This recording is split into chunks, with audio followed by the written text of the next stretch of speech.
Yeah. Welcome, everybody, to Forgotten Genesis Season 2, Session 120. It's been a crazy week. Yet again, wasn't able to get as much prep done as I wanted, but luckily most of what was needed for this session was prepped already. The stuff that I wanted to prep was mostly functional mechanical on the stream side of things, as well as trying to get Foundry up and running. It's been updated twice since I started doing that, which means also some of the plugins that I've been using to do that are starting to get a little fucky, but it's fine. I'm making it work. Trying to anyway. But I digress. If nothing else, here in the coming weeks and or coming months, I may get a practice run trying to do Foundry, given that I'm working on a Star Wars one-shot. To go ahead and run Star Wars 5e, which is it is a fan conversion project for a lot of the Star Wars D6 stuff into a D&D5e adjacent functioning system. There is already a module for it that exists for Foundry, but even if we didn't necessarily use Foundry and did mostly Theater of the Mind, the website that Star Wars 5e hosts does come inherently with an online character creator. But I digress. I got plans because I wanted to try and do a Star Wars story of some kind at some point, and I was thinking the vibe would be y'all would be Padawans of some variety, right as the Jedi Purge was happening. Ooh. No! Oh.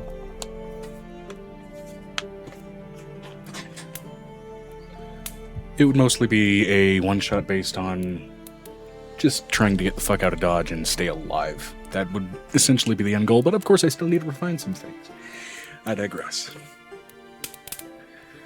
With that also, because it would be an exploration of a new system, there would be, I think, at least whether it's pre-built characters that I make or characters that I allow you guys to make yourselves, everybody's going to have something a little bit overpowered going on with them, and part of the one-shot will be figuring out why. Because that's not supposed to be how it is. Okay, I'm back. What on this? But I digress. Yeah, he's doing his opening statement for the audience, catching people up, and filling us all in on his Star Wars one-shot plans also. Yep. Oh, okay. Alright, I was getting stuff dealt with. Okay, I'm back. Which notably in the Star Wars 5e list, there is an ocean of species options to choose from, including droids, and there's no class restrictions, which means you could be a Jedi droid, which I don't know how the fuck that would work, but hey, it's there. So, I don't know. But I digress. Let's get into it. So, first things first, gotta go ahead and switch up some vibes. Switch them right back to where they belong.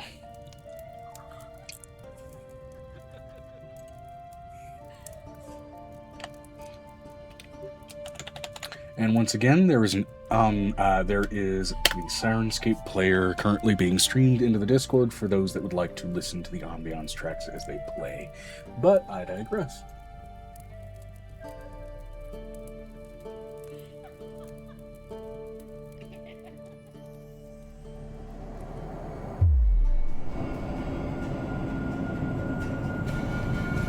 Speaking of which, I think I do need to raise the volume on that, at least for myself. Audio listeners with the love.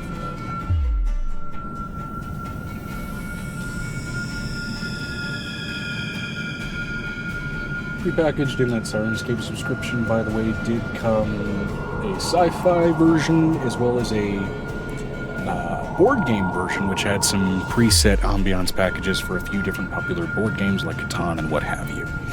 But I digress. In case immersive board games were something we wanted to do if we got bored enough. I don't know, I have Tabletop Simulator. If we got bored enough for board games. Yeah.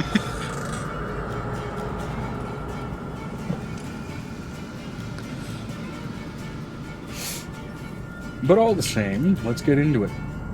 So, first things first, as far as roleplay questions, I cannot help where the digital dice land me in this case.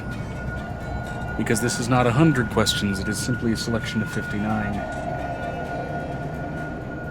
We'll start with Avery and move on our way down. course, answering Fair, fair. in character does give you extra brownie points.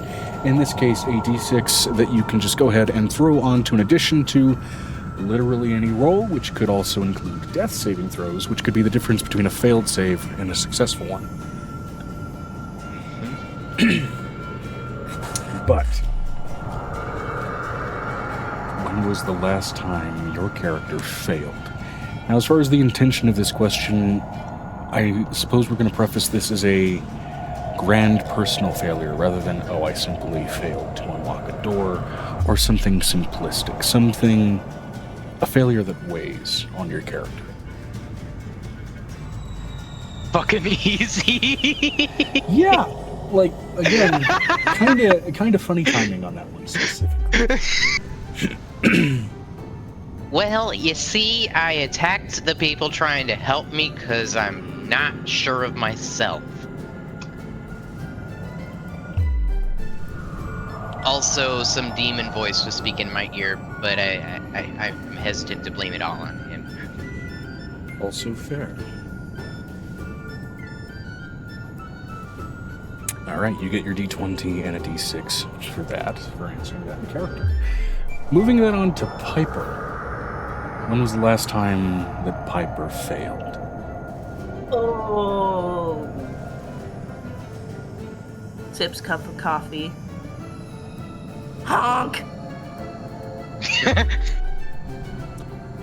You know what? Totally fair. You answered that in character for the situation that you are currently stuck in. I mean, I failed to not be a goose. Fair. Does it weigh heavy on you? If we were... Oddly, it may weigh light quite a bit compared to her normal physique. Right. He added the stipulation that not just any old fail is to count. It has to be like a heavy fail that weighs heavy on you. I mean, I'm failing to not be a duck or a goose, which means a lot of shit that I could be doing, I can't. So therefore, lots of failure. I'll allow it. Apparently, the goose can still cast Spare the Dying, though?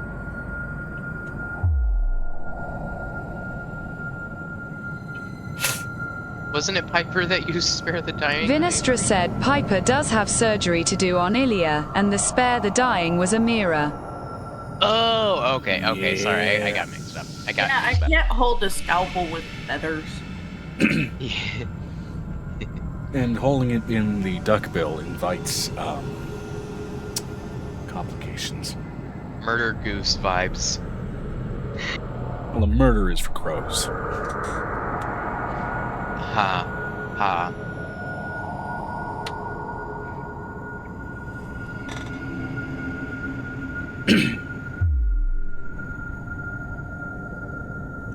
However,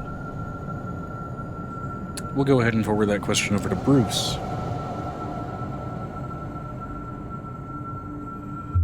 When was the last time that Bruce failed?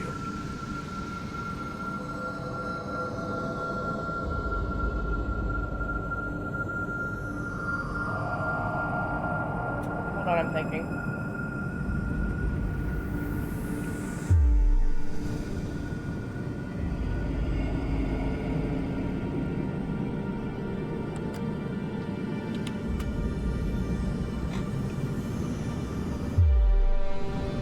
Is it bad my brain is blue screening? I feel like that would be Bruce, just dial-up is all there is behind those eyes. Like, what does that mean? To be fair, if there's not one that you can think of, you can also create... 𝕲𝖓 said the time he nearly caught the tail, but didn't. Sure. Fair. I'll allow it.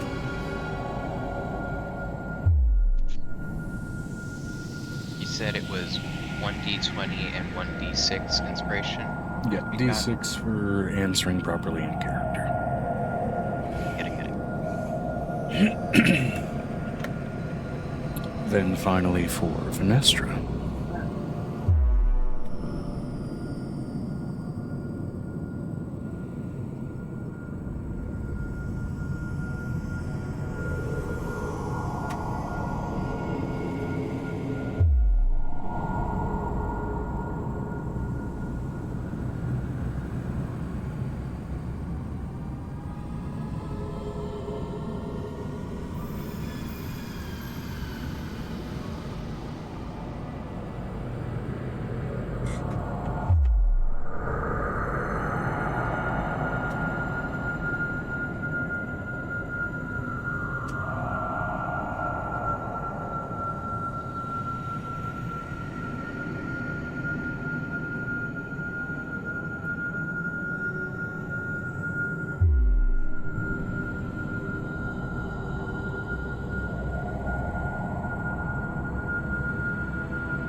Sorry, Destiny was wondering what the bathing schedule was, and today is not bathing. Gotcha.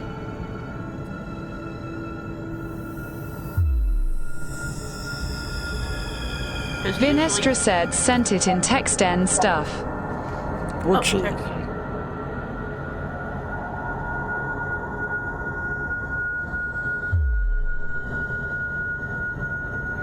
𝕲𝖊𝖓𝖓 and 𝕲𝖊𝖓 would all have connected responses to such during the war the three fought in. Their whole world getting ripped away stings. Also people getting killed that they failed to protect. For V and Amira specifically, there was also the time they failed to prevent a party member from after said war from being kidnapped by a noble. Time stop is a bitch. That it is. That it is. Alright, and finally, recaps of last week's session.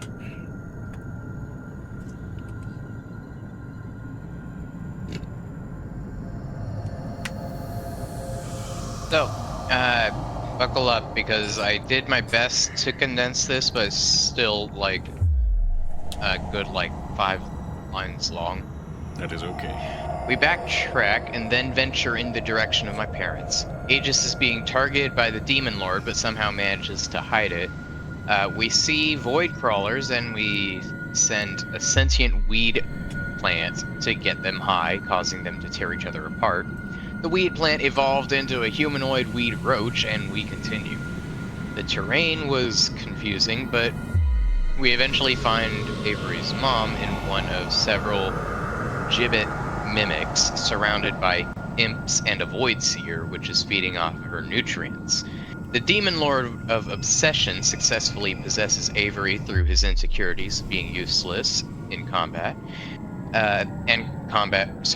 being useless, and combat breaks out, ending with Avery knocked out and the demon ejected from his and Aegis's body. All right.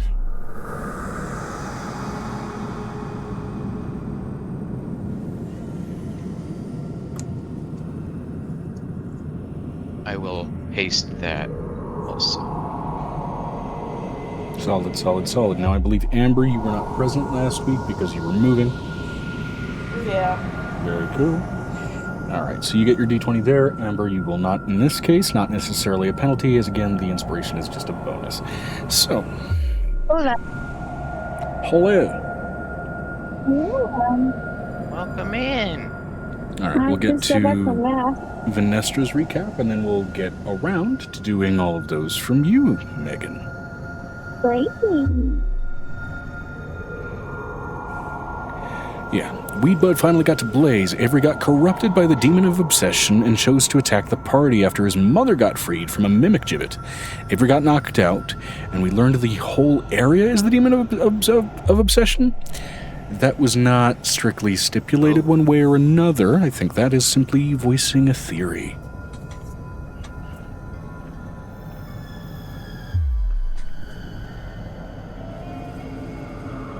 Yeah, I didn't catch on to that at all. We're almost certain we're in some kind of living creature, or something pretending to be a living creature.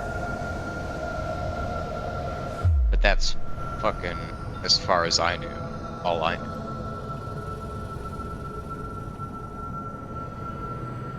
Vinestra said, right, that might have been what it was. Yeah, and part of the whole area of confusion was like the direction of the mouth and the esophagus weren't what it should have been, type of thing. It was all very disorienting and disoriented. However, As I remember us ending up atop a skull head. Yeah, yes. That's correct. I remember that. Isn't the top of the skull head where we found the gibbets and such? yes, you found the gibbets suspended off of points of a crown that were resting atop the head. The hair atop the head seemed very strongly grass-like to an extent, so maybe this is a structure to mimic a creature, maybe this is a creature that was made into a structure, maybe some variation of any of the pair. However, now we'll go ahead and get into the roleplay question here for Angel, then Blue, then Violet, respectively. What's the question?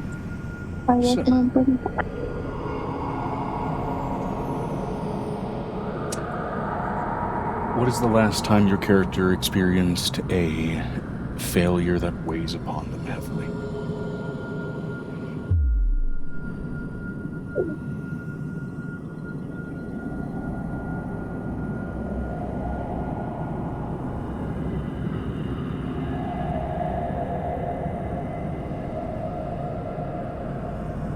This is just Angel's opinion.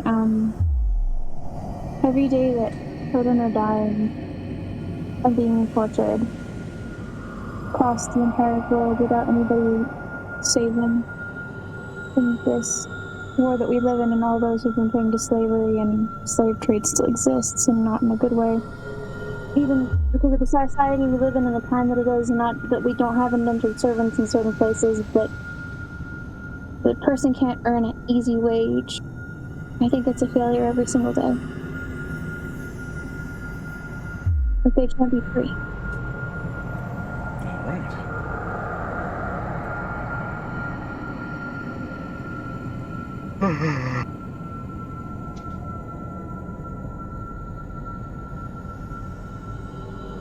Violet, the only one that constantly weighs on Violet is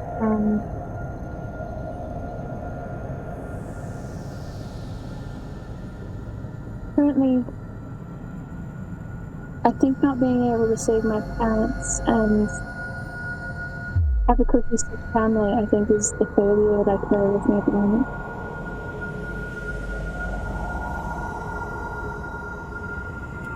And for Blue, what's failure? The only failure that I can remember is basically when, Amora died, but it wasn't my failure, it was hers technically, so I can't really even take that as my own failure. So, I don't know what failure means. Being trapped in the abyss, well, that was a failure. But that one got handled, we're fine. Alright. Oh, and just for the record, I don't think necessarily hitting Avery last, was a failure.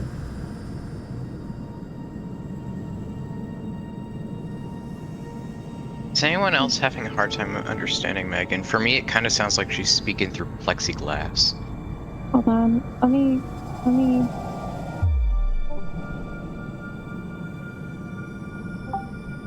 It's a legitimate question if it was just me or not. No, it's just sometimes the when you join, it acts really weird. We have too many people with Yeah, phones you're in better that. now, I think. Also because Apple was trying to override everybody else. Gotcha. Apple do that. Okay. So, I don't necessarily think it was a bad thing that I hit Avery last time I hit him. Sometimes you just gotta hit someone to make them learn a lesson. That's why I think that the being that created me gave me 2 fists.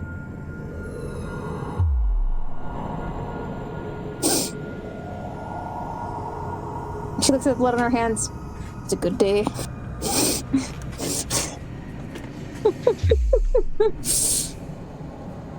She's a fighter through and through. She's like, we went fighting.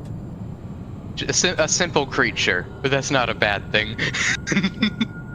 I'm letting you know, Blue is probably extremely complicated because of her mother, but she doesn't have a lot of complicated thoughts, or doesn't voice them, at least. Oh, so like Bruce. Complicated creature, but very simple in speaking. It's more or less because she believes that people are stupid, and thinking any smarter than that, or actually talking as smart as she is a waste of time.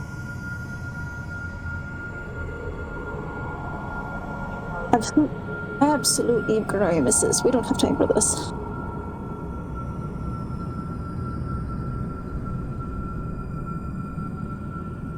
That's literally how she feels.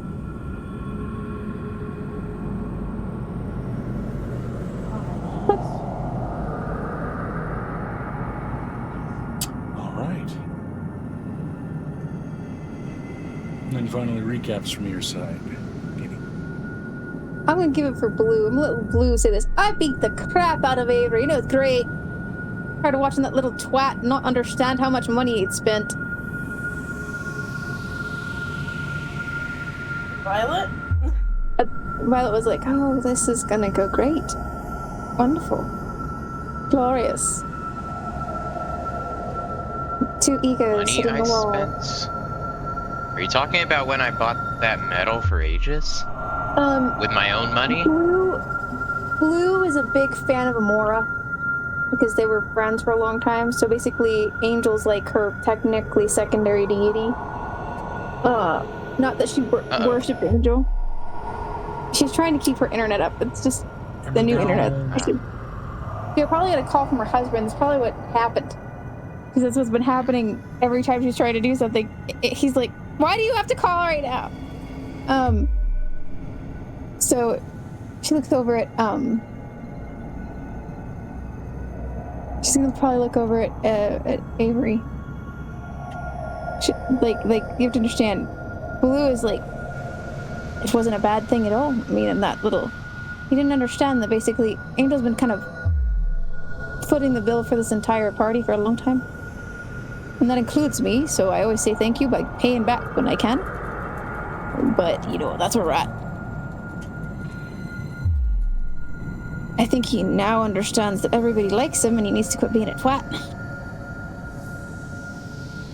If y'all are talking to Avery, he's not hearing a word. He's knocked out. He's unconscious. No, he's giving you a recap. I'm glad he's knocked out. I could do it again. 16 times over. It'd be great. It'll be done 6 times over. It'll be great. It'll be fun. This would be awesome. Yeah, it's just did wonders for his already existing insecurities about his combat deficiency. That's unfortunate. How unfortunate. How unfortunate. And then there's Violet's like, oh, this is great. This is going to be wonderful. I don't know how they're going to survive. I don't know what they're going to do to each other. They're going to kill each other. My mom's going to be sitting here watching this happen. She's going to kill Avery. I mean, and she looks at the million up. I was also going to say, as far as I go, it's basically, I understand why I got trapped. Why put yourself in stasis in a place like this? It's terrifying. Fucking flavor there. The ability to give flavor. It'll get there. It'll get there, Amber. It'll be fine. It'll be fine. And then we're gonna talk about angels. I don't know what I'm doing right now. I just talked to a bunch of people earlier. It was yummy. The distraction used by Dora Smarmy. Dora Smarmy. Fair enough. With your host, Dora Smarmy.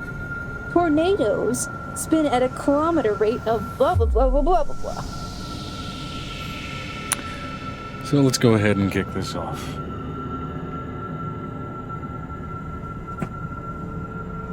I look like crap right now. I do. Tired. And as mentioned before, Roll20 will likely be employed this session, so Megan, if you want to pull that up on your iPad, I'd say that'd be your most accessible route if you don't want to use your PC. I might use my PC in a bit, but there's a lot of people using the internet, so if anybody wants to stream it, I would be most thankful, considering we have more than just me in the house at the moment. Megan, you say you look like crap. I can fucking try. You look like a member of the Addams family at the moment. I do. Because, dear God, I have not gotten a lot of sleep. Neither have I. My family came in 2 days ago. And then My hair is still trying to adjust to the humidity. It's going, I'm a desert creature. Worse. Thank you, Avery. Alright, stream is up and running, and again, for anybody who would like the background ambiance, the ambiance track is also being streamed out as well. Are we starting with the Angel? I think for You the guys see what our moment... distraction news character is doing? Yeah, for the moment we can. I thought we were going to have time to kick off before you got here, but I was having issues trying to arrange a bunch of Look, when I have a big fat plan, suddenly all of my monitors get really occupied. I'm just gonna try to make a million assets work at the same time with the truckers. Exactly. yeah, There was a reason I had to trying upgrade my make do computer. with my limited screen real estate also. Would you like that? Alright, so on, since we are instead picking up with Angel, let me go ahead and change what the ambiance is.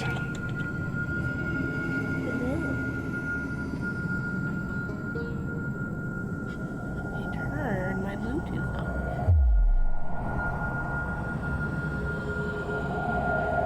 Ooh, let me pull up Twitch. I have a functioning keyboard that I don't have to go look for.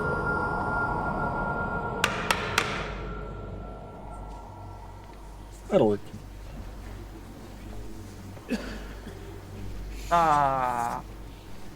Also, there has been a mild update to the overlay. Again, mild, given that it's only halfway done from what I wanted to do, but there's runes in everybody's frames now.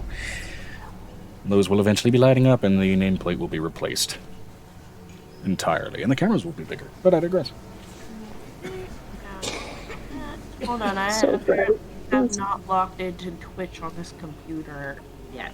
So Oh, it's looping. Yep. It was looping for me too, that's why I muted it. didn't put one in key position. There we go. Nope. Here. Where the hell are my buttons? My ADD just blah blah blah blah. Needed to change the music. Urban Blue. We'll grab I guess I need to move this into a again, try and make do with my limited screen space. Hey Megan, guess what I found and bought a couple weeks ago? What? A pattern to a peacock shawl. Peacock. Right. Let me see your peacock. Your peacock. Oh, there's yarn stores here. Yeah, I know, Amber. Look, I haven't lived in a city this big before, okay? I have. The biggest I've lived in is knockoff Gotham called Lubbock. I'm gonna let you know, Amber. I'm gonna remind you that we had this discussion about me living in Dallas versus living here, and we're gonna have this discussion again because I need to say this to you again. I need you to understand this concept from this petite person sitting here. So, Real quick, the lyrics for Don't Stop Believing just hit my head because I'm just a small town girl. Living in a lonely world. Yeah, no, I'm not used to living in big places. I am also an desert creature. I'll get used to being moist. Hate that word. I wish I could be a desert creature. I forgot what we were doing. My brain did eat. I started talking over what I was thinking, and my We're brain went, picking what? up with Angel. Being distraction news by Dora Smarmy.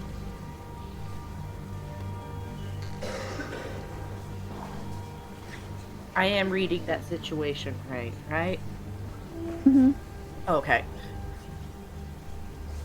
Let me see if my earbud is powered on enough. I don't know whether to keep this or give it to my brother. Send a picture of that. Hold on. I'm gonna do this while I'm on my phone. Holy fuck nuggets, that's loud. Holy Not fuck you nuggets. specifically. My earbud apparently If you don't reset get the instructed volume. to sit to maximum volume, you can Quite manually loud. lower that however much you like. I don't wanna. Okay. Forgotten Genesis. Oh shoot! I need to go find goose, Canadian goose, right? That's the one that got picked. Goose. D&D5. Trying to close things down because apparently I have too many fucking tabs open.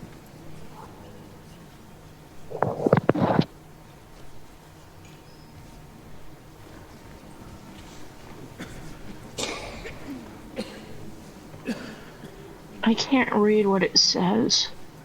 It's a quote by 𝕱𝖔𝖗𝖊𝖓𝖊𝖓, and it says, "Life isn't about finding yourself; it's about creating yourself." Oh, I think you should keep that. I just don't like the chain it's on. I think I might put it on my arm bracelet. Okay, so far I cannot find specifically Canadian goose. So let's put cobra chicken. You know what I hear?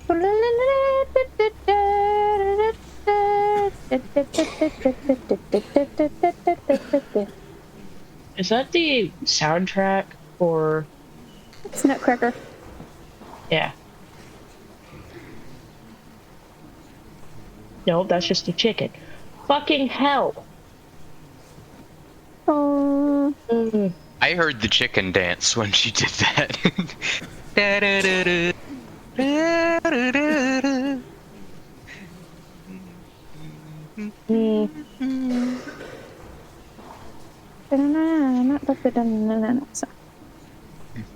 I mean, there's goose, 5e creature. Let me check this Reddit thread. Alright. Point of order, though. Angel, Hold you on, just I'm sure there's a... Go ahead, gotcha. largely finished a discussion with a large contingent of what essentially is the War Council of... my brain just turned off for my own locations. Tempo? Is he Nope. outside of Tempo?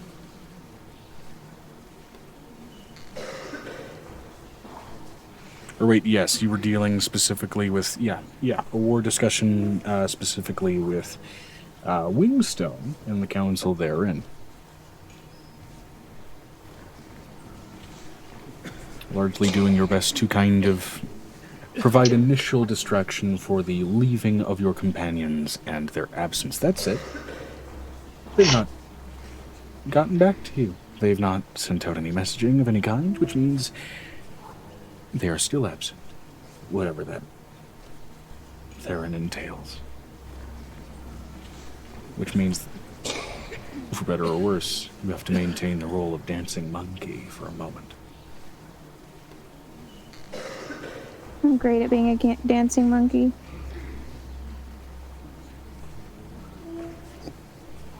Hey, Amber. I think you should look up a certain type of goose.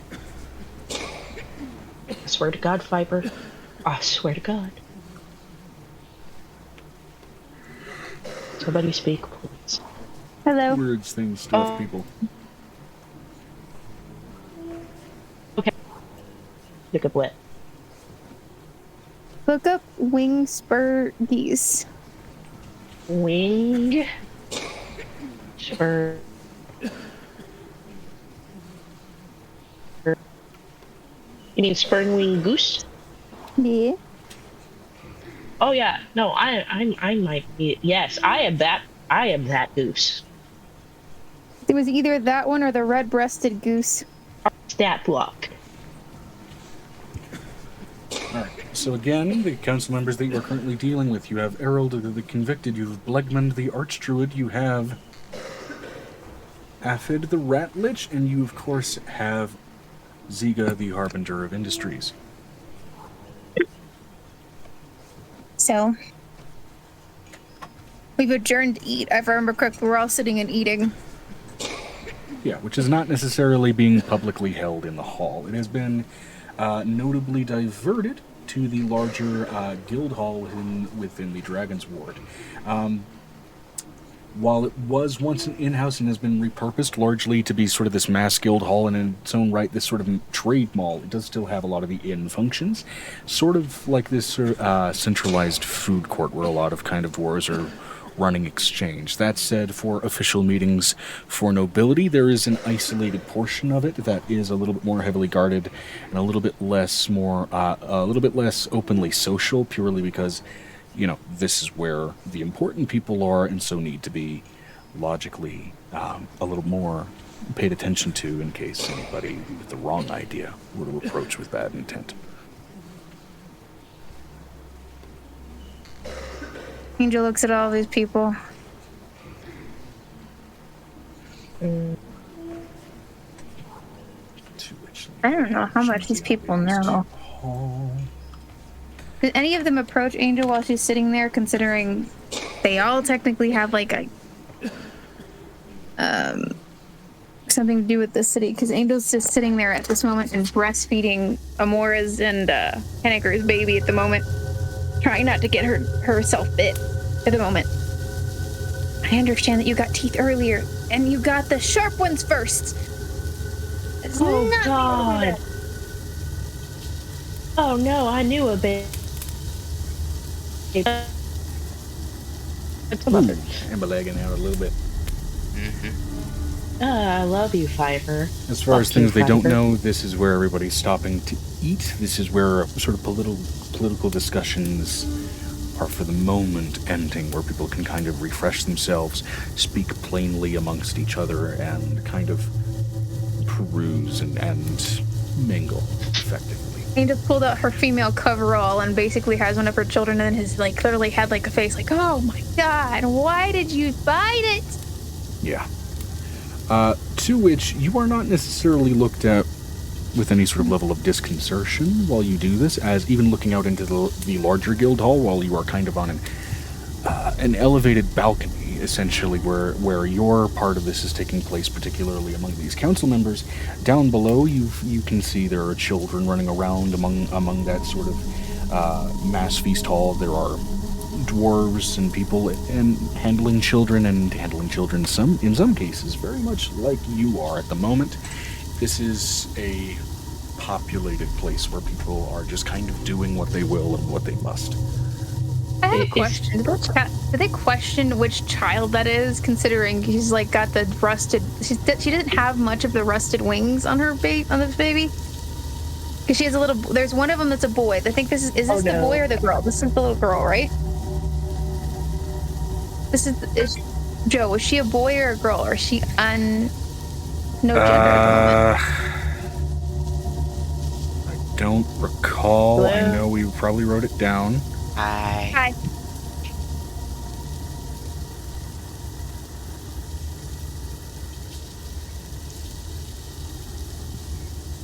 She's looking to this guy at this point and looks down at the child and is like, I get that you got the first, she says it in Celestial, I get that you had the first 2 teeth be your incisors, but they don't need to be in your mommy.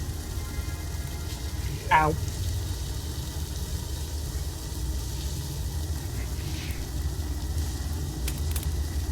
Let me also double check the map here as far as... Okay, while you're checking the map, I'm going to potty. I just go back to the map.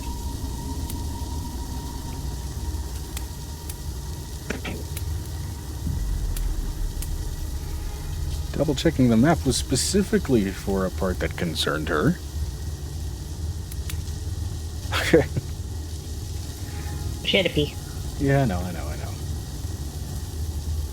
I give her a minute, she's gotta pee. Sometimes the brain doesn't realize, oh hey, I need to pee. Yeah. And then once you sat for a bit, it's like, oh wait, hey, I gotta pee. Me, I have the opposite problem. I will not realize I need to pee until I stand up a lot of times.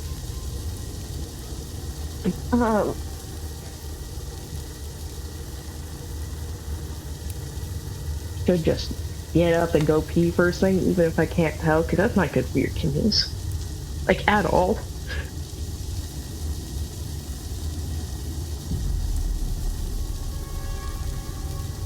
May modify a note here, actually, because that is...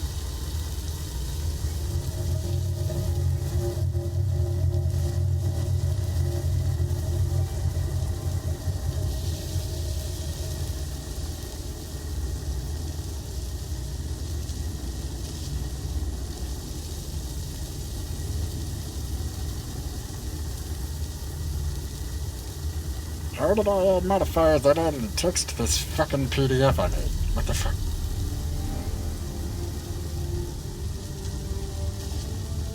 God bless. Okay. There it is. Wash my hands. Okay. I'm back.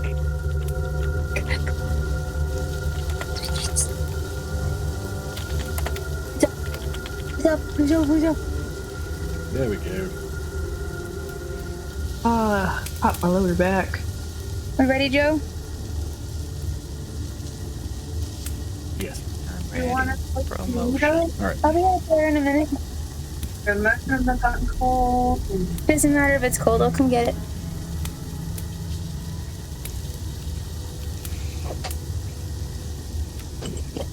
But again, you are kind of in an environment during this lunch break where people, for the most part, are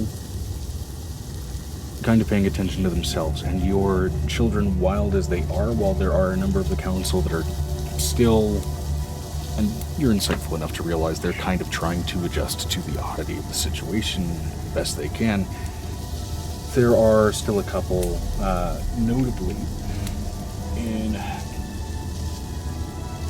for example, 𝕱𝖊𝖓, the archdruid, who seems unbothered. Kidding. Regardless of which child you have at your chest and which god they are seemingly tied to. I am not hearing half of it. I know anybody is saying what they used for Discord. He looks over at, does anybody have any questions for me? I mean, and like, her face goes,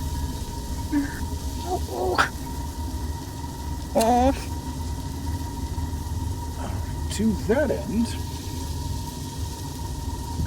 𝕲𝖓 the rat lich, you know, as polite as ever as she is, just lately, how many do you have? are we talking adoptees or are we talking regular children All of the above. that came out of me?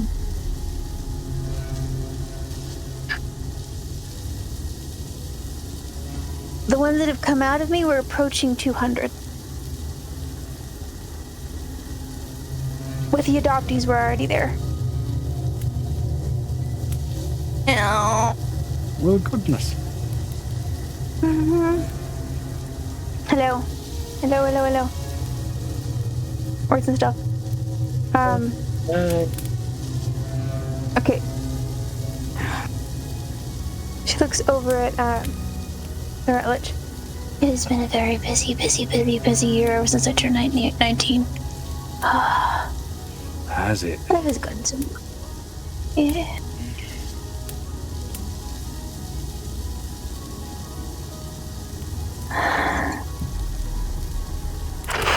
For the duration of this lunch, you handling your children and everything else as sort of relegated to a docile environment as it is. I want you to go ahead and roll me just a general charisma check, just to kind of see how well you manage to sort of maintain their attention in this more sort of casual environment during the duration of the meal before returning to the hall for What do discussions. you know? And, you know, keeping I just their wanna- attention off of the absence of your allies. I want to make them so uncomfortable. I want there to be so uncomfortability. So she's literally like the weird kids are coming out that she doesn't get to have very often out. There's the child of the deep who's got like a million eyes like in its hair and just looking over him like, sup. And it's just like, and the new baby who's technically partially like was part of Menindna at one point, just like. Yeah, so absolutely to that end, go ahead and roll me a just general charisma check. We'll see where that goes. But it's a natural 20 with my new dice. New dice. Our jester dice are nice to us. Okay. So it's while the variety and the weirdness of some of the children that you procure and latch onto your chest is disconcerting for some of the less practiced members of this council, what finally begins to make 𝕱𝖓𝖓𝖓𝖊𝖓 uncomfortable is there is very much difference between hearing the quantity of children that you have and observing the And quantity. seeing it. Particularly as you try and delegate a portion of them to quite literally latch onto part of your body. And Well, so there's that the two that are literally from the two Amora sets, like with Henniger sets. Mhm. Like there's the twins that are also like these shadow creatures, which are like underneath. It's like they have to be holding hands at all times, which is one of the things that I rolled for them there. And so it is that steady exposure to just the swell of the amount of children that puts you beyond the scale of like, okay, you're a prolific and fertile person and you must have been possessed by the spirit of a fish with the sheer quantity of spawn that you are producing. And it is that steady shift in observational tone from this group. The fact that she has to change her language so many times in a conversation, I want to know what their reaction is, because like she's literally looking at him and giving him different, like there's full-on Celestial, and then there's the Mochizuki script, and then it's a mixture of looks of befuddlement, looks of being impressed, and just a confounded, almost existentialism that starts to crawl across them of like, how the fuck are you managing to handle this without going mad? And then that existentialism doubling over of like, and we have that person who is very clearly just an example of madness made manifest sitting in front of us.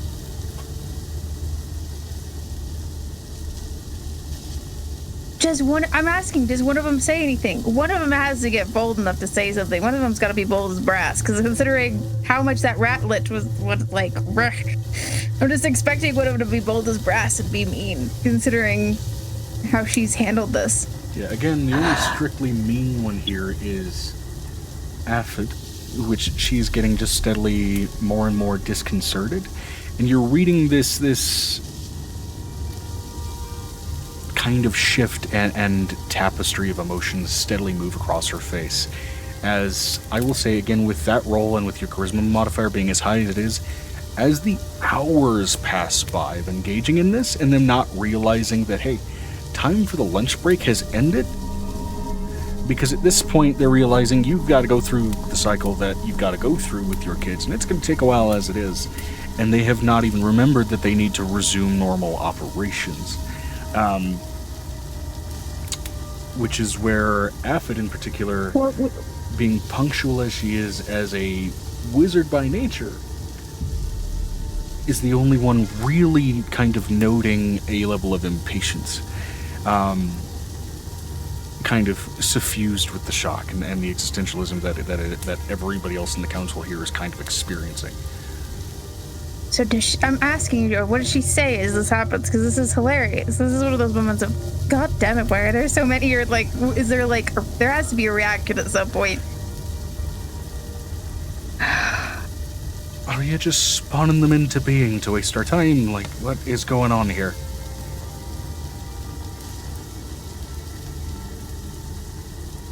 Do you want to feed them? There's a full-on deadpan look set straighter and through the eyes. Do you want to spend the time? She can't even dignify that with a response, as she's just flabbergasted.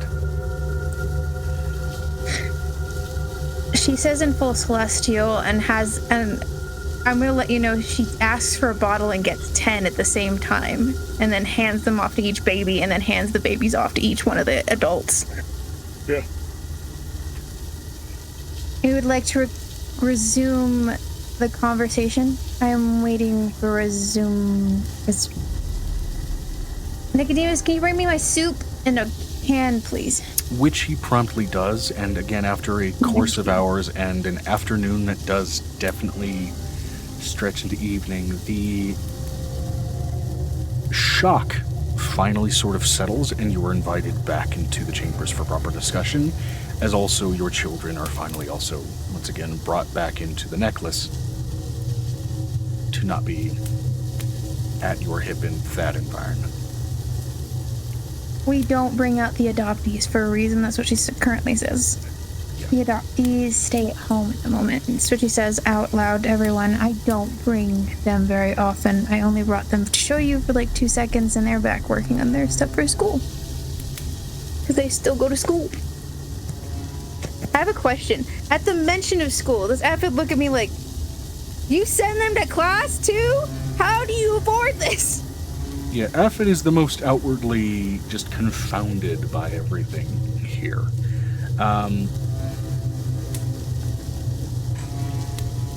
However, her kind of almost aggressive reaction of existential shock is very quickly drowned out by the other three, wanting to very quickly just kind of get back to business.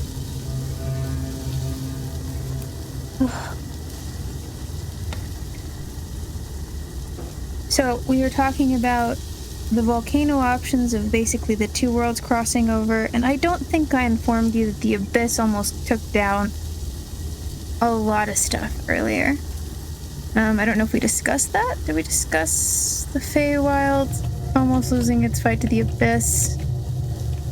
Like 2-3 weeks ago, maybe? It's You almost a month now. can generally fill them in on as much mess as you would like, as far as what you and your companions have kind of gotten into. Well, I'm letting you know, Angel informs them what has happened since Brent. Gives them a full scope conversation. I have a question. When does Aphid the wizard get pissed off? Because literally that's a lot of shit. And it's not ending. It's... Her rage subsides with more so keen interest in especially kind of what you all have been getting up to with the passage of time and dealing with event after event. Events seem to get her more fascinated compared to what was going on with your kin and your children. However,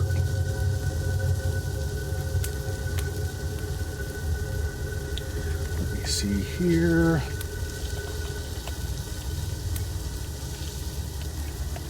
Apparently I can't type a G. Yeah, but that time person already informed them that they went into the thing. It happened last session. That last time they talked. They're well aware people had gone through. Yeah, well aware that people have, well, gone through... Gone through where? Tempo. Gone through that thing that was a little... They're not aware They that went the to party Tempo. has entered. They're very much not aware that your party has entered. They're aware that you guys were here searching for a group that had entered. However... Nonetheless...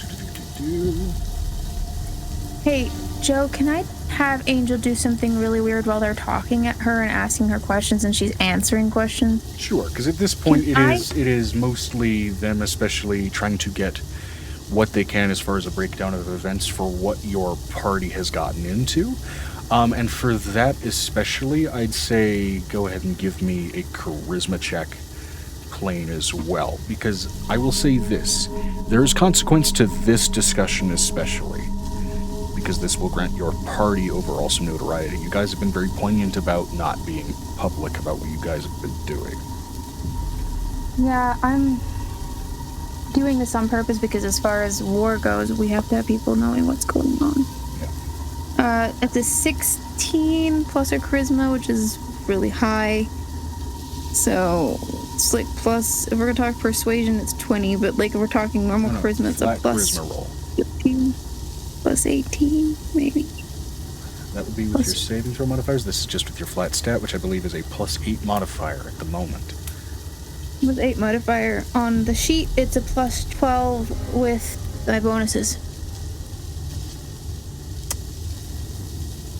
Okay. That's what I'm wearing, Joe. Right. Okay, so 28. We'll call it 28 for now. We'll get it boiled down to a solid number once I get everything in Foundry working properly. Mm-hmm. So that way I can even double check for myself and not have to ask when there's issues trying to access sheets. Well, it's because I have an outfit that does certain things, and I have another outfit that does something else. So yeah. She looks over at these people. I'm gonna trace the map on the pathways that we have that are described, because I have a secondary copy of that map for Tempo, and I'm gonna see if I can make a creature out of it. Joe.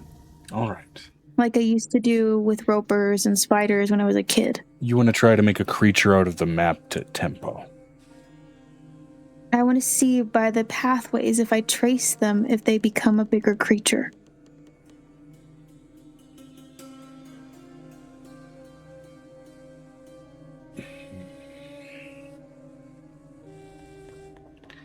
Yeah, give me because it's what she used to do out of boredom. She used to draw like weird things on her maps all the time with her dad, and he used to get mad because she was almost drawing directly on it. Give me, let's say, this is trying to basically recognize a shape in the negative space, right? Which I'm assuming that's kind of what you're getting at. So I will say, connecting the lines, seeing what's actually there instead of what's not there. Considering all of the pathways that we have and all of the recollection that we have, there should be some type of cohesiveness.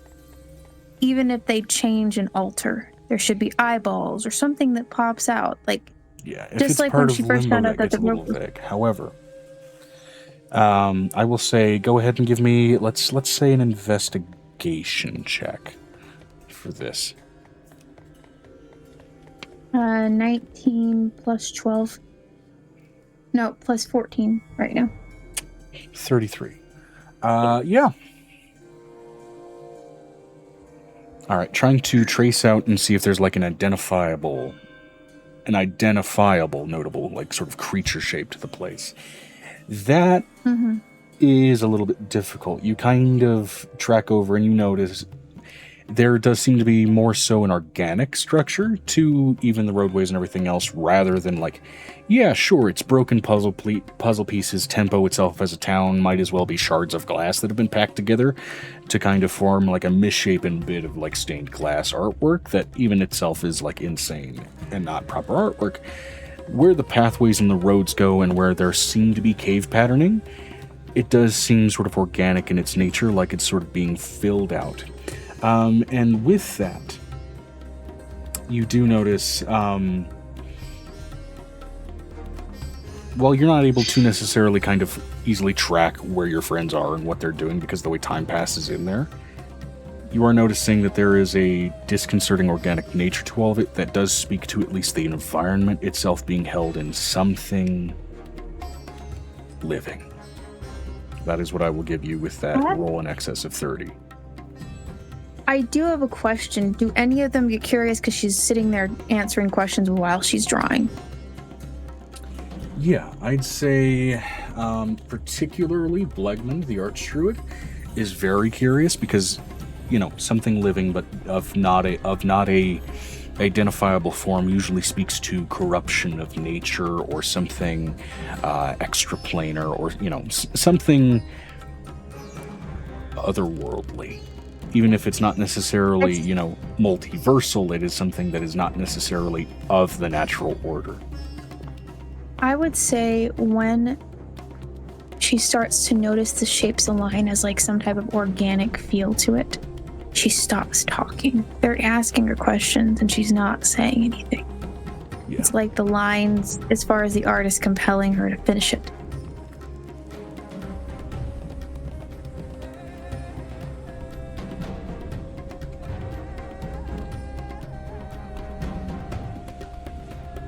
Realizing that is... There's music that are laying on top of the music that's already there. That's not supposed to do that.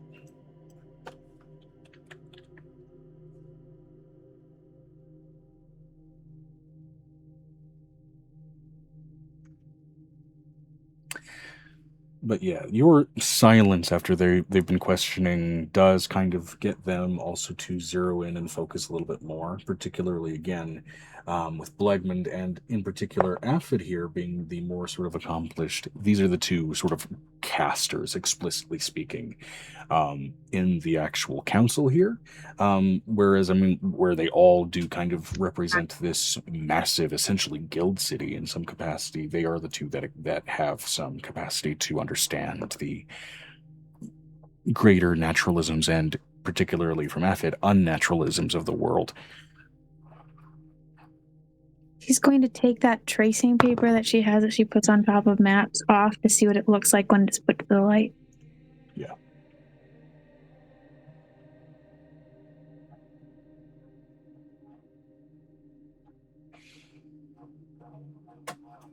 All right, putting the tracing paper to the light.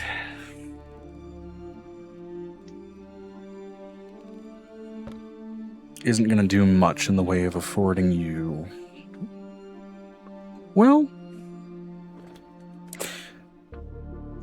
give me a nature or arcana check.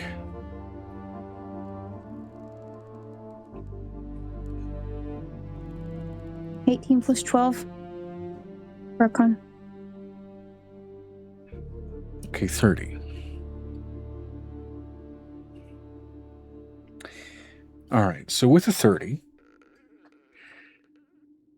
you begin to, I'd say, piece together some information that your party did. Looking at the place, looking at these sort of disjointed bits and pieces, with a level of sort of disgusted familiarity. There's traits here that speak to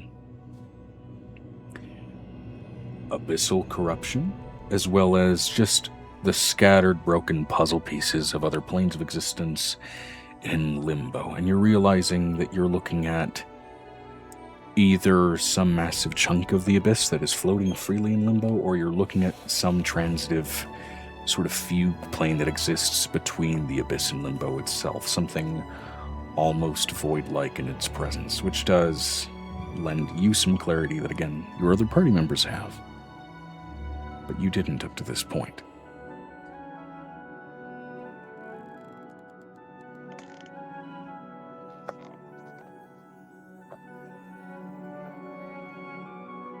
Would I have recognition enough to notice the similarities between this and the monster I saved the children from? The monster you saved the children from. Remind me? It was the ship. It was the Nautilus ship. It had the time. It was stuck inside of the... No, it was stuck inside of that. It was stuck inside of that guy from the monster... The one that the dreadnought. It was stuck inside of a dreadnought. Right. Yeah. Also not the the same Nautilus thing. Stuck inside of a dreadnought. Yeah, but it has the same. Does it have that same time feel?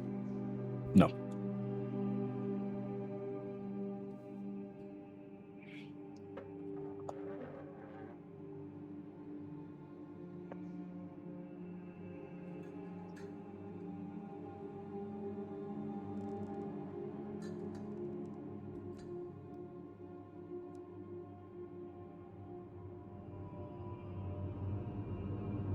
This speaks to abyssal bleed over, particularly into limbo. What it does remind you of, especially with the sort of weirdly organic nature to this, is the kind of mutative organic feeling that you were encountering when seeing those sort of tears into 𝕕𝖓 with the Spellbreakers. Which, again, to your knowledge, which knowledge about other rings is hard to find. The fact that you have any, and the fact that the gods have any even, is rare. to your knowledge, 𝕲𝖊𝖓 was a result of the blood war being won by the devils, not the demons, which would speak to abyssal corruption.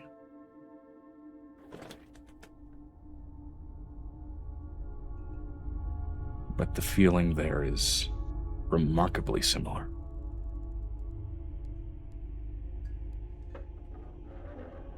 Is there any way I could trace the nature of what this creature was before it became what it is? Just from vague tracings on a map, Visual, I wouldn't say so. No, not the vague tracings on a map. Knowing what I know about the void creatures, because I find the teeth.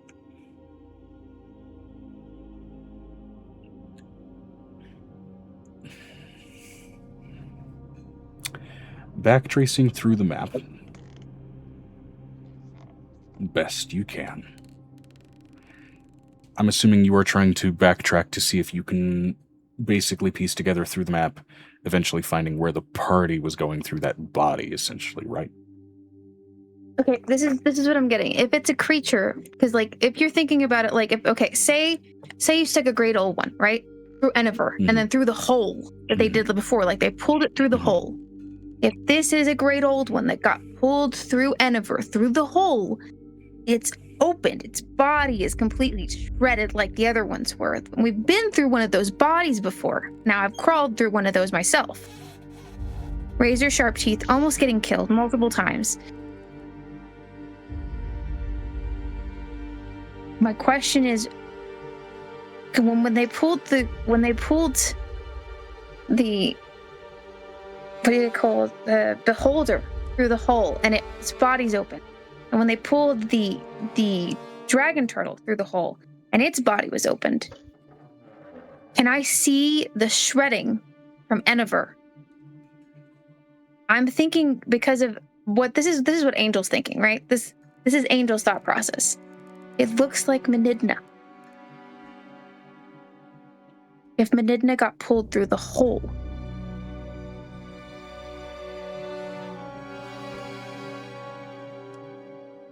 if it was shredded by 𝕲𝖊𝖓's death, through the way that they pulled things through the hole. I will say this. Trying to identify what type of cosmic entity this might be, if it is a cosmic entity, I will say, give me a religion check. This will be with disadvantage purely because you are not observing the creature itself. You are observing paper and doing your best to string together disparate theories based off of past experiences. It's a 25. Okay, and that was with disadvantage? Mm-hmm. Okay, 13 and 25. 16.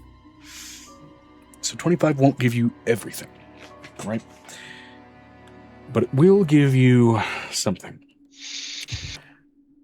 There's enough intention to the form here that it doesn't strike you as something like a great old one. It is massive, utterly massive in its scale, beyond what you would expect from something like a Titan.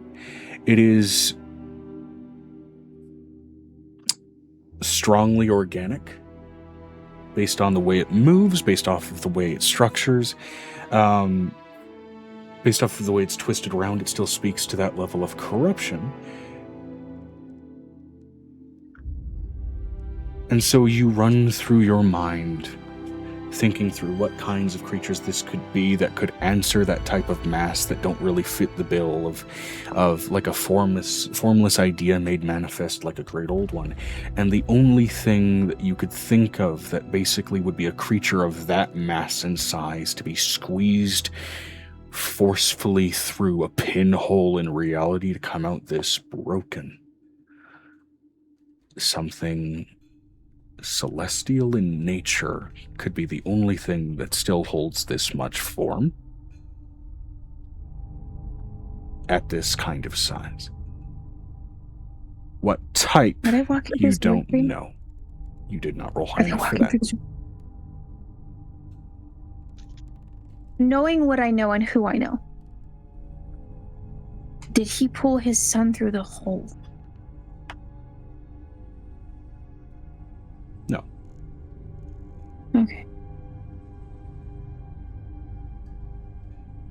His son is not of that type of scale. They're walking across like a massive island of a being.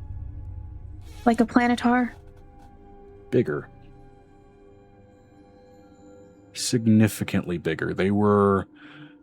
I mean, even going through the past session, like, walking through the head was like walking through a building. I'm gonna pull out my religious book from 𝕲𝖊𝖓. Because I have it.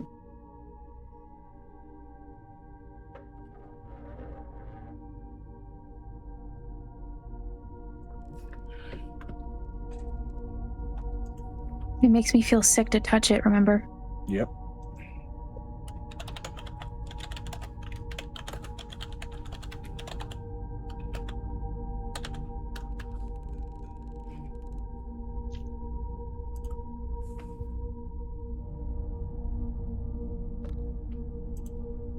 I want to know how they feel when I pull this. It's almost like it was made out of skin. Joe. Human skin. Which...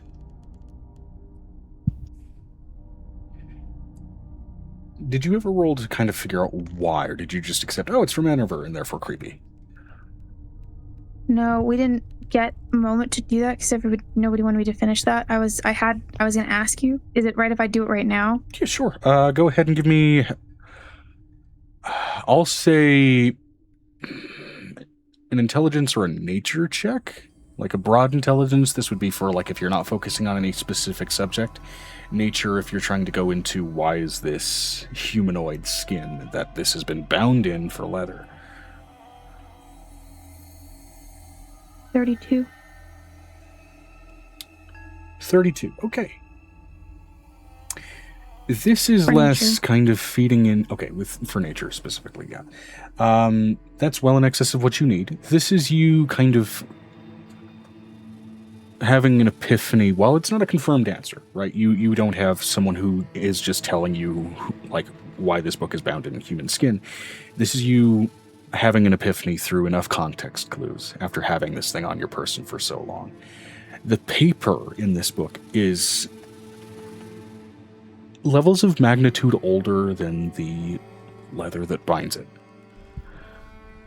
And also the paper and the binding are in degrees of semi-disrepair. And so you're Not they've been realizing, repaired. right, and so you're realizing, repaired. especially with how, with this sort of rule of guaranteed death that washes over 𝕲𝖊𝖓, you would imagine that especially when it comes to, for example, like rebinding a book and giving it a new leather cover, finding an animal to provide that leather, you may be hard-pressed to do. But there are plenty of people you can pull skin from the back of. They were dead. Yeah. And so you're realizing, as fucked up and gross as it is, the reason this is bound in mortal skin is likely a consequence of circumstance of, like, I don't have a cow to tan, so a bit of orc here and a bit of elf there will have to do to make sure that this book can survive a bit more weathering.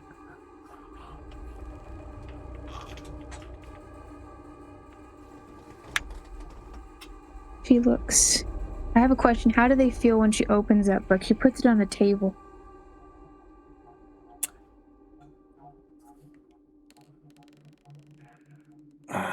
Everybody but the necromancer seems incredibly uncomfortable.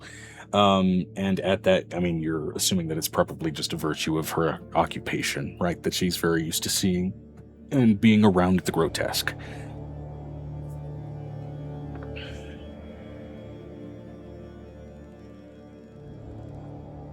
I need to roll a con save because this book makes me roll a con save. Yeah. No? Did okay. Not bad. Yeah, this book doesn't exactly have new book smell. This book has been passed Dead through people smell. hand after rotting hand and dying person.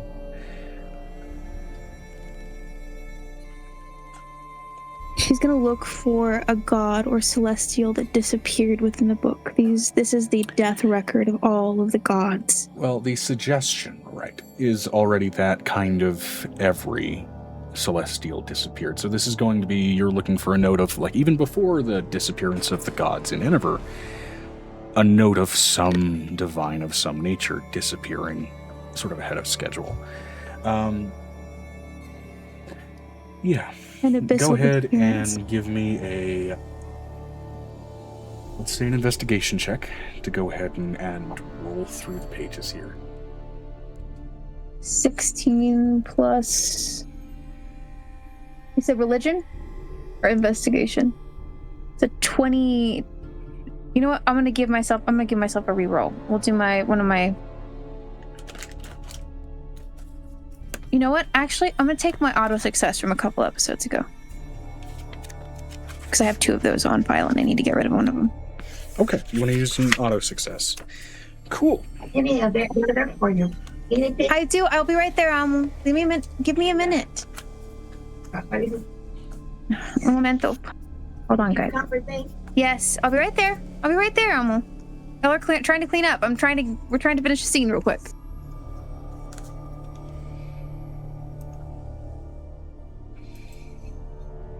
All right.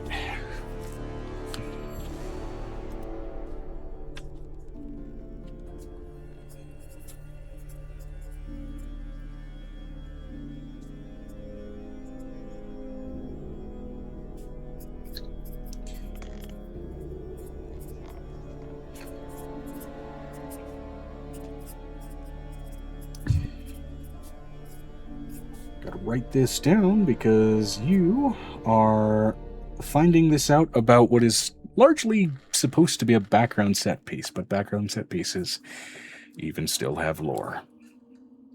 Yeah, but that book makes me unsettled.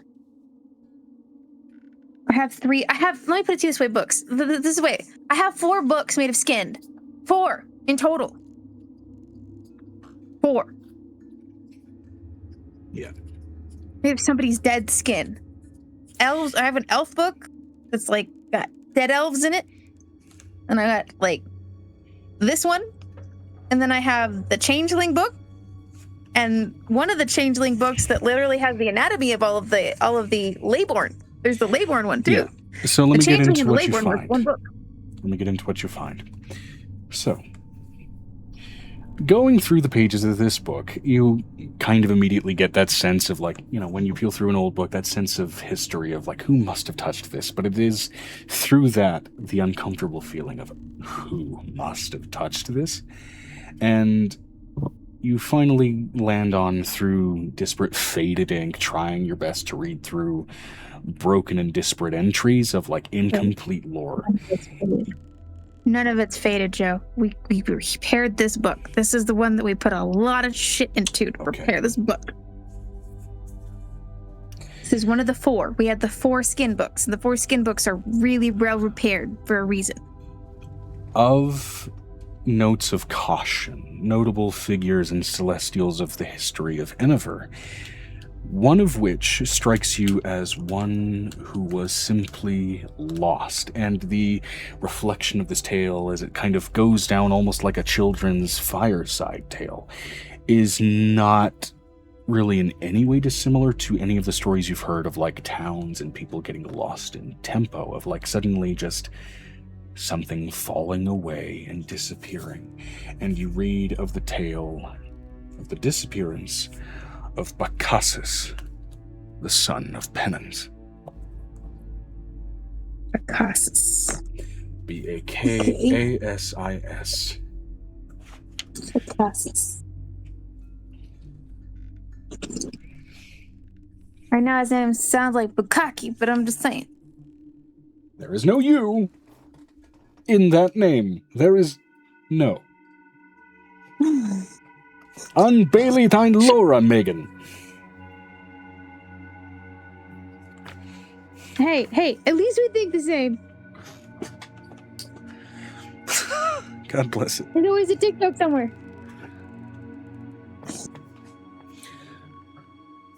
𝕲𝖊𝖓, the son of penance, a demigod of the greater god of justice and penance, 𝕲𝖊𝖓. Son of the god of justice, 𝕲𝖊𝖓. Lost. Not a complete god in and of himself, but a rising demigod, growing in scale and power, and apparently was approaching the throne of godhood at the time of his disappearance. Known to be a militant redeemer among sinners. Is there a visual? Yeah. Because a lot of these are drawn as well. A lot of what's in this book in particular, there aren't so much like, personage icons. There's symbols and indicators and things like that. But for demigods, it's a little bit different because they walked the world where the gods did not. And so 𝕲𝖊𝖓 does have that sort of visage to him. It is this massive,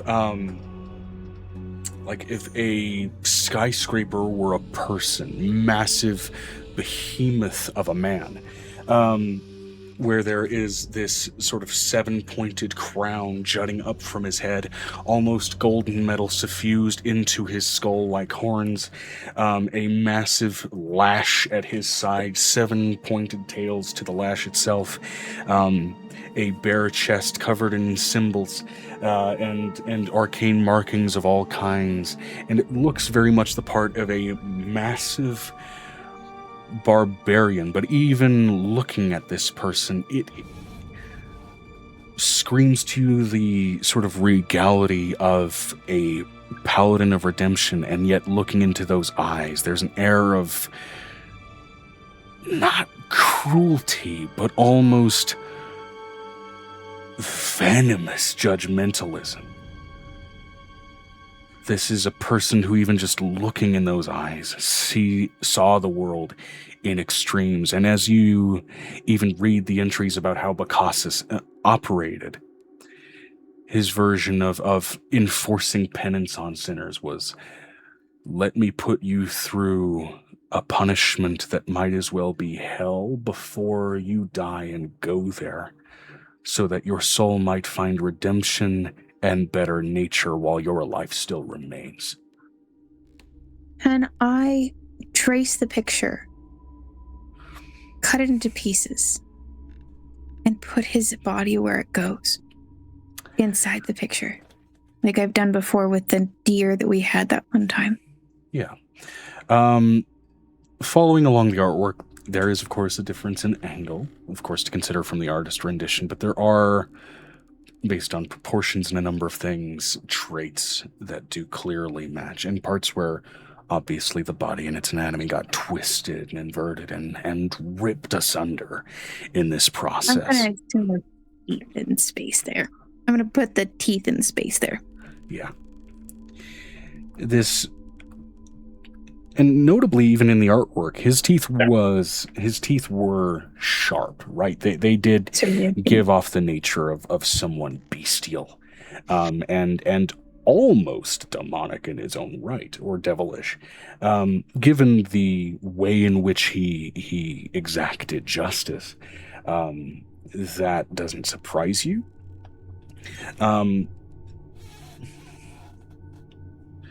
Wasn't it written somewhere in the books of 𝕲𝖓𝖓 that the gods, one of the gods made, or one of them made a deal with a devil or a demon? The devil's one in that world, right? It's the devil's the devil's one, yes. So somebody make a deal with a demon to try to keep it from happening. There's no mention of caution or deals or whatnot of the like here.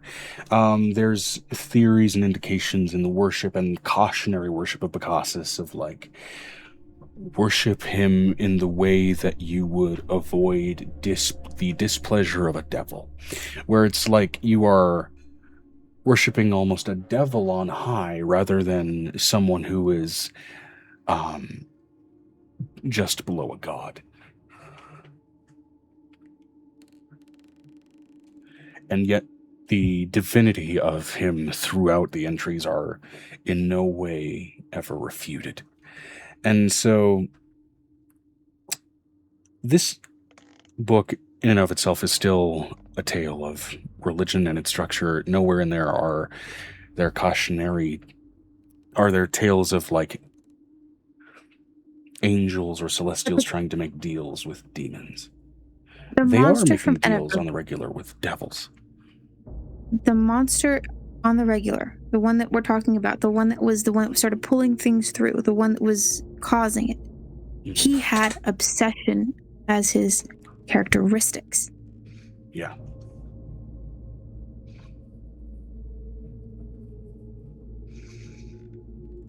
I didn't get to see the devil behind him at all. Or the demon behind him. I didn't get that before he got separated. With that 30, I will grant you this. There is a theme of obsession, particularly among the demigods, regularly throughout the book, where their means of exacting justice, their means of exacting righteousness, of reflecting the orders and tenets of the gods from whom they spawned, is done in this twisted, almost obsessive fashion. Over and over and over. There is no one among that population of Celestial that handles anything in less than extremes.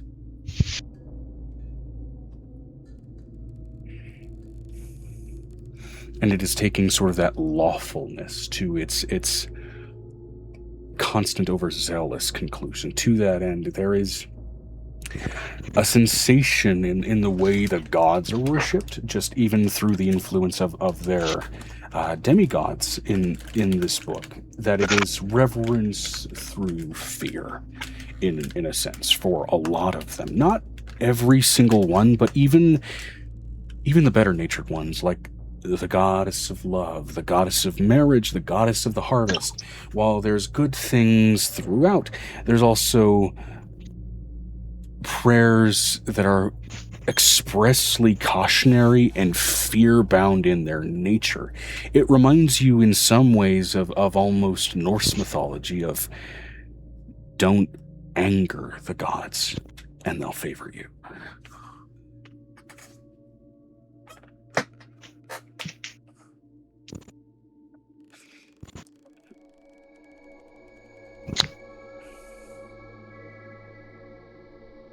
Oh no. And she's gonna look over at Nick and she's gonna say that out loud.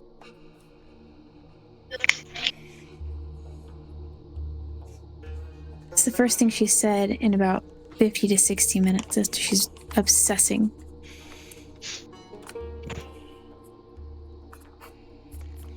Alright, so I've given you some 𝕲𝖏𝖓 lore when that was absolutely reserved for a different game. Okay, so I understand that, but we also had the guy who was from the void, and the obsession and the chaos was part of that. So, my question is this.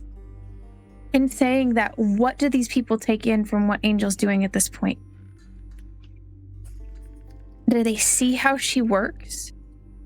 I want to know what the terrified moment is for the stupid lich who basically couldn't read ahead. She's reading kind of along with you and then kind of observing your reaction of, what do you mean, oh no? He pulls out her notes on 𝕲𝖏𝖓's tear. Yeah. One thing also that is especially of note for the 𝕲𝖏𝖓 chapters and going through gods, there are 4 constant gods, apparently, supposedly through all 4 rings, right? There's Yandir and his various sort of different pronunciations. There's Folk, there's Vistris, and there's Merphis. They are mentioned in these pages, but they are not mentioned with the same degree of reverence as the other divines here. It's almost like they are revered as like a baseline, the same way that you would revere Mother Nature or Father Time, Am I gathering but they are why, not treated like the gods are in the rest of this book. Am I gathering why the devils won? Because I know from knowing 𝕱𝖓, he would have seen this as an abomination. Why the devils won? Yes. 𝕱𝖓 is the king of the devils. With this, That's what you I'm are saying. seeing possibly the other side of 𝕱𝖓 that he does not indulge in 𝕲𝖓. This is not something that he would be... That's what I'm saying. That's not what I'm saying, Joe. 𝕱𝖓 being what he was from the original world, that for what he was, the original world, would have seen the corruption of these celestials and as an abomination.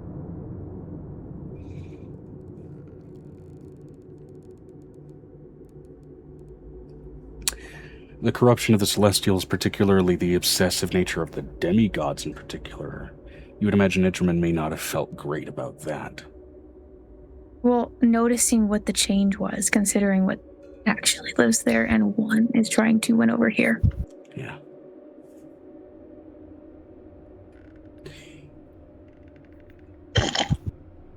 I will grant you this with that 30, right?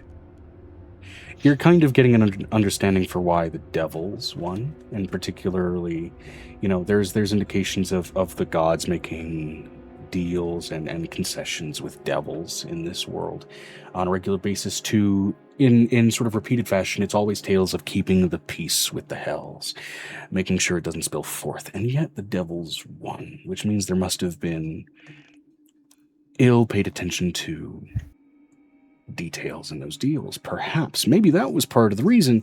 You're not sure. None of that is perfectly laid out. However, if the demon, that's what I'm trying to get to is the demon lord that we're dealing with. Yeah. If the obsessive nature is seen throughout the Celestials, this person is that influential that so much 𝕲𝖓 and the major gods that are throughout the entire region are not being paid attention to or worshipped to, and it becomes an obsession with these other gods. It's an abomination. It's not a balance. Yeah, what you are understanding here, especially in reading this book and understanding the overbearing obsession that's present in almost all of the tales of the demigods, you're getting a couple of things. You're getting an understanding of like how the demons in particular fought the blood war in this world. They poisoned the influence of the heavens against the devils that they agreed with and collaborated with. And then throughout all of this, again, with nothing ever so ironclad, except for the only ironclad thing, which again is not mentioned in this book, the devils winning, becoming a lock and key over 𝕱𝖓. The realization comes with, yeah, the devils won, but these are two eternal forces. The demons were defeated, they were not destroyed, so where was their influence left to spill?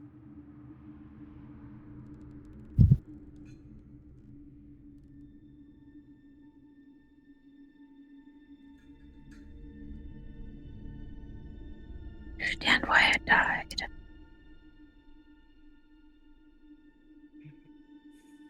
He's gonna say that out loud.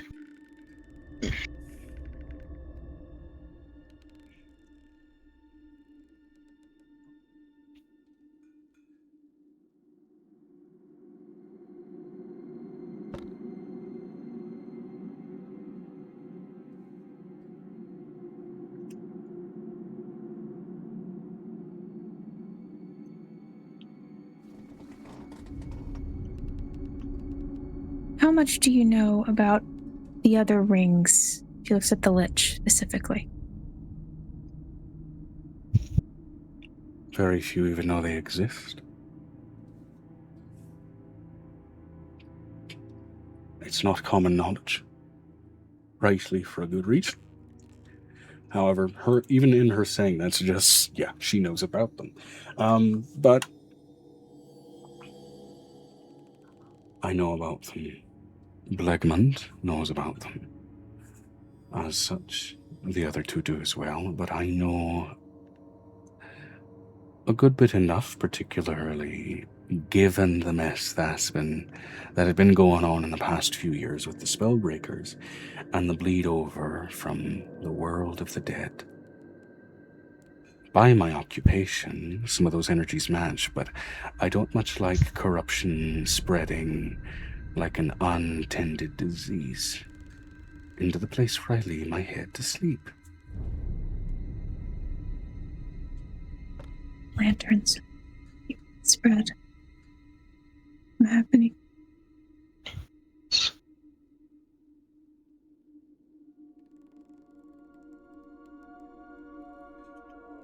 Why?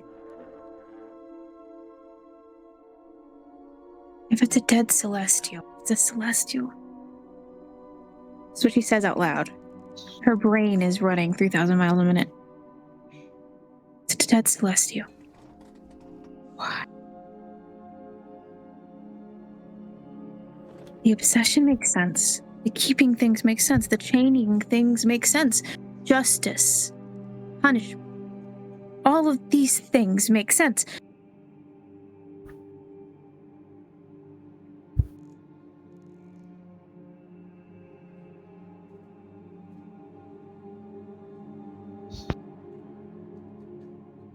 Celestial demigods wanted to... I have a question. Would I be able to tell that the celestial demigods wanted to take power? There are themes of ambition throughout the book, as well as tales of many of them trying to approach the thrones of their parents. So it's a very plain theme.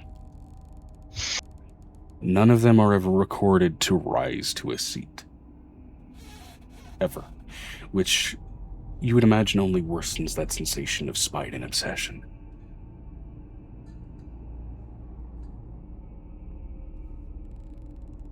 What killed the gods?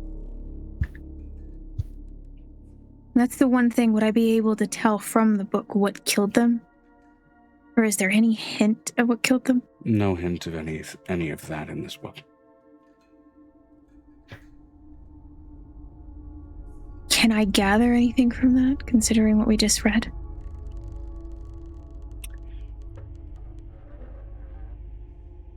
You could freely form a few theories, but the book does not supply those answers.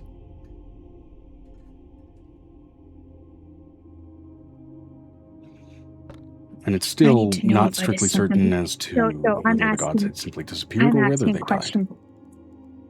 Joe, I'm asking if I sent them into a power vacuum that they can't beat. No.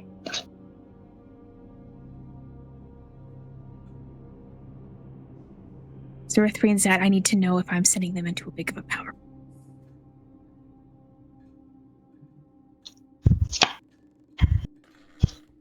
That's what I'm asking the question of.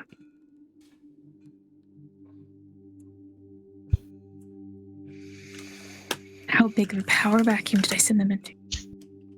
You sent them in there with a tool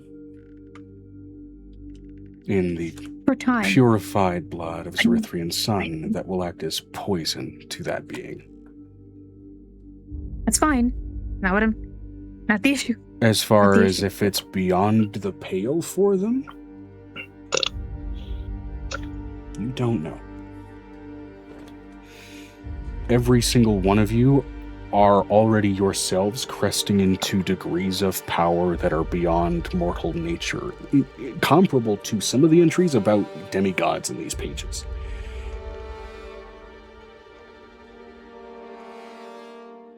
I want to know if I open the portal to somebody to talk and ask the question that I'm thinking.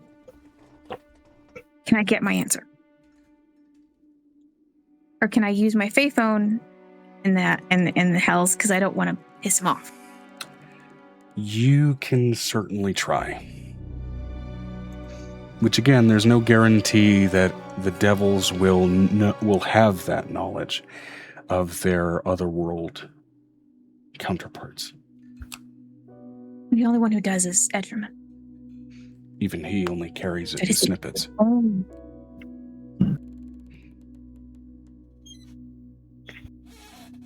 I need this knowledge.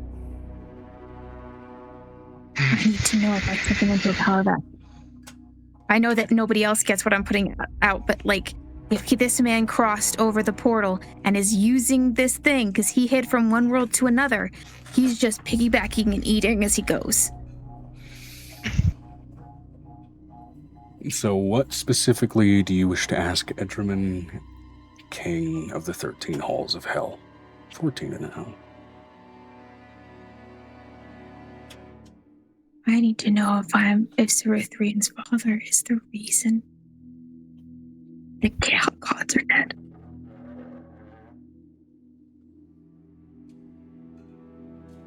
Even I'm not entirely certain if they died.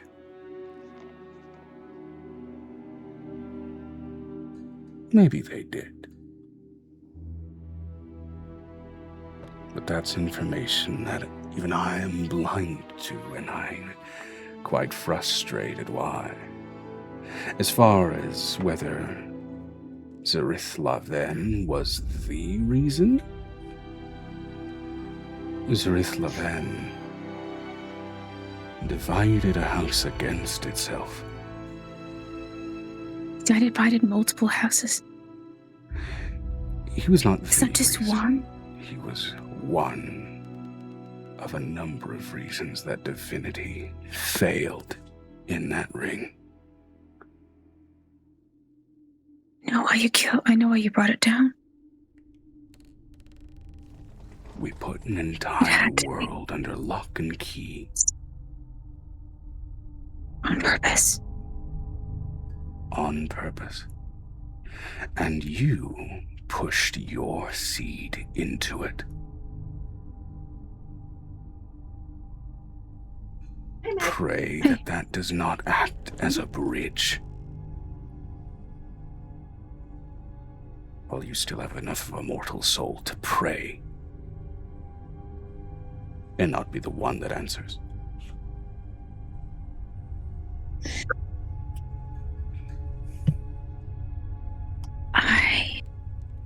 What if I told you that he's sitting on this ring? On the surface? Limbo is the place that lies between everything. He's not quite here. But he's certainly not there. He's locked out. And away from his true seed. What if the end of her creature basically was pulled through the hole? That would answer some lingering questions. Certainly.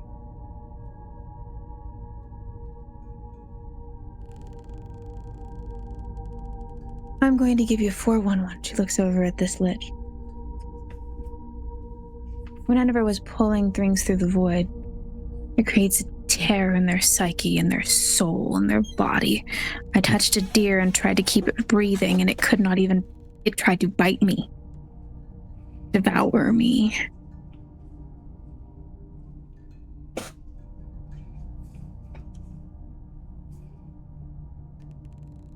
The monsters that get shredded when they come through that portal don't have recollection of what they used to be. Just their old constructs of thoughts.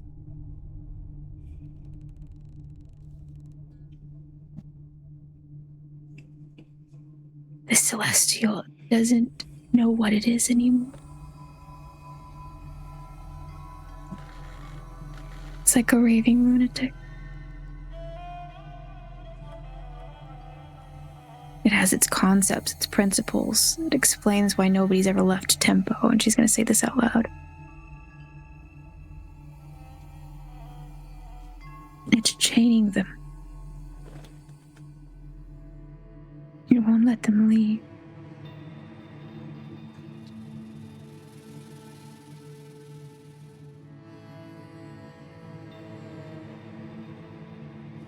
but it has to be getting its worship somehow, or it wouldn't survive.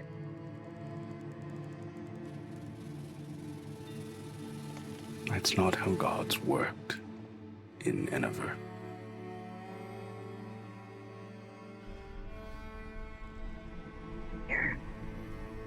They have to be Worship feared. wasn't what kept them going. It's fear.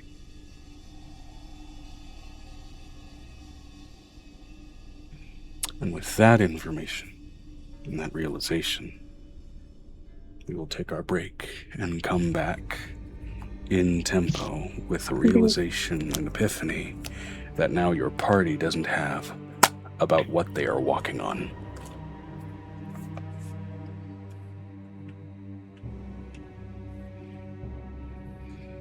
I think Violet might know, but Violet's the only one. She'll only have a hint with a steady realization of whatever she is on is not of Saria. That's about it. I have 𝕲𝖊𝖓 items. Will I be able to smell it? Oh, we're gonna have to tell that after the break. Aha! Uh-huh. Everybody, we're going to go on BRB. We're going to go ahead and take care of ourselves, take care of our animals, take care of our people. Hydrate. Do whatever we got to do so we don't dehydrate. And we'll be right back here in about 15 minutes. I know what I'm going to be doing outside of the surface, though. We're going to not be afraid of it. If we're not afraid of it, it can't have any power. The problem is they're making everybody afraid of it.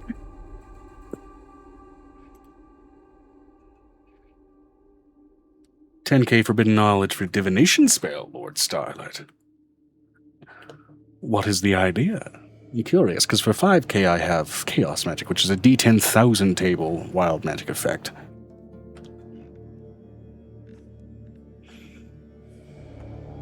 But what is this 10K idea? Because I'm more than happy to introduce more chaos that viewers can impose on my players.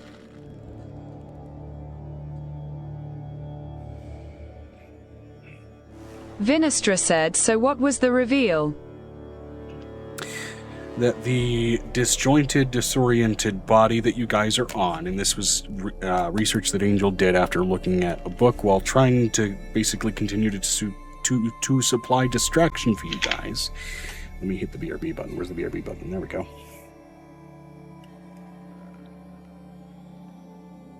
Now I think I'm going to disable the mute function on BRB because the private talk function has the mute function anyway, along with the blurred screen. So I might change the way that button operates. But Good. The BRB can kind of act as just a banter stage also. Yeah. With the private talk button being the thing that mutes us and then also blurs us out and blah, blah, blah, blah, blah. Well, I'm letting you know. I'm a genius as far as Angel goes. Well, you missed out on me completely having a stroke. Why? So he tried to read 𝕲𝖊𝖓 yeah, and our friend Lord Starlight here was talking about a 𝕲𝖊𝖓 shard that he was dealing with in his campaign that he added some wraith traits to. And while I was trying to say 𝕲𝖊𝖓 shard, my mouth kept saying 𝕲𝖊𝖓 shell.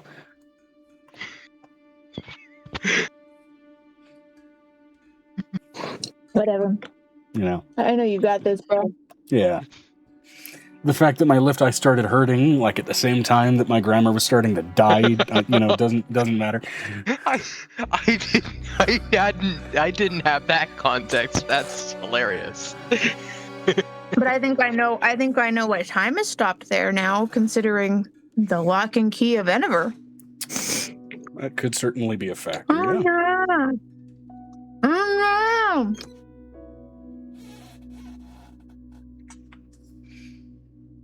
And then you were also directly cautioned by the King of the Hells about you sending some of your essence over there. Like, you better hope that doesn't turn into a bridge. That wasn't me. That was somebody already doing it. It was already broken before I got here.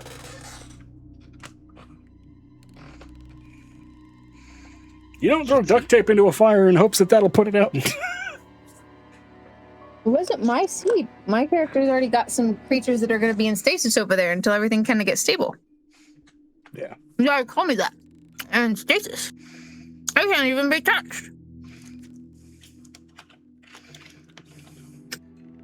Why are you asking all them questions, Joe?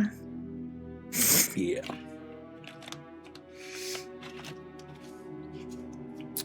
Oh no, it's a fluffy. I'm letting you know my parents are going home in a day. They're supposed to be here Wednesday. Wednesday. But They're gonna stay for a little while. My sister's also leaving tomorrow. Just barely spent any time with my grandma. let's get into it. You Sure. did just extract Avery's mother from that gibbet mimic, the gibbet. The mimit. The BRB is over. Sorry for interrupting there. Yeah, go ahead. I apologize. If you'd like to finish your statement, No, you may. I started to get on a train of thought. I am saying this for everybody. I'm letting you know she wanted to spend more time with my cousins than she did with my grandparents. Well, that's a douche move, ain't it? She always does that, though. One of them you can see and make a phone call at any time. The other is old.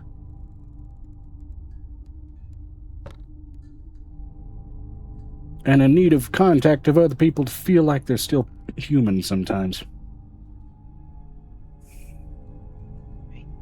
Mhm. Sweet boy. Not wrong. Yeah, let's go. Next week, y'all are doing a campaign based on Black Flag. That'll be cool. Hope you have fun with that, but let's get into it. So, I believe you guys are still on top of the head at the moment, just having gotten Avery's mother out of the gibbet. We were trying to find a place to camp because we need to camp. Yeah. How long is Avery unconscious? Are there like a roll I need to make or something I to get up? mean, Or? You're stable at this point, so it's going to be a matter of you will be able to come back up on a short rest, which would be an hour's wait time, in which you could also then roll a hit die to go ahead and restore some health, or someone can go ahead and roll an additional medicine check to try and give you back some HP. Got it. I have a question. How is Avery's Vinestra family? said Vi would pick Avery up and enter her pocket dimension. I have a question. How is Avery's family handling the... Good question. That We're is a good basically beating question. this shit.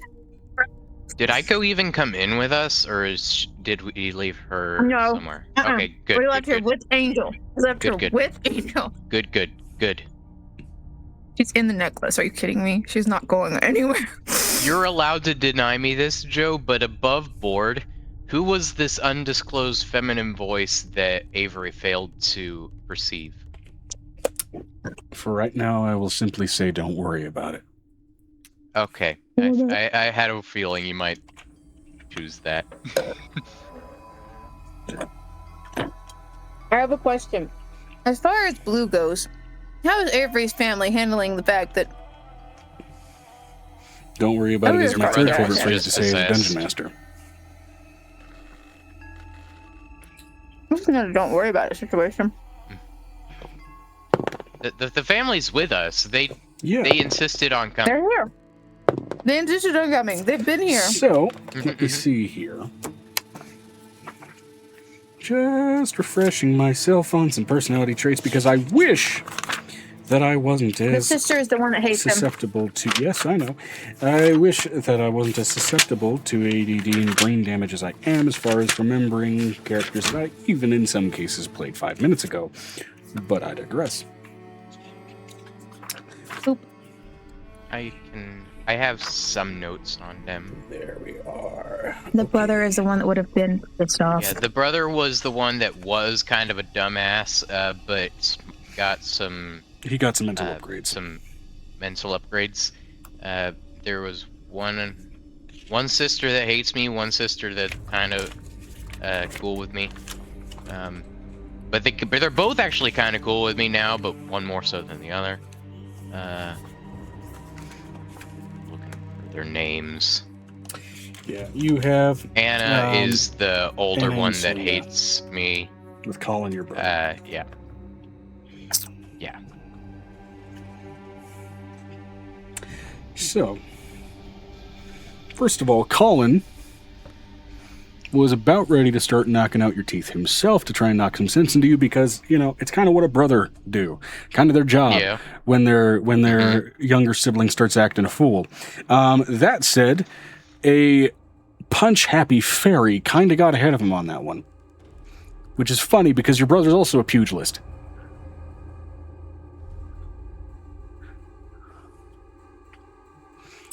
Now, beyond that, there's Selena and Annalie. Selena is just kind of looking with befuddled shock and sort of settled, contemplative caution, and Annalie's just sitting there like, you know, I was wondering when he'd finally break.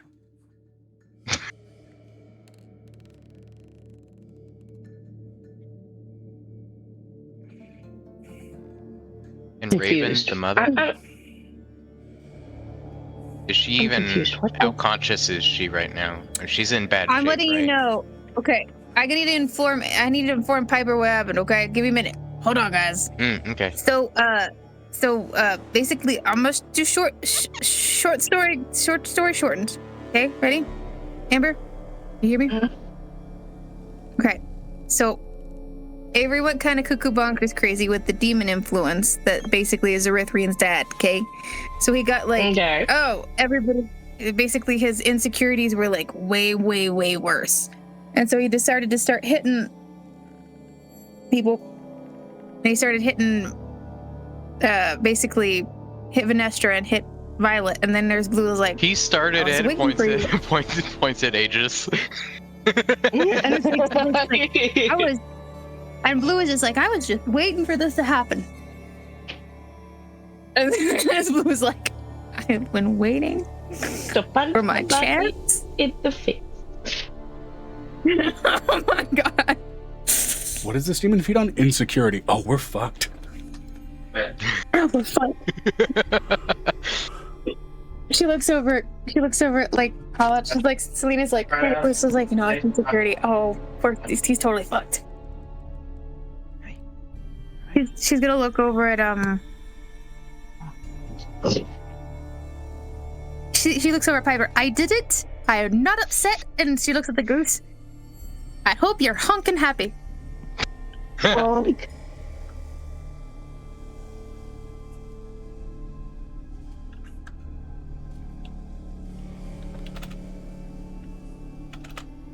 Can you tell everybody what you're saying in Goose, considering Blue can understand Goose?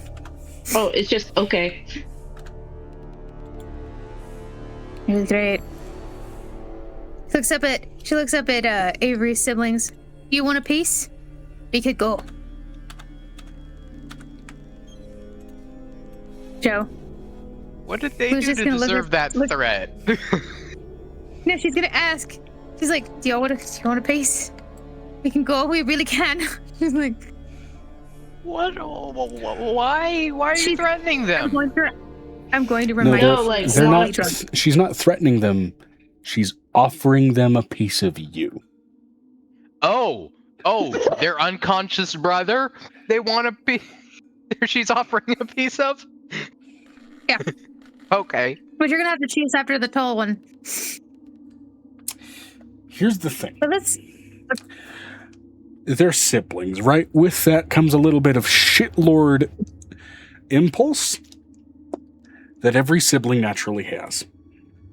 Yes. That said, each of them are going to be rolling with different modifiers. Most of them are going to have the common sense of he's unconscious.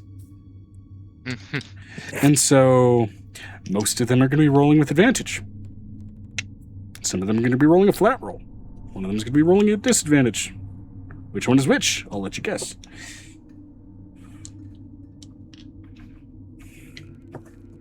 First, Colin. Natural- I assume. Natural 20. Yeah, I'm not doing that.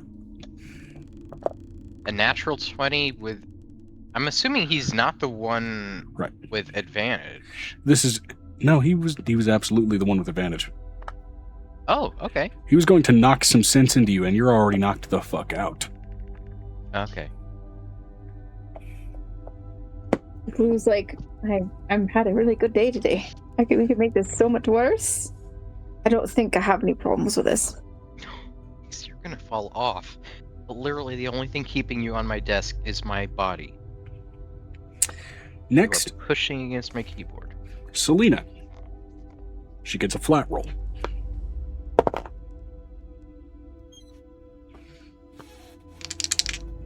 Then Anna Lee, who gets disadvantage.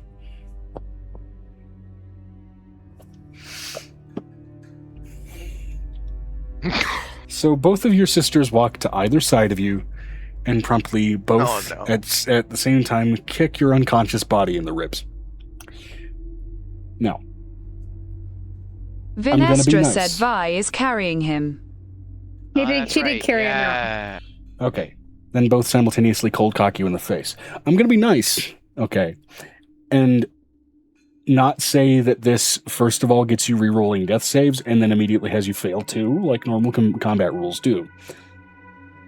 However, for shits and giggles, you are still stabilized. I want you to roll me a death saving throw. A death saving throw. Okay.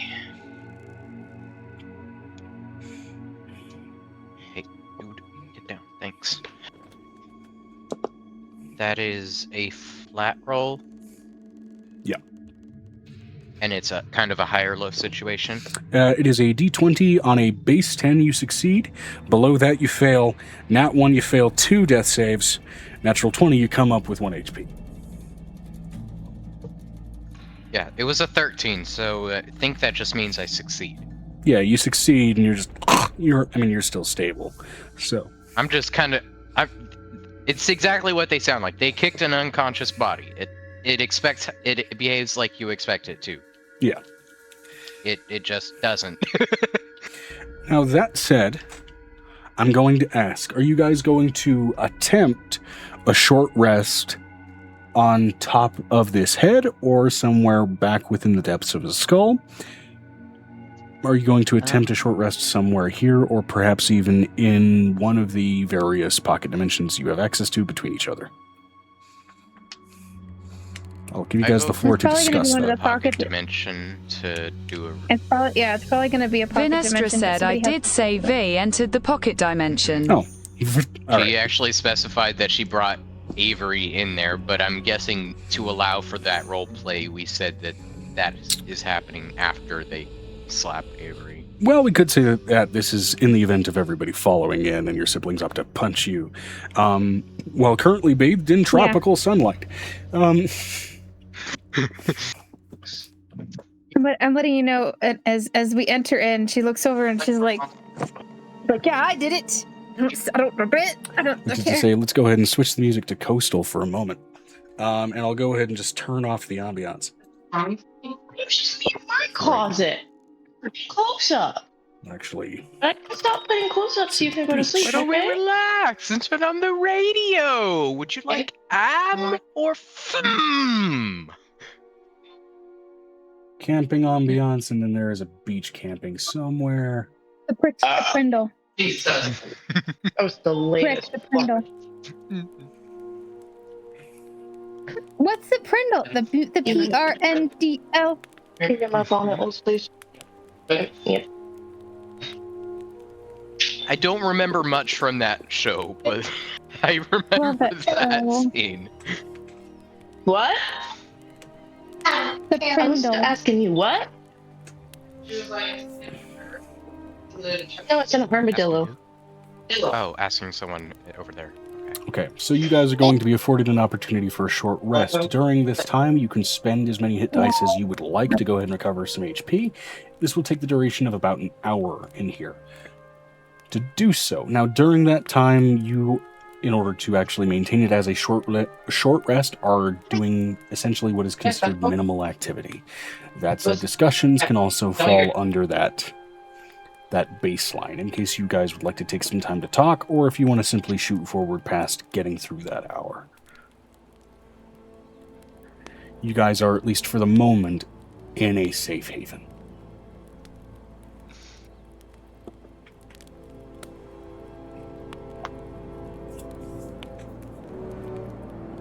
We're gonna get his mother stable. Okay. That's All what Blue is gonna do. Blue and Violet are gonna stabilize the mom. Cool. For sure. Yeah. With Piper assisting with the honks, telling us what to do. All right. Go ahead and roll me a medicine check.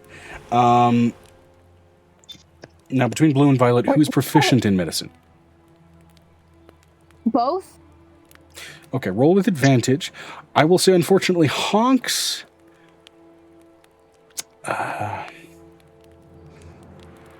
Amber. I would say normally honks are not necessarily a Amber. good enough indicator of aid in a medical situation. However, given that Piper has expertise in medicine, I will say that the goose is simply acting as basically a honking, quote-unquote, metal detector for areas to focus on during this medicine. So that will give you your extra +2.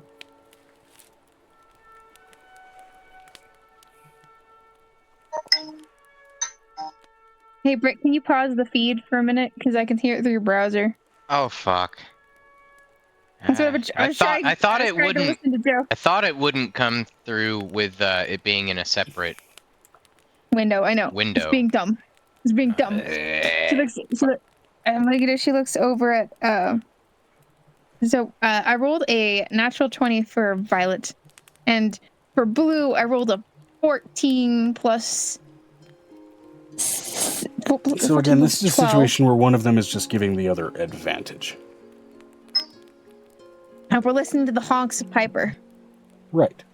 And Piper is granting an additional +2 to whomsoever is being granted 𝕲𝖊𝖓𝖓 said, I'm away from the computer. I could easily just talk Blue and Violet through because they have inherent speak with animals. True. Honk. Yep. All right, so full +2. So it looks like a bunch of honks. Explanatory honks.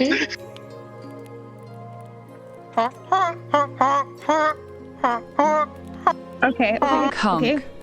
All right. Mm-hmm. Yes. 𝕱𝖔𝖗𝖙𝖊𝖓. Kyonk. There's like it's like at a 40, and then there's a moment where they're like trying to like sew one of the they're like sewing one of these like they're putting a suture through one of these like cuts that she's got. Poink. Like so at the 30-degree angle, at a 40-degree angle. You have to tell me which one it is. It's a 30 or 40. It's just honks.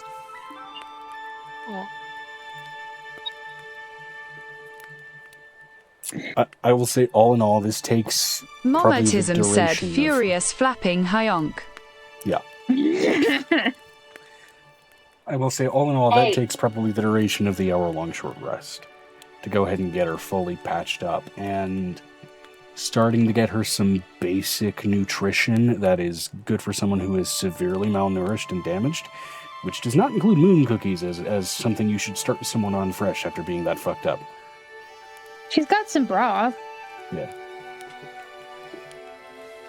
Violet is highly disappointed because literally all of her skin rations and food rations were literally wasted. Them they were at. And letting you know, there's like a full-on harumph face that Violet is making that she can't make go away because she keeps thinking about, she's pregnant, so the one thing she's been craving is skin cracklings for no reason. This is just like, I'm letting you know, she looks over at Halcyon, there's no more. It's empty. We need to get her And the some point is, pork skins. Halcyon didn't know they existed, by the way. Halcyon didn't know where all the bodies were. So it's like one of those moments of like, I don't know whether I'm more disconcerted or disappointed. I have a question. Yeah. Since pig is so biologically similar to human, could we get rid of her cannibalistic tendencies by feeding her pork? No? There is a slight difference. in the flavor. And at this point, I think it's a psychological damage-induced comfort food. Fair. I mean, hell, Hannibal Lecter gross, started his but cannibalism fair. because he had to eat his sister to survive. So, even as fucked up as that monster is, it started with just trauma. No, it's just because the monsters, there wasn't anything else to eat but weird people. Yeah. And demons. Yeah, weird people. The So some of first this person big you had to demon- eat was just a normal guy down there by the name of 𝕱𝖊𝖓𝖊𝖓𝖊𝖊𝖊𝖓. He was singing you a bunch of parody songs, but he was delicious. No. It was a bug. It was a bug man. I remember because I wrote it down. It was a bug man. You're still picking the polka out of your teeth. Shit. Shoot over at Okay, I have a question. Does the mother finally come to at this point? For the duration of kind of working on her with that role, I would say you get her stabilized and get her reasonably. I'm gonna be generous here and roll a d6 for the amount of HP that she recovers. All right. We gave her a major Momotism healing said potion. pulls suspicious bag of cracklings from 𝕱𝖓𝖓𝖓𝖊𝖓𝖊𝖘. Cannibal honk. Oh my goodness. It's a new goose death metal band, Cannibal Honk. Oh my god.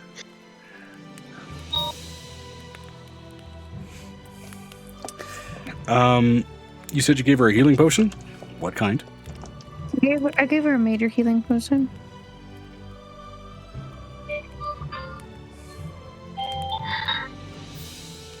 Okay, so go ahead and roll the dice for that. It's going to be, hold on, major? Mm-hmm. I don't think there's one that's labeled as major. Hold on. Yes, there is.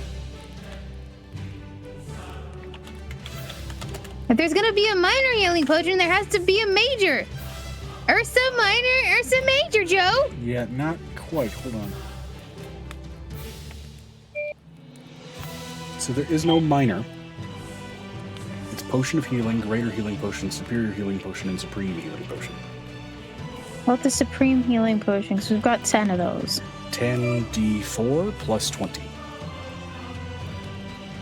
Get out all your caltrops. Boop.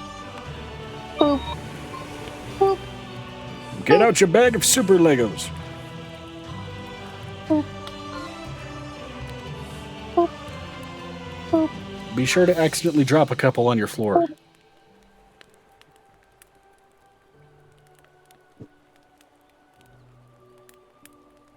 88?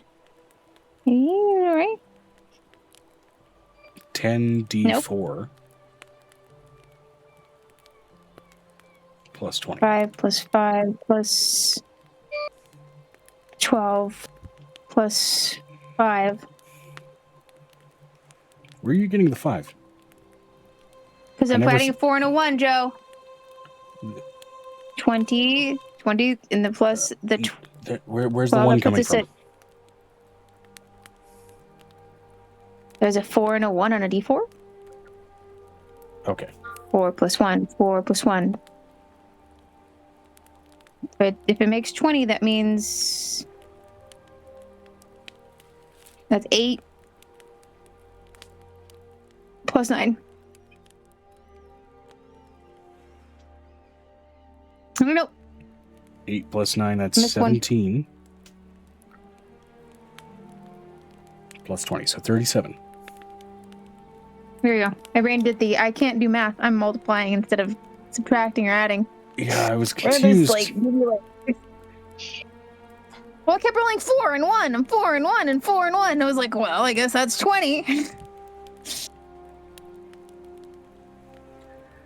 So 37 is more than enough HP. Eventually she comes back to consciousness immediately, kind of in a moment of shock, kind of swinging out defensively before she,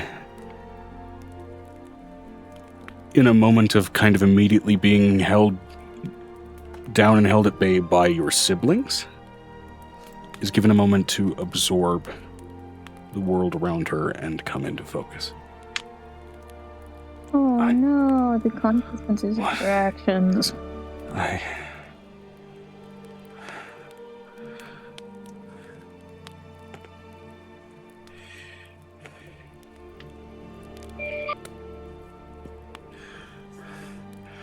Anna? Selena, go. She's taking a moment, half saying the words of your siblings before her sight just zeroes in and focuses dead on you, Avery.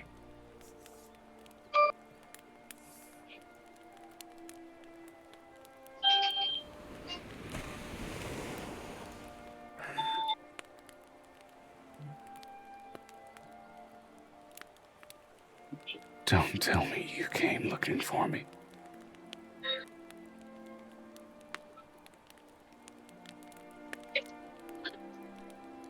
Don't tell me you got trapped here.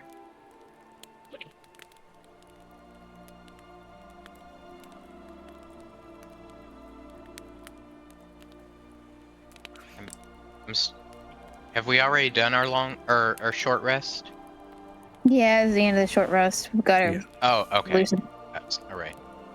Don't tell me what? Oh. What did she say? No. Don't tell me you got trapped here. I don't. Don't tell think me after we're trapped. all the hell that your dad and I just went through. Mom. That my all of you. Oh my God! All of my babies are trapped here. What the? Mom.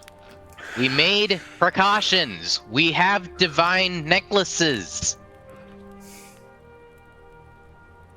It's not always a good precaution. It's not the only precaution we've brought. Oh. She looks over at Piper. That's right. That's right. Why is there a goose? How many hours has it been, by the way, at this point? Like 2 hours have passed? Yeah. It's an arch goose. Okay. Flaps wings and bows, like a gentleman kind of does. Wing to chest and bows. Honk. I do have a question, though. Maybe I missed it, but whatever happened to the demon that was possessing Avery? I remember last session we left off that he was. Oh, he just left. His He essence walked just off. left. He yeeted. Cool. You were sufficiently convenient. damaged enough that he was satisfied with how badly you were hurt. And left. 𝕲𝖓𝖓 said, I did ask a question about that Joe. Yeah. It wasn't. It was an influence kind of getting purged out. It wasn't so much the demon getting purged from his body. So it was not something that you unfortunately could soul trap or anything like that at the time. Nope. Thanks. Yeah. I will say I don't have much brain, so I shall just be full goose. Megan can interpret however she so pleases. Oh my God, I love the fact. Yeah, no, I was really enjoying the goosing. Yeah, no, it's been a long week, and I have to go places tomorrow. Where are you going tomorrow? Visit my cousin. Oh. It's more like I'm just Yeah. tired, and that's more driving, which But is how- tired. I also have to get up early tomorrow, but I can stay for another couple hours.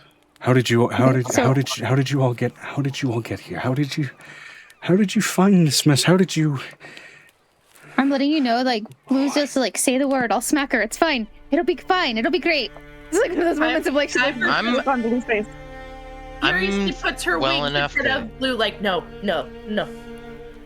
You're okay. I'm gonna kneel down and put my hand on her shoulder and cast Calm Emotions.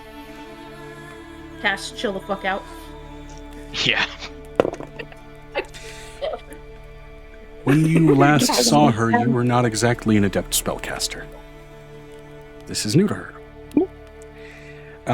So she's going to roll to attempt to resist this, just still as she's kind of rolling through the shock of the moment. What is your spell save DC? Yeah, the spell save DC is 22. And detect emotions. Okay, with a 16. She makes a modified 21 and just fails. I mean, also, it's not a saving throw. The creature can choose to fail. Oh, wait, no, that's wrong. I misread I it. believe it's a wisdom save. If they choose to fight it. Charisma saving throw. Charisma? Oh. Well, that's a little different. Yeah, no, she definitely fails. And she immediately settles. Just kind of...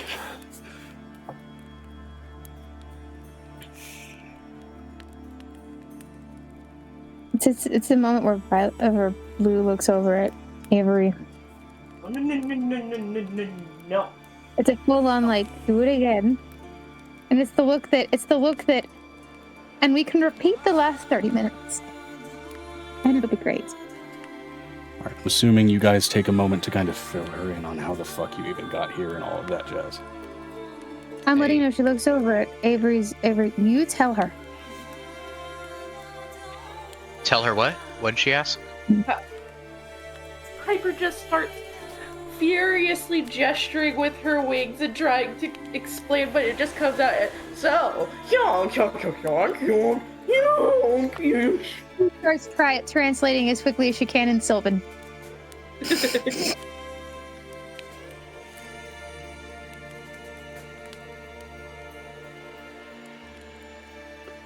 Right. And I decided to be a goose because I got scared, and now I'm stuck as a goose. Yay!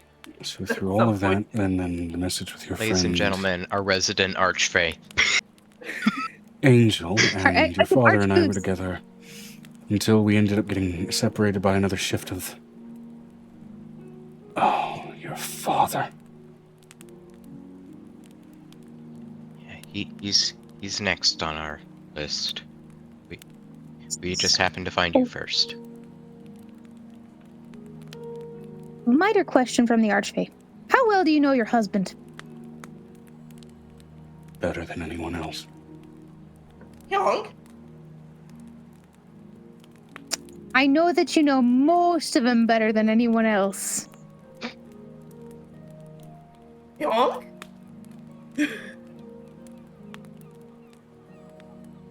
I mean Piper's this with like, "What? utmost What are you disrespect. I talking will about? not What?" be talked down about my relationship with my husband. I'm a whisper. I'm a whisper in her ear. That is the reincarnated god Amoras. No, No. This is Blue. Angel ain't here. That's a this is blue blue. Okay. We're good. Okay, That is a we're very good. angry Blue Archfey. I'm like, she's gonna get smitten in a bad way. Smited, Nope. I guess. The Fae can still do Smoked. it. The Fae will. Smoked. He would. God smite. Fae smoked. They smoked. She looks over at, well, how do I want to do this?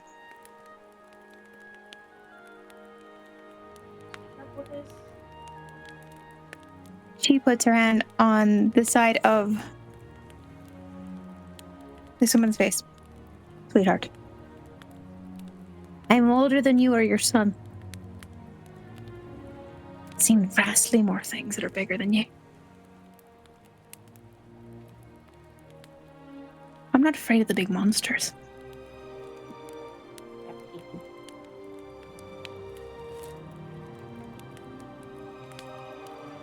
I'm asking the question because that's a demon lord. And I don't know if we're ready to handle it, considering who his son was.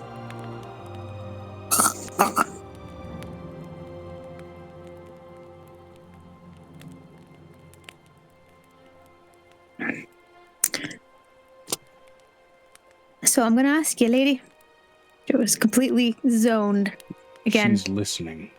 I'm not zoned out. She's listening. Am I going to have to fear your husband trying to kill me?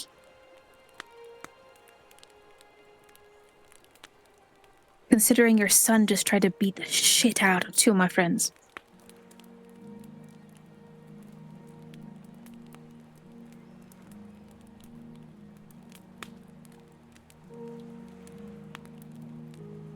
My yonk some husband has more the because of strongest a will I know. demon. Repeat that, Joe. My husband has the strongest will I know. Good. Great.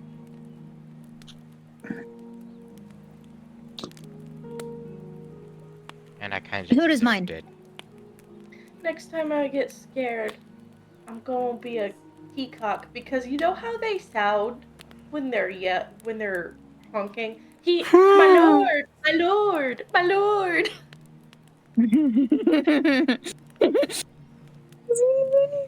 He looks over at he looks over at Avery. You did the best you could. That demon lord is older than both of us. Well, And that's me saying it. I appreciate it, but I still want to thank you. But also, couldn't you have been just a little gentler? Just a little. Well, I couldn't. No, I've been waiting. I'm sorry. You had to get your ass handed to you. Avery, You as can- you are this trying to is move This around, is you the are thing feeling about joints D&D. pop that you didn't can know choose could pop. to go for blood and death, or you can go for knocking someone out. What'd you say, Joe? Avery, as you are moving around, you are feeling joints pop that you didn't know could pop and didn't know there were joints there. That's not joints. That's fractured bones.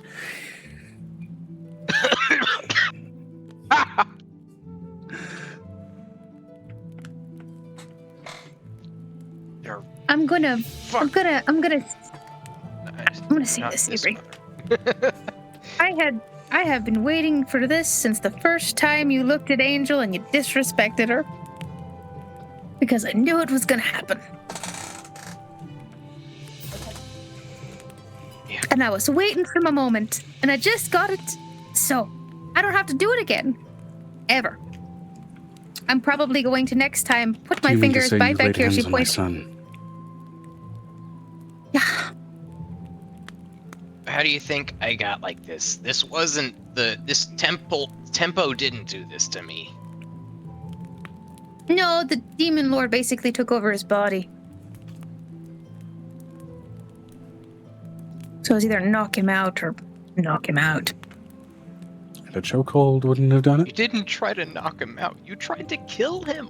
You had to roll death saving throws.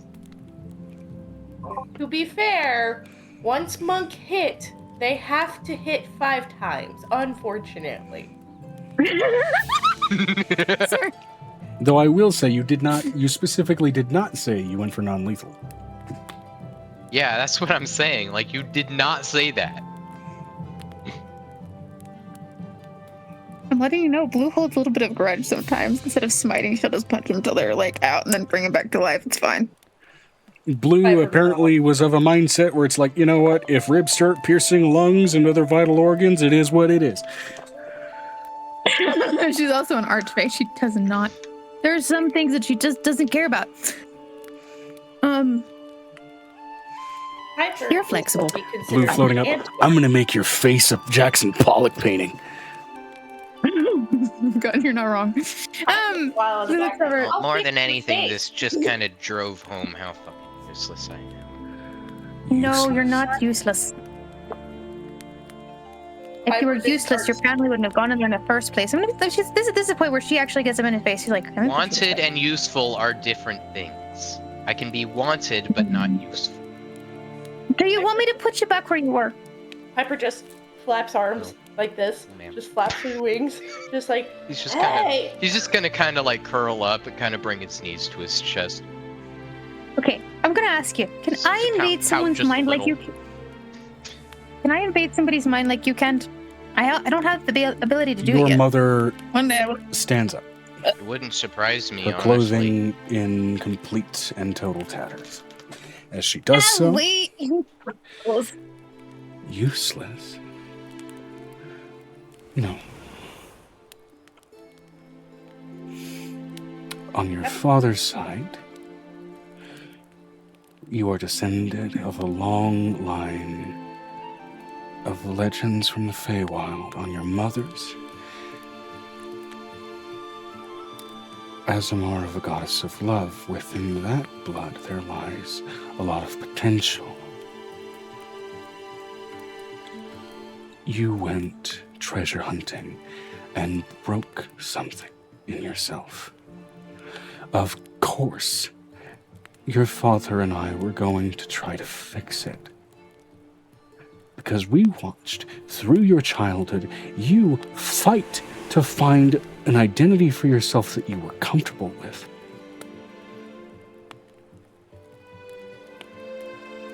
Without ever really understanding the one you inherited. Useless. No.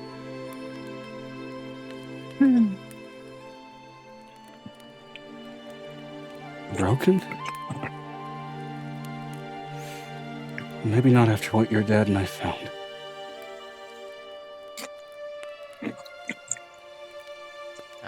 Just hug her.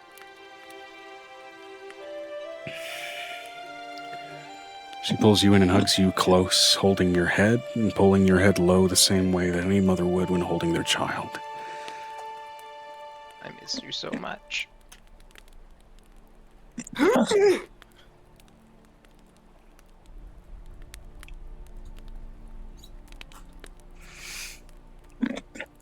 I missed all of you.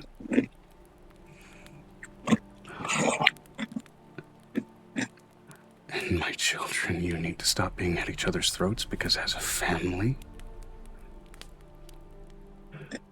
you all have so much you can do.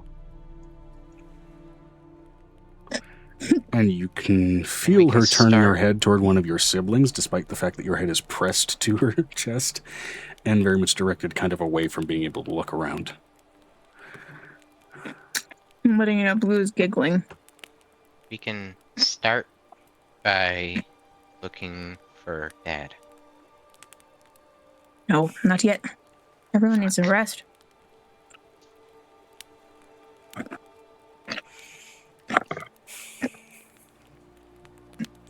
Do you know what damage you did to Violet? Yeah, I know. I'm just anxious. We've seen that. It's gonna be fine. Piper just waving her goose arms. But you're right. Yeah, we all need to lick our wounds a bit. Not just that. Look, brother.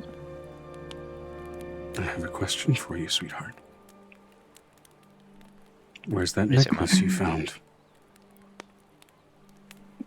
Which necklace? The skin time one. divine necklace or The one that the brain got one? you poisoned, sweetheart. The brain. It's still here. I keep it with me. It's the source of my power, but it's not dangerous on its own. Oh, it's not dangerous. It nearly How got you long killed have today. you been fighting what it gave you?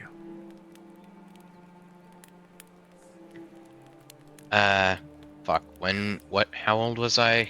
Isn't it 5 Shit. years? Like 5 years, 6 years? I'm looking at my backstory. Hold up. Scroll. Oh, fuck. I don't have a whole lot. Life events? it doesn't say when. If you don't Shit. have anything written down, you can make something up and it's canon now. Okay. Hold up. Then I'll say You said y'all were currently 16. What age are you now? currently 24 years of age. I'll say So, I 8 was years. fucking 19 and I've been fighting this for 5 years. There. Oh, okay. Well, you were 16. You told us you were 16 when you found it. Okay, thank you, So 8 eidetic years. memory. You were 16. I was 16 when? You were 16 You were when you found it. 16 when you found it. When I found. Okay, I was 16 when It's written on my notebook. I was 16 It's- when I found the neck. Well, that just answers the question because I am 24 now, so I would have been fighting it for 8 years. 10 years. No. Yeah, you're right. 8 8 years. Question for the 16, two 17, 18, 19. overtly powerful fae in the room, geese included. I'm letting you know at this point. Blue also honks in unison with. What do you mean and goose included? I want to make sure I have the right idea that you have said that the necklace, that my vestige is not dangerous Right. to me, No. right? It is not strictly dangerous to you. However, it was the thing that poisoned you, which means it's a bit of a mixed message. Well, Mixed yes. messages. I took it as the corrupt magic surrounding this thing is what poisoned me. I'm letting you know when she talks to both me and Piper, there's just like a collective two-headed like turn and honk. Okay. Like, what do you mean, goose included? I'm already a archfey. I'm insulted. Changelings are technically a type of fae, yes? That's what you mean. Agreed. Why do they change shape? To cause chaos and get some laughs. I don't know. Are we talking about the original reason, like back on like Earth? Or are we talking about the region, like, what are we talking? Are we talking about the root of the word? Are we talking about, there's many thoughts on this. Okay, let's take it to what a changeling is a little bit related to. Why does a chameleon change color? Mood? Hide. Camouflage. No. To They blend change in. color based on their mood. Mood Oh. and survival. It's mostly just mood. It's also survival, Amber. It's both. It's both. They don't want to die.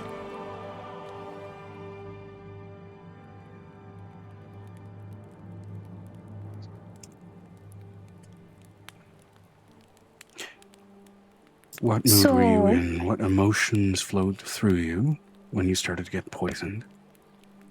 My child. So, first was excitement at finding an interesting looking treasure. I wouldn't say the fierce. I'm asking the DM, what does the onset look like? Is it like actual radiation where the onset's gradual over time? It was And I wouldn't have. a sudden flash of rot, like dropping the screwdriver from the demon core. Right. Immediate flesh peel, like a fucking radiation grenade.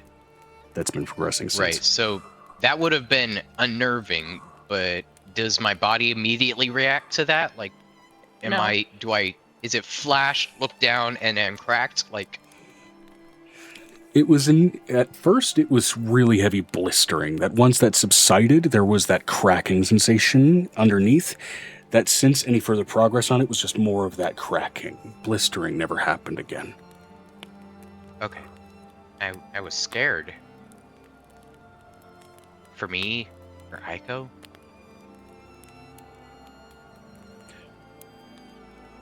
Go back to that.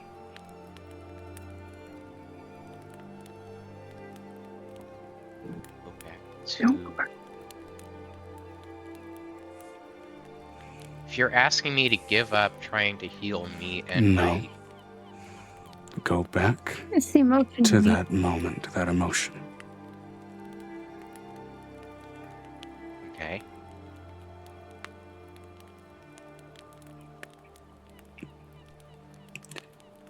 It's pretty simple to recall the direct emotion from a traumatic event. It's not exactly hard to do. No, Focus on it. I'm doing it. Think back to everything you saw from the flash of pain and everything that happened in that exact moment. And she's basically asking you to, in full detail, to the best of your ability, reconstruct that memory.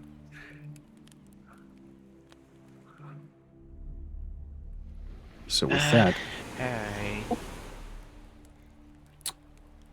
have a question. Can minor? Well, actually, I'll just read it about it. But I'm wondering if minor illusion can create a picture. Like, if I could just recreate the memory and kind of like stream minor it illusion to a explicitly. minor illusion.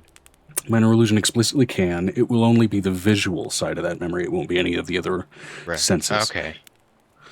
That said, traumatic memories are often to some degree repressed. So, I will say, go ahead and give me a history check. You are being actively calmly helped here. And you are also trying to project this through magical illusion. So your DC is being lowered. Is this a flat disadvantage? There is no disadvantage here. Just roll. Okay.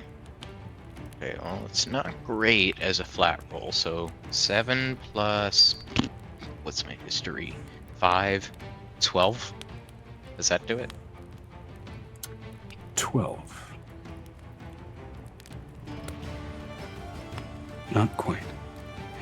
You go back to that moment and you get that flash. Wait. I Mhm. want to use one of my inspirations. Not like an inspiration, but like one of my additions or something. I want to make this roll. Sure. You do have an instant success somewhere from like 2 episodes ago. Yeah. I'm going. I have it in a pinned message. That's what I'm getting to right now. Addition dice. Add to any roll. I'm gonna use that. And it's a d6. It was 12 plus 6, making it an 18. 18. Okay. So, on an 18, you project out that illusion, and after that flash, you can feel that moment of sort of repressed memory where that flash happens, and then the next thought you have is trying to carry both you and Aiko out of the facility, but you're trying to focus on what happened immediately after the flash. That moment of injury, really focusing on when it happened, the blistering, the cracking, focusing on the pain and the hurt. And what doesn't come in through the illusion, but what you're suddenly reminded of, is what you were hearing at the time. Now I have a question. Who are you connected to telepathically right now? Violet. It's really... I don't have any problems with being connected telepathically to anyone in my party, so it's really whoever is willing to post that connection. Blue, Okay. Blue, in order to hurt you, couldn't connect with you mentally. It'd be Violet. Piper is like. Mind shielding. Yep. No, I'm not wearing that today. I was not wearing No, that before becoming 𝕱𝖊𝖓𝖊𝖓𝖊𝖘 goose. Okay, well. Then we Okay, misspoke so some things that happened to the goose earlier, but that's fine. I'll leave it as is. Yeah. So apparently that makes it Violet, possibly Piper, and I believe Benestra also. And by that extent, Amira. I'm not sure. Okay. Tell me if I'm wrong, of course. Yeah. Well, I'm pretty sure that's everybody, unless Finestra and Amira had some specific protections against that connection, which I don't think they did, but I'm not sure. Is Halcyon with us? I can't remember if he... Halcyon is among you guys, yeah. I can't remember if he allowed a connection or not. No, he turned his off. Okay. Yeah. Cool. And that's He probably does not like to everyone. be constantly connected to people. I dealt with enough mental noise with my family. I don't do it with anybody. Hey, I don't Except for try to me. force it on people very often, so... I do it with Except you, for me. Violet. It really enhances our bedtime rituals. Shut up. Yeah. Physically like this. No. No. There's a snicker. There's a snicker from Of course. Avery. Of course. Of course that's true.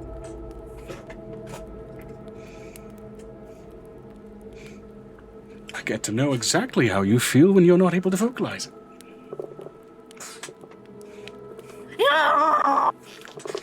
I'm going to kill him.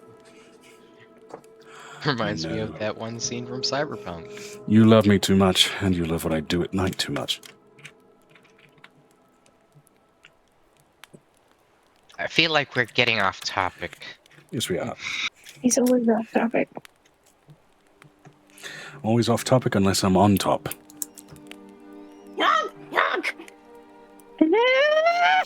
So this is the point that Blue looks over. I will take my fist to your face, light boy. I'm sure you and Snips get up to the same kinds of discussions, but back to the point. Without Halcyon being a shit. really thinking back to that moment, there's what you began to hear as the whispers finally begin to curl back into your mind. And there was that haunting sense, the mind flayers, those different psionic parasites that tried to push their way in. And you're getting flashes over and over and over of that wasteland with that neurological skyscape and that indigo light that bathed down on everything around you.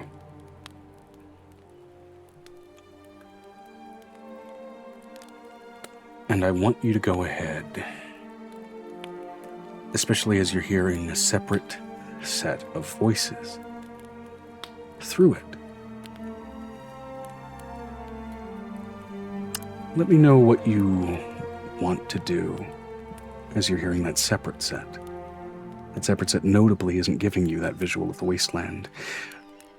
You know you didn't have the time to focus on that separate set as it wasn't as commanding as the Mind Flayer ones. It wasn't as imposing, wasn't as fear-bound. It wasn't what got your legs moving. It was oddly persuasive, but you were driven away. Right, so recap, because I was also trying to take notes at the same time on this.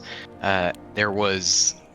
So as I'm revisiting, I'm hearing the Mind Flayers and the psionic parasites and all that, but you said there was a second set of commands? Yeah, everything that at the time kind of coincided with especially the corruptive nature of the magic that you'd encountered, and especially got so much worse as you got injured. But there was a second voice when you touched it. It was persuasive, it was calming, it was present, and it was drawing you in before you had the chance to focus on it at the time. You were driven away, fighting to pull Echo and yourself out of that place to avoid hopefully being destroyed, eaten. You weren't really sure. You were in survival mode after getting hurt like you were. How did I end up with a necklace? I thought you said that the necklace was the core of... The necklace was the core. You eventually had the core itself bound to a chain to turn it into a necklace to have it on your person. Okay. So I grabbed the necklace and then grabbed Eiko to get out? Yes. Or I grabbed the core and then okay. Yeah. Got it. So, about those second... In acknowledging kind of that presence of those voices in that memory, looping over it before that moment to run, what do you do? Well, that... Wait, what? I'm acknowledging the voices. I don't... That's what I'm doing, yeah? Yeah. But I don't know what they are saying. Okay, my point is, are you just kind of dipping over the surface of the memory, or are you trying to push a little deeper in to see if you can gain an understanding that you didn't have at the time? I want to see if I can glean what those voices were saying. Okay, cool. Go ahead and give me an intelligence saving throw.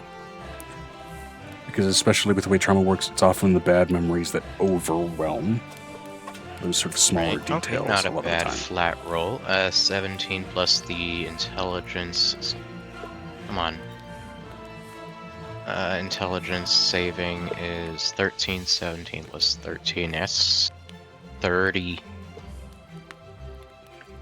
30. Okay. As everybody else is hearing, that is connected to this, you are able to hear this then. So, let me go ahead and... First of all, 30 was the DC in pushing into this memory.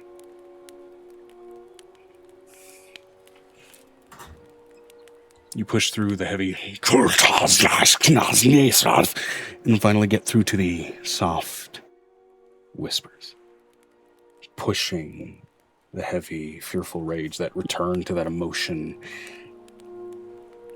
into the background, and just barreling into as hard as you can that curiosity.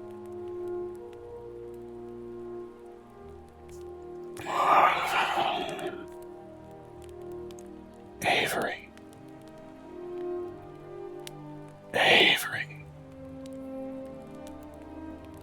You can practically feel your hand the first time it touched the medallion. All over again. Before the pain, before anything else. It was barely even like you were touching metal. As stagnant as it is now, it felt so alive then.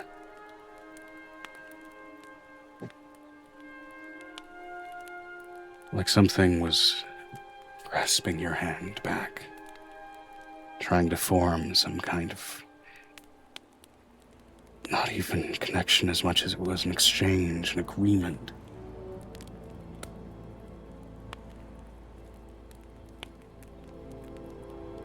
Get me out of here, and I will show you.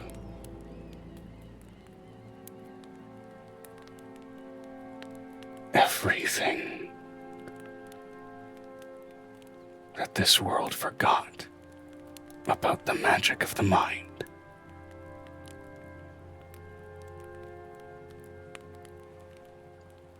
Avery, please. Do this for me, and I will do those wonders for you. You remember a moment of wanting to form an answer. Before, and suddenly burning, flashing, tearing. The hand that touched the 𝕱𝖊𝖓𝖊𝖓 was burned for daring to. Poison seeped into your skin, your flesh, your bone, your mind, as you felt even that break in places.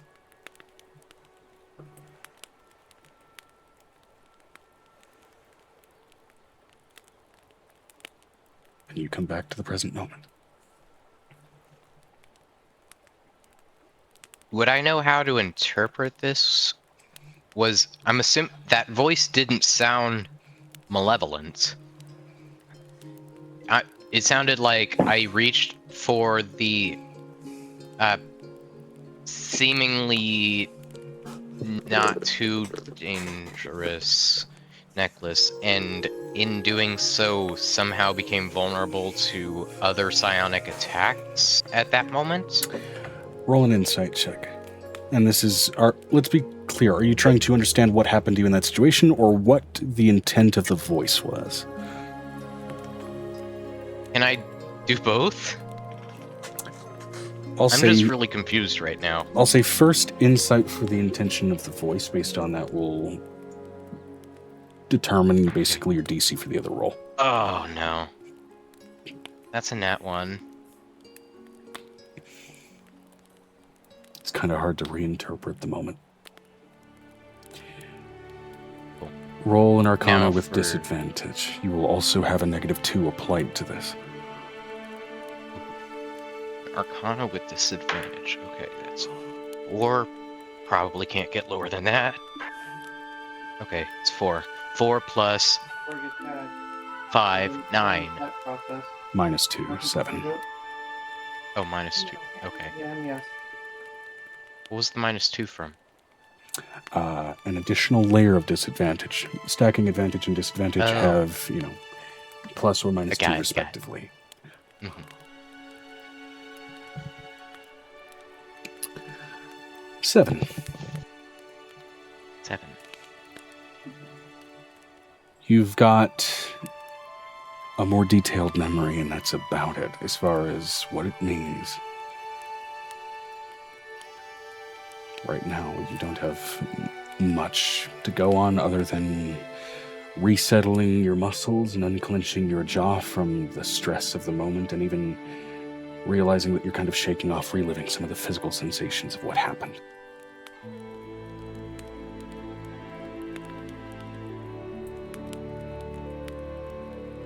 One thing is for absolute certain, you haven't heard that voice since.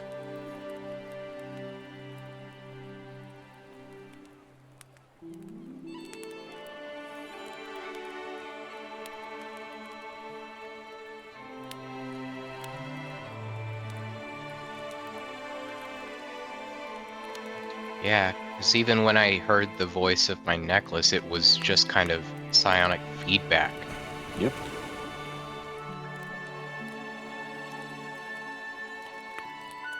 Reflective of your own, reflective of collections of others, but it was never quite that voice.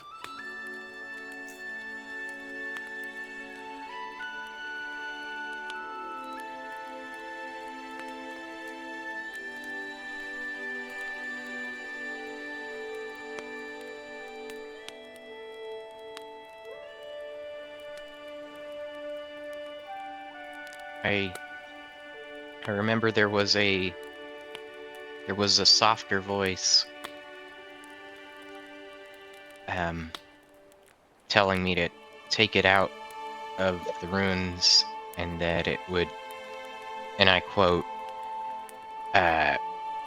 show me what the world forgot about the mind, magic of the mind.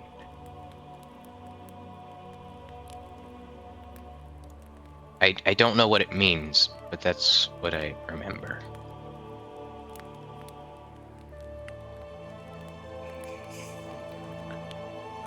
It's a start.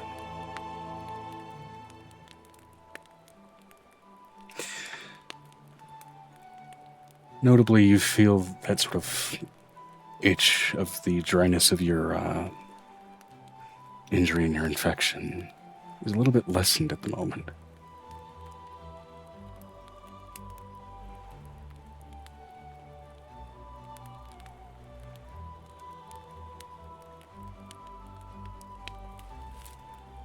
Looking down at yourself, it has regressed somewhat as well.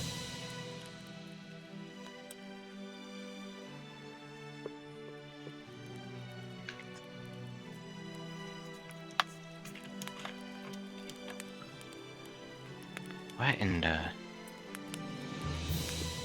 What? I'm sure you have found some info on this that I haven't yet during these 8 years or however long it's been for you down here. But I think it can wait till we're in a safer place. We have to get your father. Indeed. But we need to make sure everyone's ready. We never know what we're gonna have to encounter. We don't know if that seer is gonna be waiting right around the corner or right outside the door when we leave. Your father kept saying a lot of things about a missing piece. He never quite told me what he meant.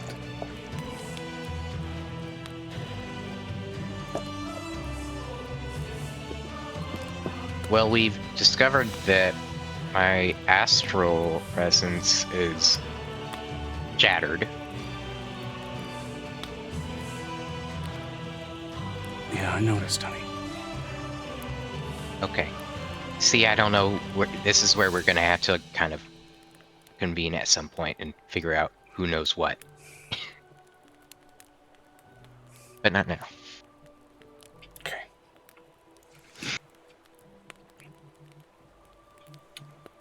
So, with that, I'd say the short rest concludes.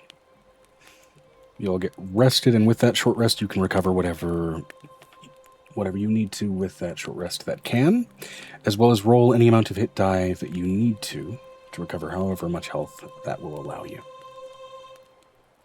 How many hit die does that give me? However many your From that collective rest. level supplies, which at the moment you guys are level 25. You can roll as many of those Wait, as it goes. We're getting a full heal from this short rest? you will heal as much from as many hit die as you want to use. That's how short rests work. Long rests will just flat recover everything. Short rests, you roll from your pool of hit die to recover. So, this is the first time I've done this, so sorry for the noobish moment here. It's all The good. hit die section on my sheet says 20 out of 20 d6, 5 out of 5 d8. How do I use these? So that's going to be 5d8 for your artificer levels and 20d6 for your sorcerer levels. You can basically, starting from your most recent levels, which would be your artificer levels, you can roll as many d8s as you would like for health recovery, plus your constitution modifier. Well, actually, flat d8s for health recovery, and then you can keep going until you either fully recover your health or you run out of hit dice. Got it. Okay. So it's not like Baldur's Gate and where for the if you do a short rest, D6s, you only recover however many. The D6s are your are your sorcerer levels, but you do them in order of your level ups essentially. So in this case, you are knocking out your artificer levels first, which is 5d8 for health recovery, and then going from there. This goes for anybody else taking a short rest. Right. Give me a moment then, because I'm missing a lot of health. Actually, what is my health level? Because it was 0. Right. You recovered... Let's see.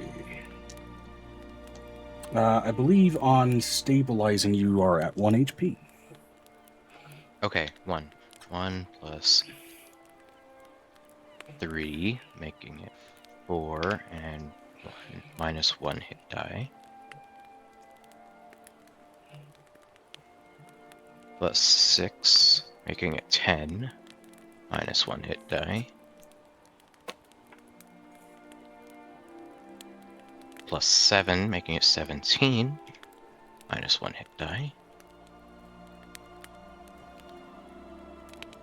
Another 7, making it 24, minus 1 hit die. You can also bulk roll, and for any that go in excess of your total, you can just return back to your pool.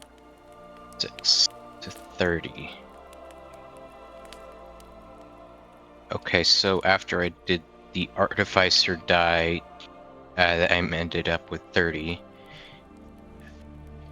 And okay, so how many of the d6s can I roll? 20. Oh, okay, I can use as many. Then I'll just do it like 2 at a time until I get close. Or maybe 3 at a time. Yeah, and again, you can bulk roll and then cite back to the digital roll total, and for any that go in excess of your total, you can just return those to your pool. Okay, so to bulk roll, I'm just gonna... Vinestra said, question Joe. Yeah. During the short rest, would Vi and Amira be able to do the ideas I sent and benefit from the short rest? I assume no. Let me double check here. We'll do 10. Because there is no time dilation at the moment present in that domain. Plus 36, makes 66 minus... Let's see.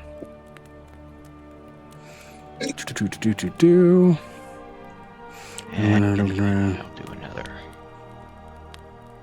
another 10. Let's see.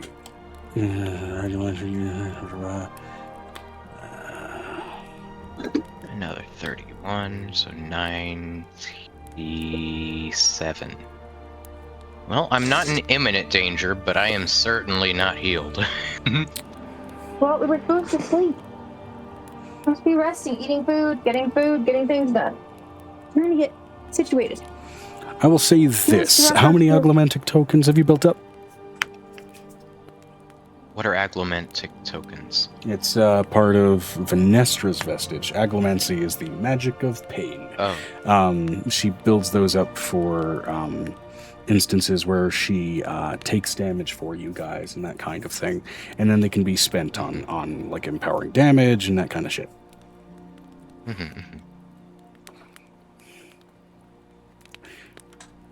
I was worried this was some artificer shit that I haven't been able to integrate with the shoddy Roll20. Okay. Man, you've just been racking those up and not spending them. Okay. Where? She all right. Say that, or she DM you that? Or like... Yeah. Okay.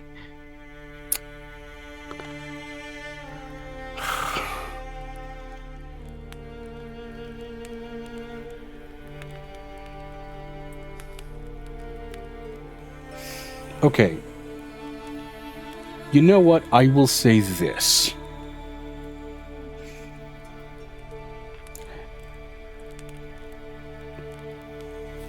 if you wanted to spend...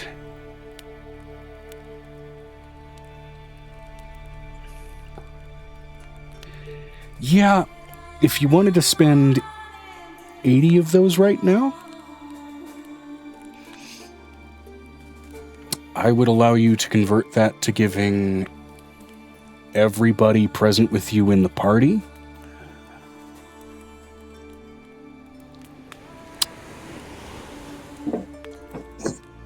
100 temporary hit points.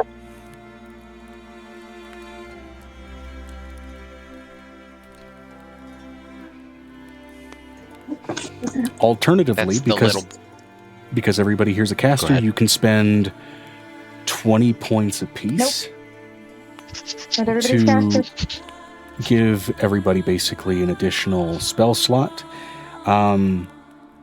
This will be starting at first level and then scaling up to 40, etc. for any level above that.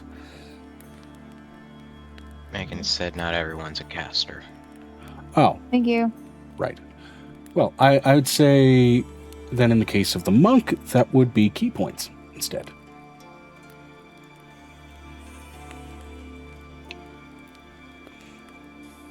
Either way, it's a resource. And you know what? 20 seems a little high for that. Let's say 10 apiece.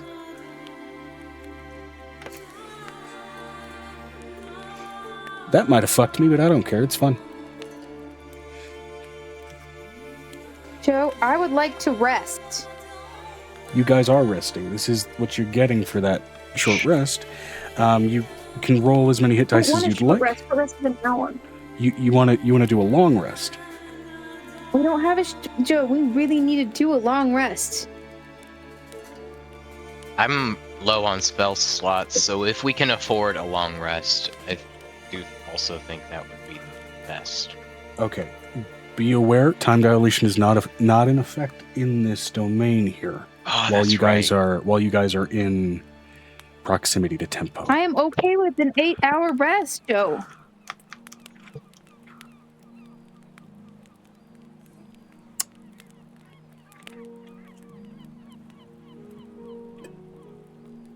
Vinestra said 8 hours for the bad guy to do stuff to Avery's dad. That's the risk.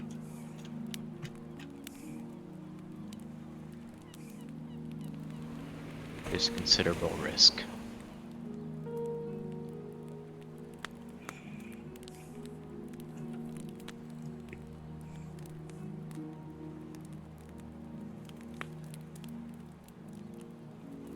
Blue's gonna do something right now. I really need to start crying. Come on, guys. I'm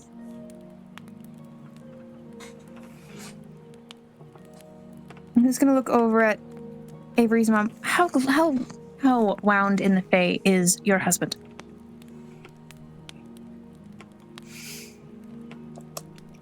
How wound in the Fae?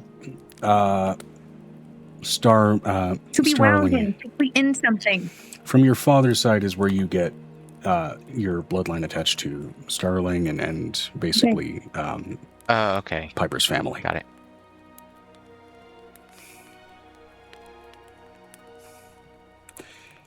Mostly just family history. But he has shown occasional use of wild magic.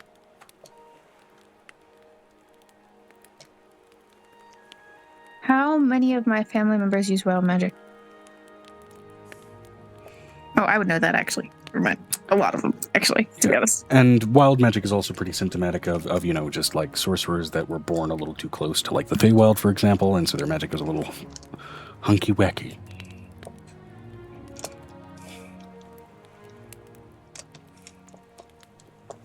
I'm wondering.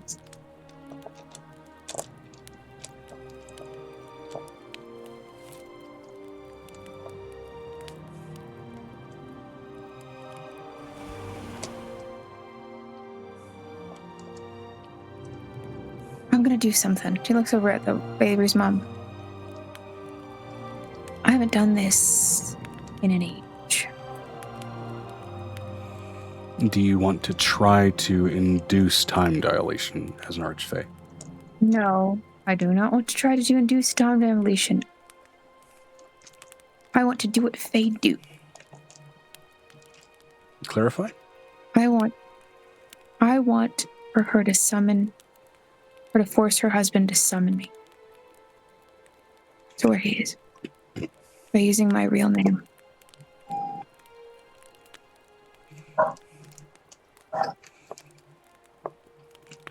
To that, Xander perks up. Xander, I'm gonna have you call my name back.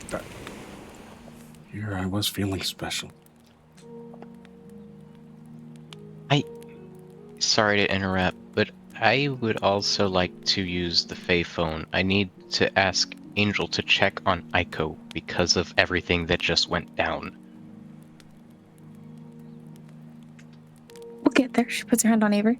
I plan on letting you call him. I'm not calling him. This is going to have to be something she uses with Amoris's connection. To forces him to say a name in his sleep. I need him to say it. And not know what he's saying.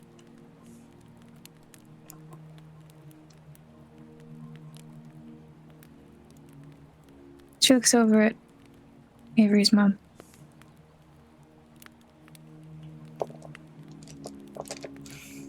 I don't know that I still have connection with him. I can try. You always have a connection. She touches the heart thread that attaches the two of them. Amora always connects her followers.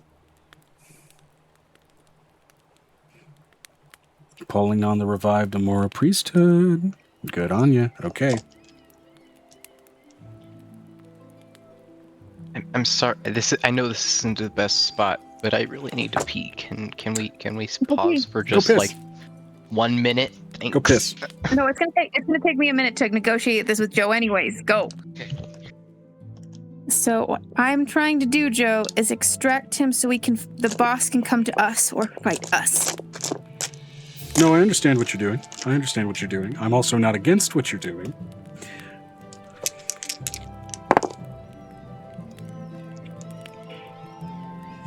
I promise you, I'm very much not being difficult. I'm very excited that you're pulling on this thread.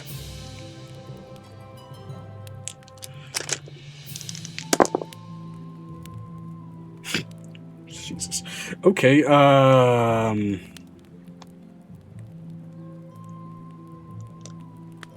cool.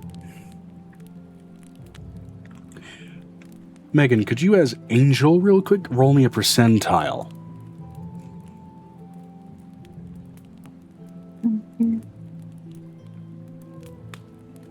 Do I want to aim for anything?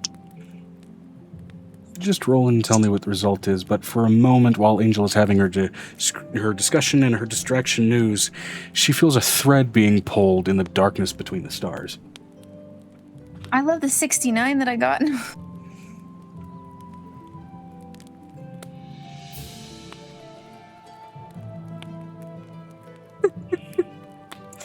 It's incredible. For the sake of this, because it's not sexy, I will not say it's an auto success. But I will ask this: do you want to keep that roll, or do you want to use an inspiration die? I'm not saying what the result is.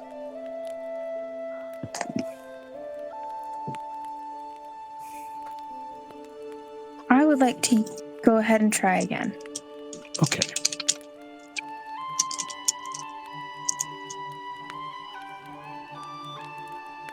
$42? What are we doing? Fucking dumb. Okay. So, Blue is persuading good old little Raven Starling to try and draw on her connection as a priestess of Amora, or in this case, Amoris, to her connection to her husband in Ulysses Cordell Starling, to try and draw him here. And out of the clutches of 𝕲𝖊𝖓. If he calls us with the Fae phone, we can pull him through the phone. Well, What was said was said. Now, a 69. Nice. Sorry, a 42 is a gimme. The 69, I will say above table, would have been a failure, as it would have been outside of their range, despite the fact that it's a great roll and usually works for more stuff in regards to brown chicka wow wows. This ain't quite that. Brown chicka brown cow. This is less brown chicka wow wow and more Bowser's Castle plus blood and gore.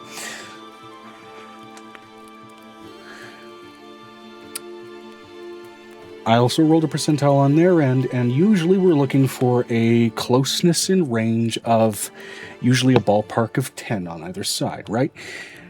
They got within a range of 3, actually. Sorry, no, a range of 2, excuse me, with a 19 and a 21. Had you rolled too far outside of their range, they would have established a connection but not been drawn. You got the gimme from Angel. So, a connection is established, and suddenly the thread is pulled with rapidity. Now with that, Venestra, you suddenly feel an entity being drawn directly toward entry to your demiplane. Do you allow it access, not knowing what it is, but knowing what your friends are doing?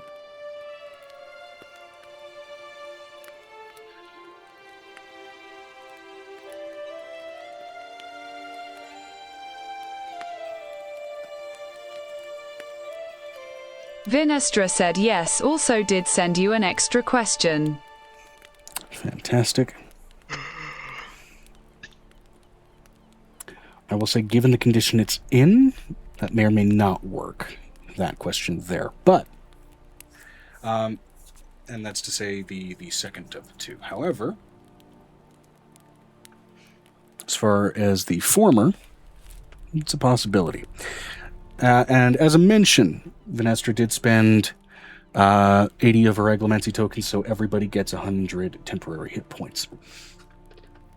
The little bubble at the top right of our hit point section, right? Yep. Mm-hmm. So we sleeping? No. Oh, I thought we were. Yeah. We said drawing the man in. Well, drawing him in, it may be now less risky to do a long rest if you choose to do so, and I will say the temporary hit points will not expire during that long rest. They will be available. But I will no longer be a goose. as that thread is pulled, suddenly pulling forth through the skies of this beachside pocket dimension, essentially, ripping through, hanging on by a thread of life, eyes gouged from their sockets, throat torn open and pouring blood, and back pulled open in the likeness of a Norse blood angel. Your father in critical condition. Hyper's a goose. With one currently failed death saving throw, and he's about to roll his next one.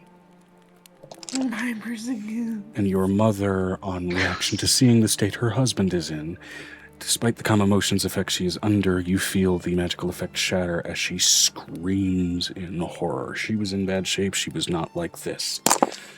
Mm-hmm. Venestra said, and Amira casts Spare the Dying. Okay. Can I do the thing as an archbearer I've been wanting to do? Because Blue has never done this before. I've never seen somebody in this condition before. Norse effects weren't something she was privy to. Mm-hmm. I'm going to let you know this is pure blinding rage. I've never seen Blue get angry. I'm going to let you know she gets big. She get big Blue mad. doesn't get big.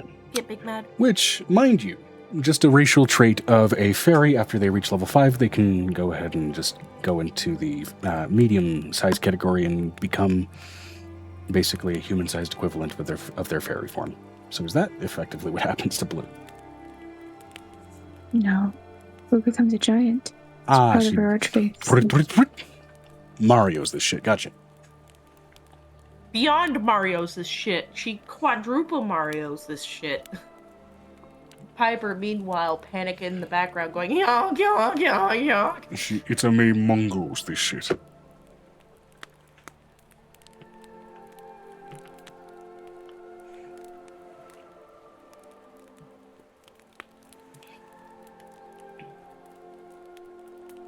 Spare the Dying has been cast, which means your father is no longer continuing to roll death saves. However, he is still in a brutalized body. Blue, you grow in utter fettered rage. I'm going to take her secondary ability, which is literally regrowth. Ooh, that's gonna hurt. It'll hurt, but it'll live. Yeah. She's going to say this, and this is going to be like the most archfey thing she's ever said. Look at me, child of the Fae. That sounds so cool. As she runs her finger. Eyeless. Which child of the Fae are you speaking to? Again, your father is the side of your family that is of Fae descent, so that is who she is referencing. Okay, but that would also be me. Fair. What her mother is, she can be, which is she's a earth item. She can heal, and that's what her job is technically supposed to be. Out of the 3 of her sisters, because she wasn't supposed to be a drunken monk. She really wasn't supposed to be that. She wasn't supposed to be that at all. She's like the rebirth of her mother. In order to save her mother, because she kind of birthed her mom last season. By the way, you can see the abyssal runes that were in the process of being carved into his open flesh. And cut away from his skin and bone. You realize that if you had let this wait, you may very well have had to fight Avery's father. Or whatever it turned into. She's going to put her hands over his eyes, and he's going to be able to see again. She runs those long, big fingers across his face, just like a child, like a mother to a child.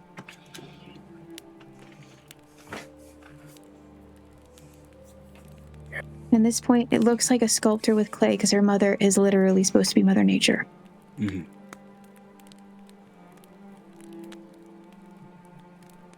They should be able to see.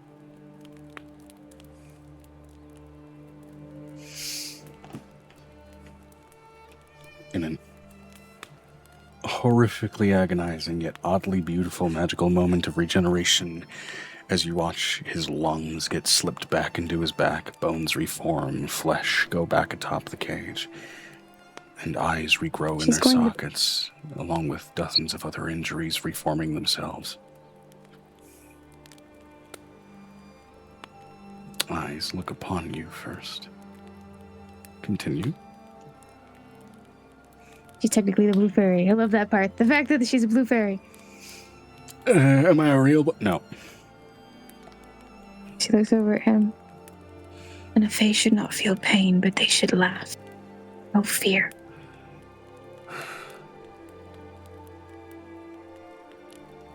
Calm emotion fills his body. I will be taking a point of exhaustion, but you doing this. This is a shit thing to do blue, but it'll work. It'll be fine. The shredded robes fall away, revealing, as the blood-slicked body is left clean, your father, very much like your brother Colin,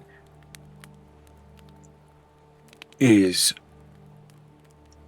got the physique of somebody chiseled from marble. And that's despite his status as a teacher. Oh, sorry.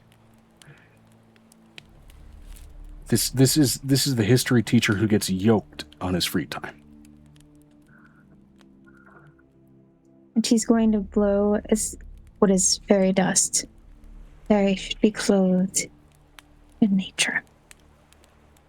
So he's going to be... He gets full set of robes is what it is. Yeah, It's basically what her mother does when she makes children. I would like to cast Mending on the torn and tattered clothes for both my parents. Way too far away. Way too far away, money. Well, okay. Distance being a moot point here, I will say.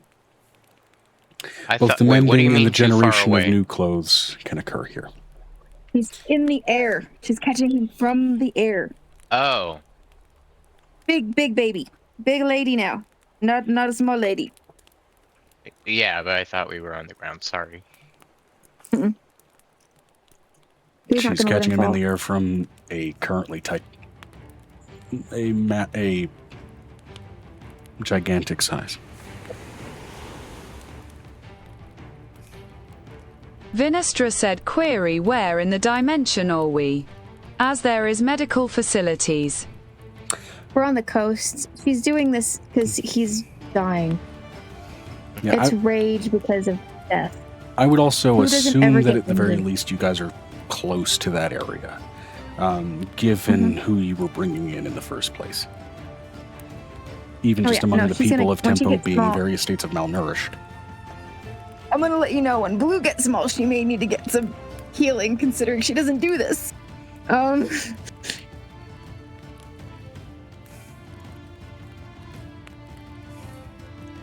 now, child of Fae shall walk on the land.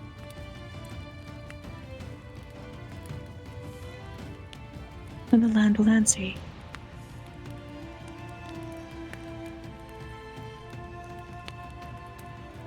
Okay, I'm back. What?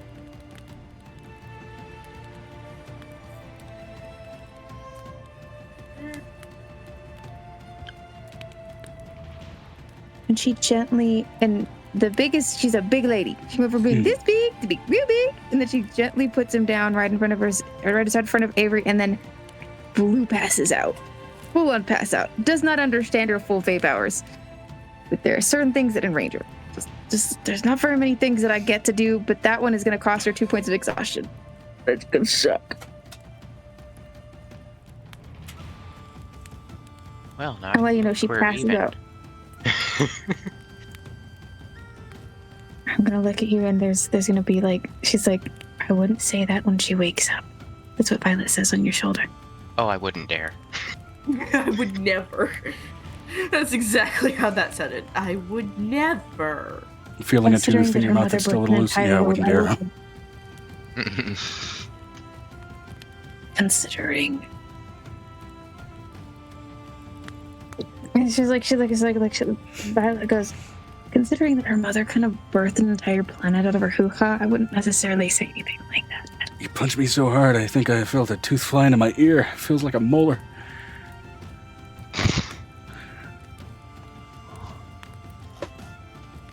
She puts her right next to the person she loves, and then basically passes out. And letting you know, Blue is like this little tiny thing, and she's like, out. Good night. I'm out. Bye-bye. Violet's like, I'm gonna take the fairy from under your ass, sir. Can you move? Can you move just a little bit to the left, please? Just slightly to the left.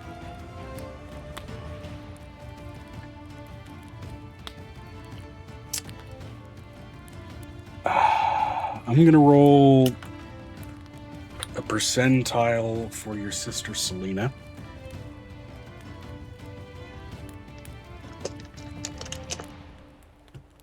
Depending on how this goes, she may experience a change in alignment. Oh.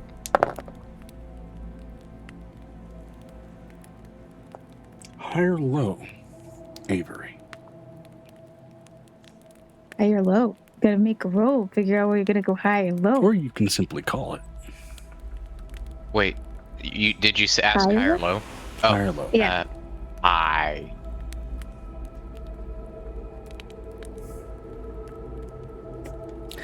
Are we going higher than I'm going to give entire you sheet? some insight into your sister's alignment that you didn't previously have.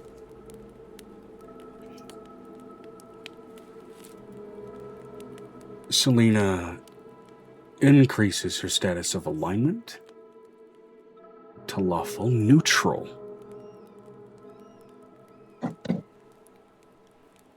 From lawful evil. Oh.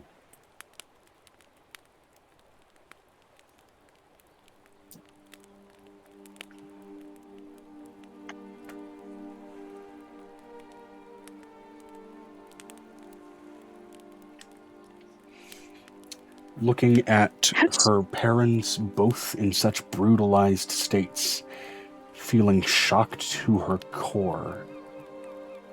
For a moment, even you can kind of plainly read she's observing a situation almost outside of herself for a moment.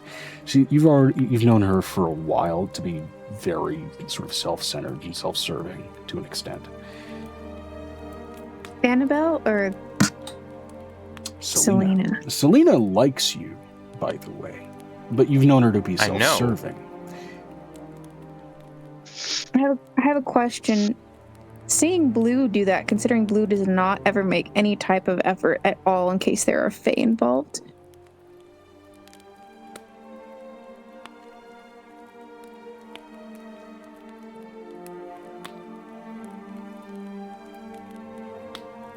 I kind of want to know what Selena's reaction is to Blue doing that, because Blue doesn't ever do stuff like that. And I know that Piper's like, honk, honk, honk, probably clapping. So good, so good. That'll be up to the characters that know her, but to finish kind of what's going on there. You watch that sort of... She has a body language to her that kind of has that sort of self-importance to it. And you watch it soften.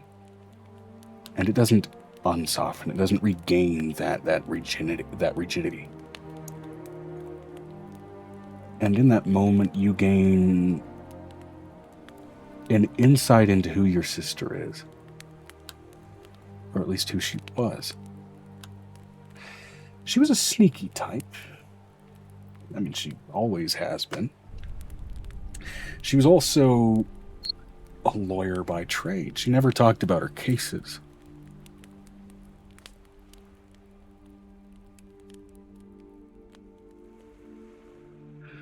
You're watching tears well in her eyes out of sympathy for other people, let alone empathy for other people, probably for the first time. You've never seen her do that for people on the streets, for animals, for anybody in kind of like a bad situation.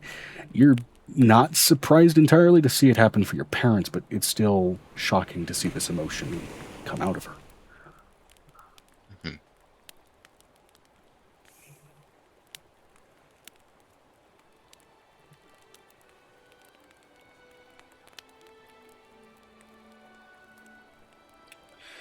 Avery?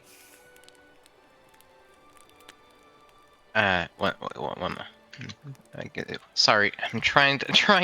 I suck at notes, dude. I'm trying so hard. 𝕲𝖓 said, as heart-touching as this familial reunion will be, we best take you lot to the infirmary and ungoose Piper. Can someone please... You're just gonna wait 2 more hours for Piper. That's all you gotta do. But I'm letting you know, Blue is underneath your father's ass at the moment. Battered. Is that your father's foot? Piper is literally at his father's butt, just honking at it. This alignment change. Okay, so Joe. Yep. Joe, Blue is either under the father's ass or under his feet, whichever one he landed. Feet. V will pick up Blue and the father. Just honking all over the place. Oh my god, next time I get startled, I'm gonna be a peacock. Run around going, me lord, me lord, me lord. Avery, if you or your friends ever get into a situation that your high and mighty goddess-to-be angel isn't around to help you out of, give me a call.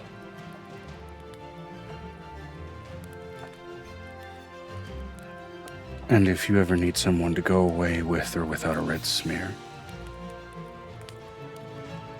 the same offer stands.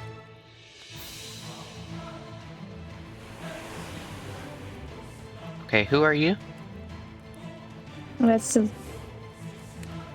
I know who she looks like.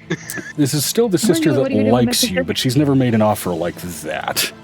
I Who know. are you? What have you done? This is what he's like, who are you? What have you done with my sister? That's what he Yeah. just said.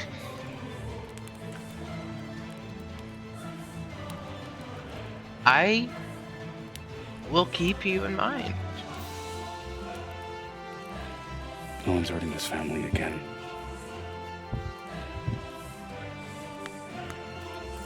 I'll make sure anyone who thinks about it will be scared to think about it twice. Do you call, have the Fae phone option now, Avery?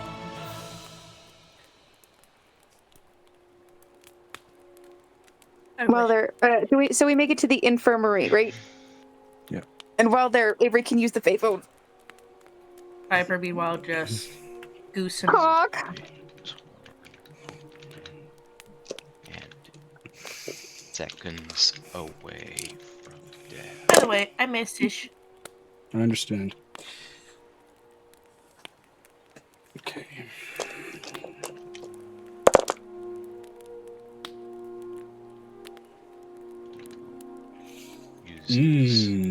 Okay. Growth on him, incurring a point of exhaustion on herself to You know the save change in demeanor her in all of your siblings. Fuck.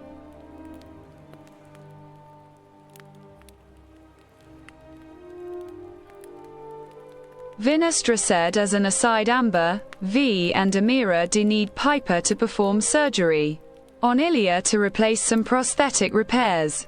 You gotta wait 2 more hours, my guy. Do you want the goose cutting into you? Okay, I'm gonna give this for Vinestra. The great god that be, the red guy that basically is half red, half black, has said no. Piper must stay a goose He said for 2 more hours. that because of wibbly wobbly timey wimey bullshit, the action that is taken, which is a 6-second action, is now spread beyond 6 hours. So the action is still ongoing, but it's not doing shit. Translation: Piper is actively in the state of unwild shaping, For 4 hours. but it is prolonged. Yeah, I'm stuck. So you gotta give Piper 2 more hours. You're 2 hours. Wouldn't that more translate to coming from a goose form, slowly transitioning, like, wouldn't her wings be like 3/4 human, 1/4 goose at this point? Like, We don't know. We don't know what's going on. We're not looking. The change is instant when you is it? wild and unwild. But Mhm. in okay, combat, that's not how it's animated, 6 usually. Well, yeah, but in combat takes 6 seconds. So mechanically, if I did last 6 hours as wild shape, I would be stuck. Essentially, the longest I could stay stuck would be 6 hours. If I were to amp it up for the visual comedy and make it gradual, I would have absolutely gone headfirst with the transition, which means slowly but surely we would have had a Piper head on a goose body. But Oh, please, God, no, my brain. Dear God, no. Please, no. Hey, we're so keeping it what instant for happened- that exact reason. Or a goose head on a Piper body. I'm gonna let everybody know Avery's parents wake up before Blue does. Well, yeah, you got 2 points of exhaustion. What do you mean? What do you mean? But yeah, after 2 hours, I'll totally, Piper will totally help. But right now, honk honk am goose. Question, did the temporary hit points hit before or after we got my father? During. They're just there. They won't Okay. expire after a long rest. They are just No, there. I mean, does my father have these temporary hit points? I mean, For the sake of the fact that he's not really going to be a factor in combat, Okay. I'll say no.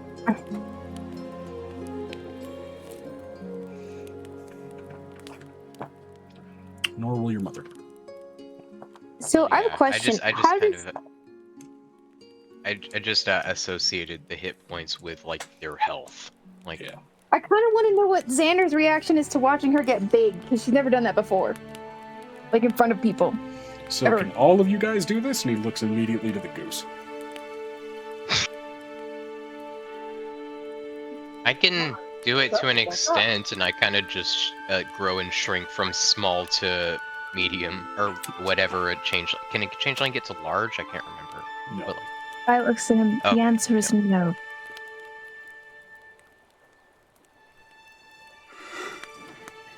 Archfey do something different, especially for the Fae. She looks over at Blue. Blue has never done that, except for 2 years ago, at least just once. But that was rebirthing her mother. That was done in private.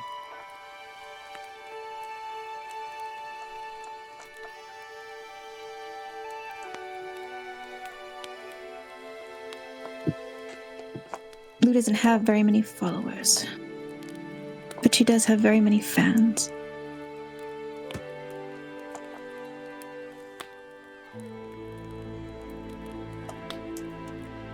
As part of this medicine check, as part of this short rest, medicine checks can also be rolled to help with Aiko's condition and Ilya's condition and her prosthetics. Can someone please? Okay. That said, she will not be... Vinestra said, pretty sure it was a long rest. Long rest. Cool. During this long rest, then, that can be done. I will say, for the sake of what I have structured for this combat, she will not be in combat-ready condition for this encounter. I'm gonna let you know, Avery, if you want to make that Fae phone call, I would do it now while both of them are sleeping. All 3 of them are sleeping. So I pull out my Fae phone and I try to contact Angel. You call me on my Fae phone. Oh, Piper, can you roll that medicine check for Ilya so they can get our surgery done? give me a second. Hold on a second. 1 second. Sir, can you please figure out the locking situation? It's being a dick. Tonight on Goose MD. Yes. Tonight on Goose MD. Next time I get startled, I'll turn into a peacock. It'll be Peacock MD. Goose MD, it's a sequel game to Mouse PI. Okay, and that is on roll 20, a 38. If I can't do these prosthetics, I'm gonna be pissed. 38, yeah, no, remarkably delicately handled for a goose, as there are a lot of nuances to the sort of medical integrations on this prosthesis, and it is you working as much with your experience with integrating nerves with even magical prosthesis as much as it is also you kind of going in tandem with Vinestra's explanations for how this shit works, because it is still unfamiliar technology, but it's a 38. So it is very much like you are entering a flow state and almost getting ahead of Vinestra's explanations at some points. I'm gonna let you know Violet is your scrub nurse. Scalpel? Fuck. I'm not honking anymore. I'm person again. I'm Faye again. I'm letting you know she answers and Faye honk. Handing you the scalpel. Giggling a little bit. This is her face to that, by the way.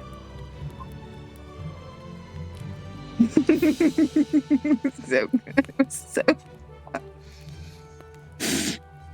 You also swear you see 𝕱𝖊𝖓𝖊𝖓𝖊𝖘𝖎𝑡's face in the reflection of Ilya's prosthesis, staring back at you, Piper, mouthing the words, having fun. She actually verbalizes that sound.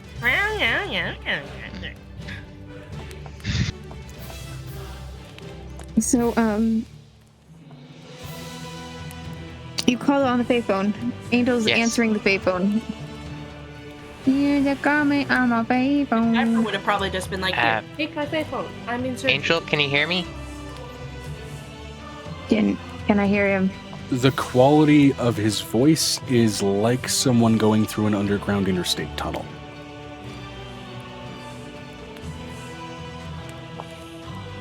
I can hear you. It's currently bedtime, considering the time it is. I'm sorry to wake you, but this is an emergency, and I am enunciating, guessing that the connection isn't all that strong. Nicodemus, take me down from the ropes. She's like ropes off. The higher up you are, the better reception you get. Hold on. I need someone to check on Aiko. We had some trouble down here that we will explain when we get back. And make sure But she might not be in good condition, and I need to know that she is. She's Every getting roll me a enough of a D20. show right now. What? Oh my god. Roll me a Please. D20. Let us finish saying a thing. 19. I was saying Avery roll me a D20. Not Angel. Okay. I didn't hear the character. A 17 flat 20. All right, don't worry about it. Looks over. you. She's like, hold on just a moment. Aiko, are you okay? I know that you probably have popcorn or enjoying the show. God damn, I want popcorn now. Dusty! Popcorn, please. Aiko's in there watching.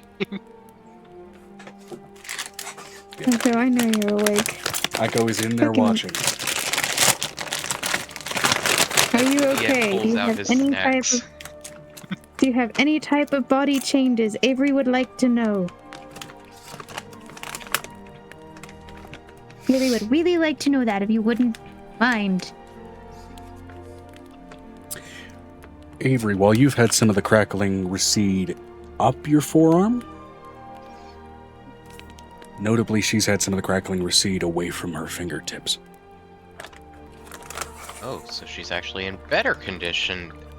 I was mainly concerned about the beating I took from Blue, because it was voiced and the that fact that that would he- affect Yeah, he's got worse. her. I thought I started my period, but I kind of got over it a week ago, so I was a little bit worried about some other things because I've had blood coming out of all kinds of places.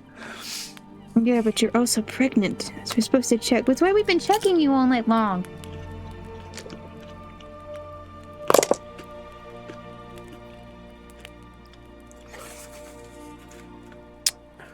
It's still good. No, it's still going. Okay. I've got something to say. She can She's like, speak. The baby's alive. I'm satisfied. okay, she looks over. Don't hang up. Okay, no, I'm not hanging up. Avery doesn't have a reason to player viciously speaking. I'm hate not Blue. gonna say that. I'm going to let you know the monster that you're inside of eats fear. Do not fear the thing. Oh, that makes me feel perfectly at ease. Thanks. It will get bigger the more you fear it. You need to tell everybody that. That includes everybody that's inside of wherever Vanessa's necklace is. It's feeding off of I'm their just gonna, fear like, against it. I'm just gonna shout as loud as I can upward. Hey! The Tempo is a monster that gets big if we fear it, so don't fear it. Got it? That's what Angel says. Cool. Inside of the necklace, inside of wherever the base is. Okay. I am going to let Nicodemus hang up now because I don't have hands. No, Cool. she Hey, doesn't. hey, hand the phone to Aiko. I kind of want a view of this too. I don't share. No one needs And then he hangs up. Oh. We can share later. Oh, we're gonna have some words and some other stuff when I get back. Because it is this point where I'm letting you know there's this point where I'm I'm gonna let you know Blue wakes up with a pounding migraine. I need... What is it called? Vinestra Something of said the Amira would be counting her money from recent sales. Can I have some hair of the dog birds? I'm letting you know she feels like she's had the worst hangover, right? Blue's like, I have the worst hangover ever. Another few hundred gold, and pile of silver, some cop. That's a casino token. Anyway.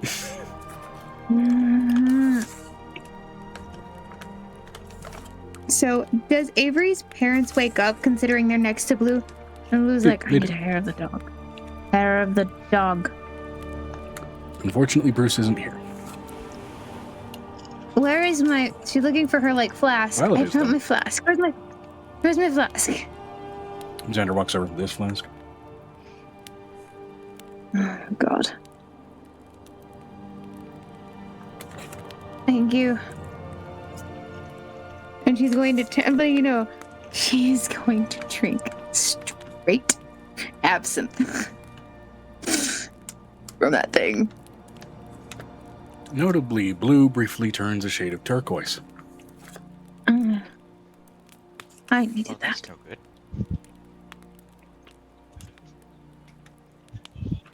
Xander, Yeah. did I do something outrageously stupid? Stupid, no. A couple of people in robes are no longer looking like,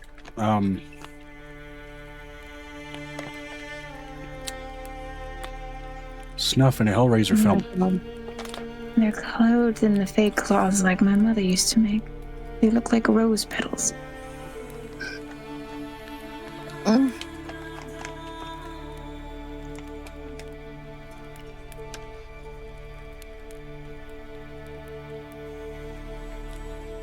Okay.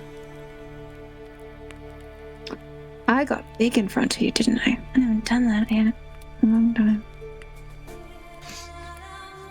That's what he I said. really don't like. I don't really like to get very big very often. Just so you know. That is not what he said.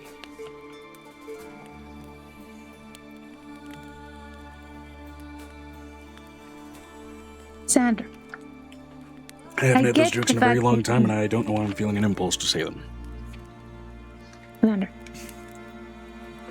Drinking is a glorious thing. You know, that'll do it. I've had many alcohols. That's not what the flask is for, you child. But yes, it is. No. Based on passage of time, based on what you're describing, there's a possibility I'm technically older than you. I have no idea if that's the case or not. But, No, it's not. technicalities being what they are. I'm like 4 to 5 million years old.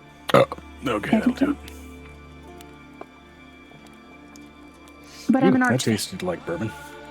I literally stayed in stasis for a long time period. Yeah.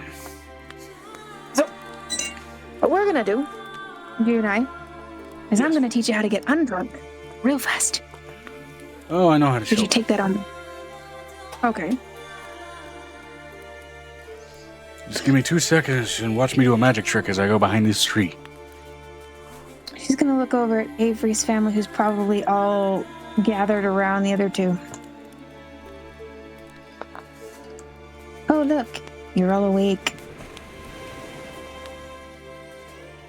Oh, look, you're Hello? finally awake. Oh, good, you're awake. You're right. We were both thinking the same thing. You were caught trying to pass the border, weren't you?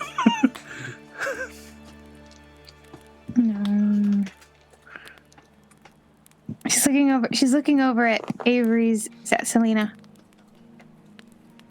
I want to talk about why there were tears.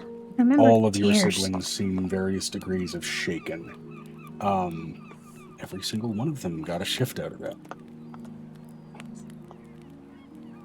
Is there a reason you guys are acting weird? Used to call me on the payphone. She takes another drink. Late night when you'd need need my booze. Colin Is that an looking like actual he's question? physically swelling with rage. Huh? We don't like it when family gets I mean, hurt. how's there? Oh wait. Okay. Is it not immediately obvious to Blue, like, if she had family that was absolutely almost to death, she wouldn't be shaken at all? No, she'd be drunk, and you'd be dead. That's what it is. That's the answer. If her family was basically you were the problem, she's like, you'd be drunk, and you'd be dead. It's like that's like if you were the problem that was hurting her family, that's what would happen. This is really how that works. I am drunk, but there's nothing to fight.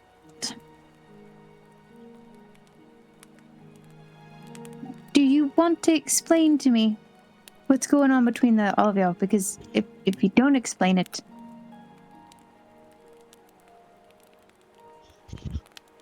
I'm not going to let you come into my private box ever again. That's what she said. It is what she said. She takes another drink. Xander, right on the money with that one.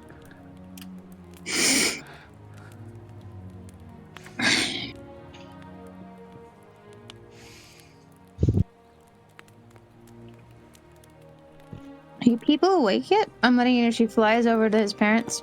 I'm going to Standing on top of him because he's only... my fucking codpiece. Colin, I don't need to know where his head is going to be. And that you're going to give him head.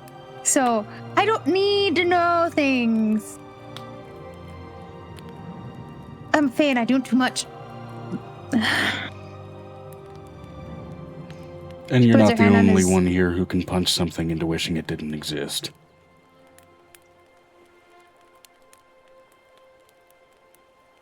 I'm very well aware. You want a drink? She passes him. She's like, it's good. Oh no, You want some?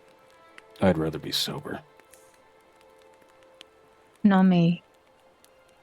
I get some extra hits when I'm a little past. She walks up to... She's standing on top of the couple. They're awake, and they're standing, mind you. Oh, good lord. I guess the world is sideways for me as she walks up the side of their body. Yep, absinthe will do that for you. The turquoise sun, Blue's body steadily fading. So. Ah, the flower ropes are so weird. It's making me have a weird moment.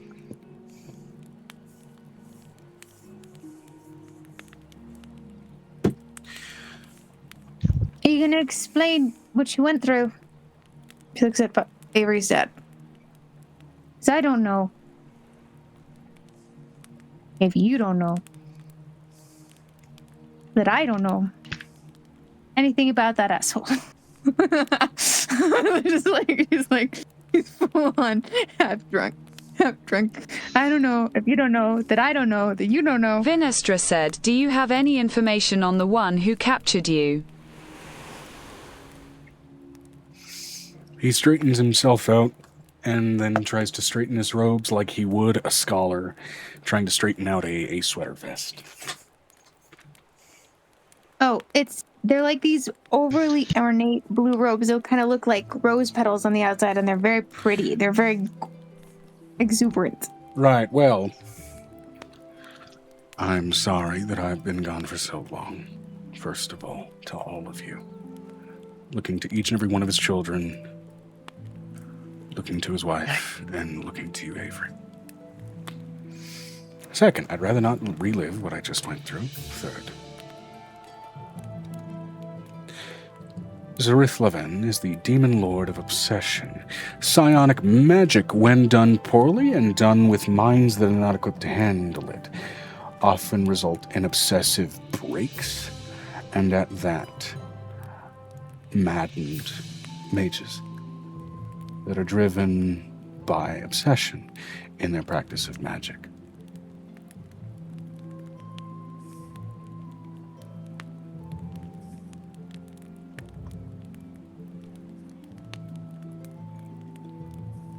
So which do I hit him with, sorrows or prayers? You mean thoughts or prayers?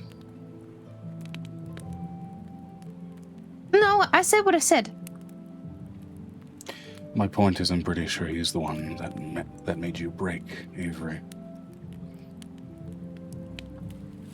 And I'm also pretty sure he's the one that brought the Velix to this ring.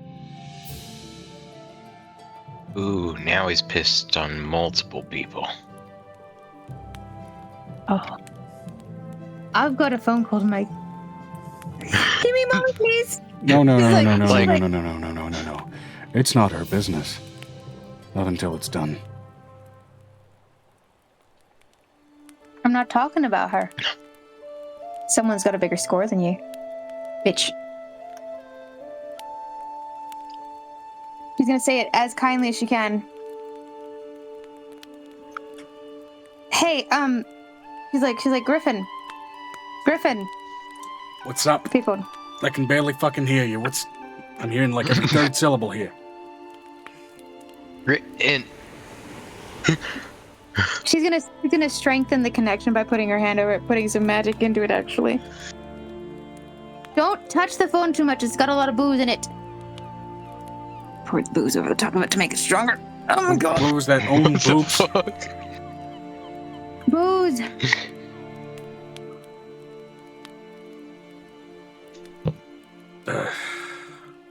Slowly if you can. Vinestra said Blue needs new boots. Hold on. Hold, please. What the fuck else am I gonna do with this thing? Hey, how much would you like to kill the man who brought the Velix to the ring? Or be part of it?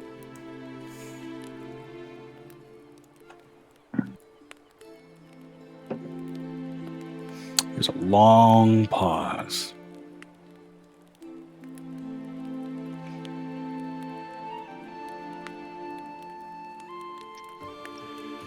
What the fuck you waiting for? Pull me through.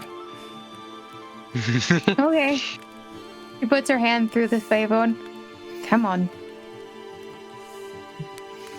And out of the Time phone wizard. comes Griffin Whitehorn. He's got a longer list than you. A longer list, much He's longer. been around list. for a very fucking long time. Mm-hmm. Dealt with a lot of petty bitches. Now, who the fuck are we killing? Tell Angel. She looks over. She looks at Griffin. We're not telling Angel about this. Yet. We're not telling her yet. We're not. We're not telling that I put my hand through the phone. I don't want her to know I can do it yet. It's a free phone and you're an archfey. I figured that was default. No, Angel's the one that's been doing it, which is even more terrifying. I thought it was just a fancy sending stone. No. The Archfey can produce these. She looks over at Avery. Either way, we gotta correct some heads, yeah? Oh yeah, we got a big old demon head. She like hands him the blood. You remember that blood vial that we were supposed to get? We got all that blood from that son of his. Oh, good. Do you remember how to make those second? She's like reproducing that blood with her hair. Remember how to make those blood bullets that you made that one time that I got to use with my fingers? I want to do that again. Let's do that again. I am not a hemomancer. I'm a chronomancer. I am making my hair blood metal right now. So let's just follow that trail.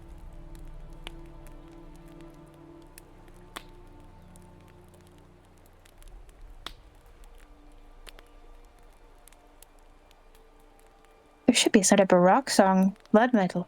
I thought that sounds interesting. Yeah. Look. I'm ready to cause some fucking mayhem. Oh no, we are too. I just woke up and had some absinthe. You want some? No. I'm a wizard. By definition, I have to fight clear-headed. Point to the both of you. She says, pointing both to versions of Griffin.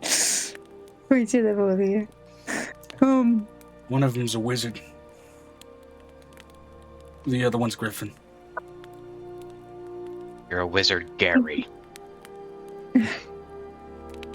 She looks over at Avery's parents. I'm letting you know, he has like 8 million reasons to be pissed off. Technically 8 billion or something like that. To be fair, it's just a theory, but it holds a lot of water. Oh, and I'm gonna let you know that time difference thing is caused by a trapped thing that's run by fear. Whatever that means. I think Griffin would have been made aware about that. It's a celestial that's basically been pulled through the pinhole of inadvertent, because Angel would have told Griffin. Do we need the map at this point? Like, Well, we're definitely going to need the map. Don't get rid of the map. Well, That's the body of let's the be thing. perfectly clear. As far as the map of tempo, it's a non-factor for you guys. no, the map that I have pulled up and am streaming, I've been streaming this whole time. That's because we're going to get to the Let's get fight. to that. As I'm not going to make it to the fight. I need to get to bed very soon because I have well, to get then I up will say, early for the sake tomorrow. of this, so that you have the preview, Avery, let me go ahead and pull up roll 20. When eventually you guys do choose to leave this special domain of Venestra's and walk across that extended tongue out to the platform, this is what you will be greeted with. There's lots of blood. This is, and to be clear, this is not what we walked out of. No, we walked out of and we got to that other map. That other map was the other one. We're supposed to Walking have out a of the fight in map there. and along the tongue would have been where you would have gone to get to where you needed to where. Yeah, I wanted okay. to 'Cause this, demon so, himself like, this was. big red circle is like the head, and this is the crown. No. So the implication is just No. past the tongue was this launch pad where you guys would land after walking across the tongue, and this was the platform that tongue went out from, or went out to. Excuse me. Vinestra said blues so drunk there's 2 of her. Got it. Me. Okay. Yeah. There were some issues resizing tokens because Roll20 doesn't like it when you try to do high resolution maps and keep the resolution. Yeah, you call me on my fave phone. It also gets really laggy when you try to do high resolution maps. You going to bed, Amber? I've Yeah, noticed. because my brain just hit. I'm gonna fall asleep on Which you is where all Foundry is going to day. be a shitload better. Joe, Amber's going to bed. Good night, I- Amber. Rick is pretty much about ready to do that too. So I will say this. Functionally, for the sake of that, then, given that essentially jumping into this is where we're going to be picking up, this feels, for the most part, like an okay stopping point. If there's anything between Blue, Violet, and Venestra, though, that we want to cover just before we end things off fully, by all means, do so here. Violet needs to talk to Halcyon about his family because this is ridiculous. We're not broaching that right now. We're Not a not good time. watching that right now. It is now. No. I'm gonna ask you. She gets very close to him.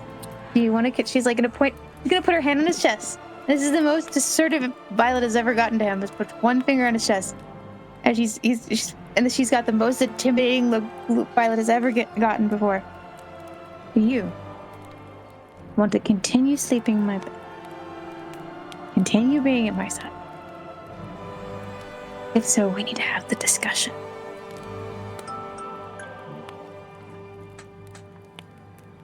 Not while we're about to face an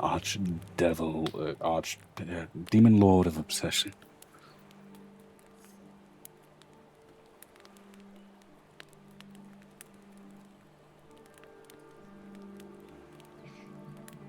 I'm going to be thinking about it the entire time. That's okay. We're not talking about it now. I'd rather not have them on my mind while fighting something ancient and terrible. rather have you on my mind so that I'm very clear on who I need to be near and protecting.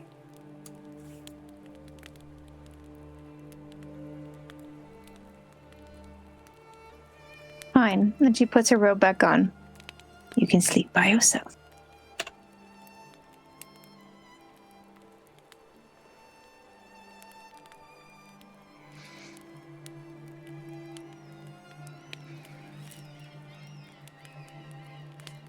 It's the first time Violet has ever done that to him. It feels like she shut her out in the cold. I'm not refusing you out of spite, love.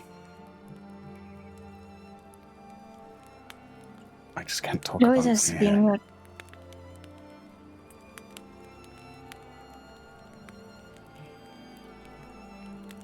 I have a question. Does Violet know that the thing that they're walking around in is dead?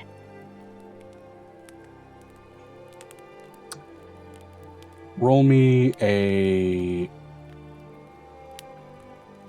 I'll say religion check broadly enough will cover any of that information, given that you are actively inside of it. With a freaking natural 20 for Violet, because Violet didn't get to roll very much this season. That's impressive for Violet, because Violet's not a high roller all the time. In case wants to be. What is left here, while it is living flesh, is absolutely dead in the sense that there is no presence of spirit left within it. No presence of soul. What constituted the presence of the divine in this thing, as you are gaining that realization of what you are stepping within, especially with that religion check, is but an echo. A corrupted, broken, distended, vegetative echo of flesh that lives and persists purely out of the spite of the realm it inhabits. This thing survives off fear, yes? Survives off of fear? Or thrives off of it? You get the sense that fear has something to do with how this thing continues to exist. That it is operating to some extent as fuel. The fear that Halcyon has of his family is pissing Violet off.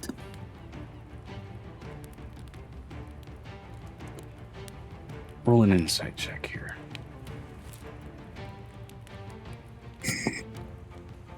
And I will say an insight check on 16. Halcyon. 16 plus 12. Halcyon's refusal to talk about his family here is not a fear of them, as much as a drive to remain focused as much as humanly possible on the immediate task. Because especially for him, for the way he fights, for the way he operates, and you've seen him train, when he gets into a fighting mode, distractions of any kind, he casts them away and focuses entirely on what he chooses as his objectives, whether that's what he's fighting and what he's protecting.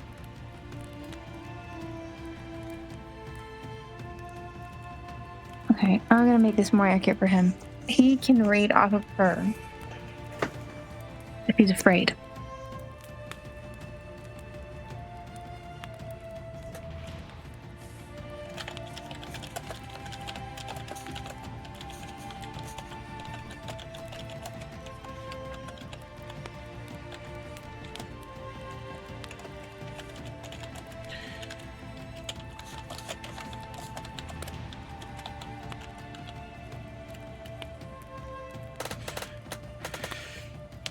If he can read off of her that she's afraid, is she trying to hide that, or is she plainly making it clear? He's the only person she lets her guard down around besides Angel. Hmm. Are we done with Avery? Can Yeah. we go get a shower in bed? Thanks. Yeah, Go Right. shower in Good bed. night. Go shower in bed. Now go bless Avery. Vinestra said, go rest. Good night. It was fun. I look forward to next week. Me too. Now, this Hopefully, map, hopefully again, I at can the stay moment- up later next time. Yeah, this map at the moment won't strictly be in play just yet, because again, it depends on Right. what you guys do before the encounter that may change some things for what you're dealing with. But Yeah. you've already changed a couple of those I'm more things. excited. I'm excited to see what Avery's gonna do because it's gonna be an Avery fight. Rah! Huzzah! Yeah. This also means between weeks I should have the mobile transition set up so that we actually have a fight map and everything, or a fight version of the overlay where I can move everything all at once and everything will look clean. I don't know. That's the plan anyway, assuming that I don't have another chaotic week. Alright. Good night, y'all. Yay. Rest well, Brick. I was, yeah, rest well, but Belt.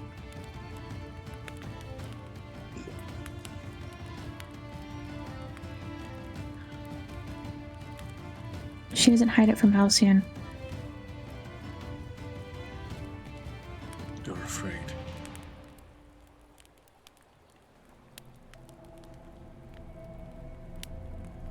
I'm letting you know it's fear. You can feel it's the fear of the unknown. And it's the same fear that she's had to live with her whole life. And it's finally the first time he would probably be realizing that's what she's driven by. And it's not a good space.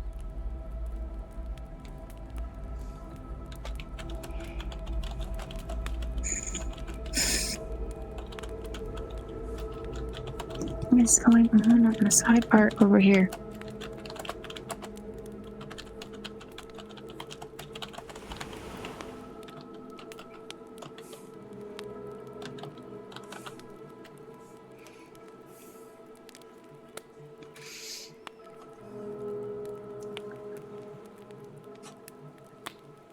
You're muted. No. Halcyon's thinking. You want certainty, I will lay with you. You want certainty, I will fight with you. You want certainty, I will be with you. Do you want to talk about my family? That is the very next bloody thing we will do.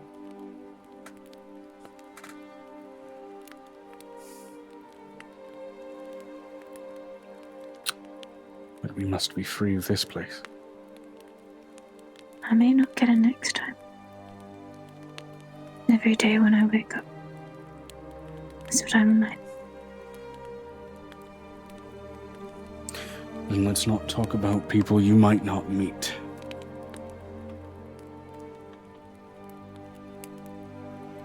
You took out some of them.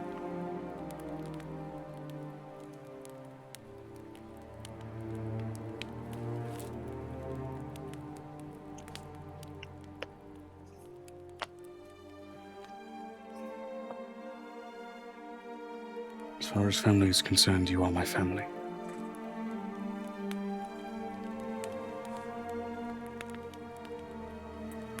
You're who I care about. You're the future that I wish to build. You are everything to me.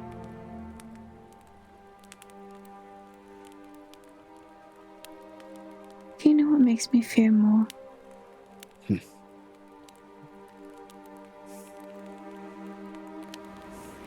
When Ink disappeared, he'd go away for a couple of days and bring back food. I didn't know where I got it. I've told you this before.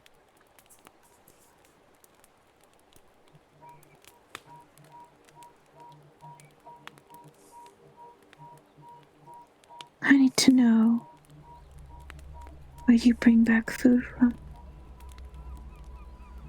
So I need to know who I'm going to have to kill.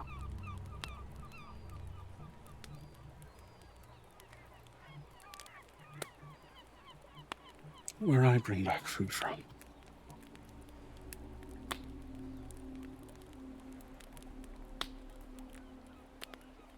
Do I really have to spell this out for you?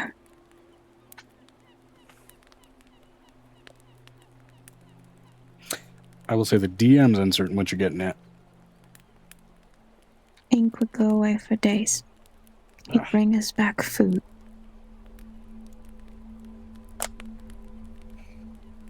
I've got no one that knows to come after you. Nor me. But they do know to come after you. Yes, they do.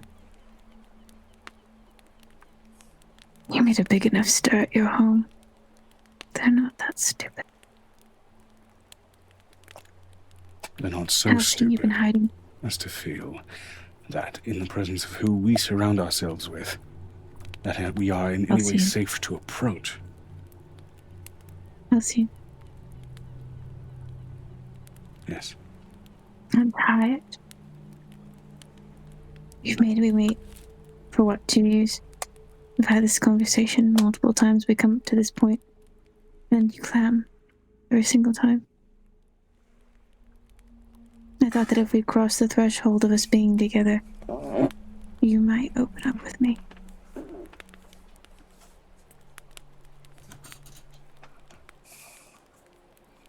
You got to live my worst and my nightmares. And help You got to through taste the food from my mouth. I know that. But what a gift it is that I haven't had the same. And with that, she's going to get up from the bed.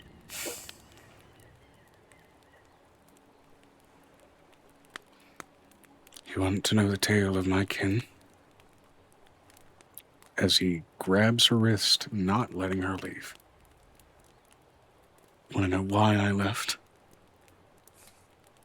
Yes.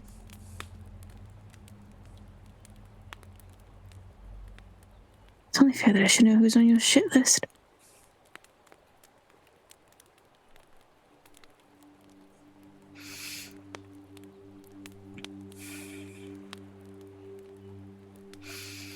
Every last one of them.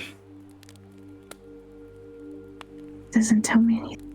What did they do? Why did they do it?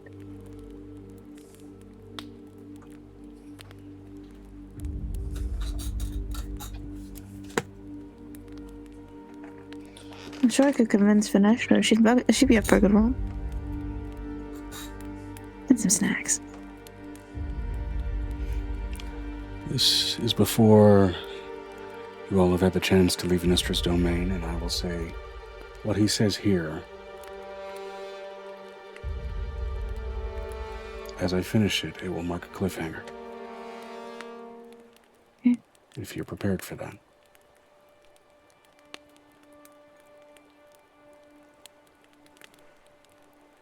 Yeah, I'm gonna also clear some stuff up that happened with Angel at the end, considering you left Angel on a cliffhanger too, but okay.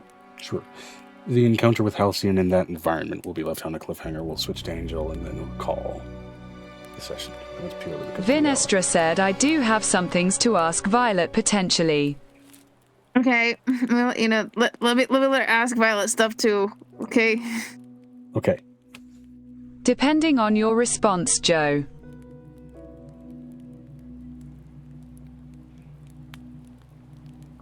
Every last one of them, I need to die. As I've told you, I'm not fully bound to my family. Okay. I was in part bastard born. Right. I was then legitimized. To gain the land of the farms of my common kin.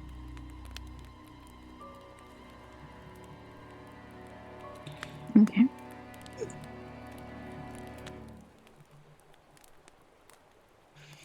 Conditional on that threat of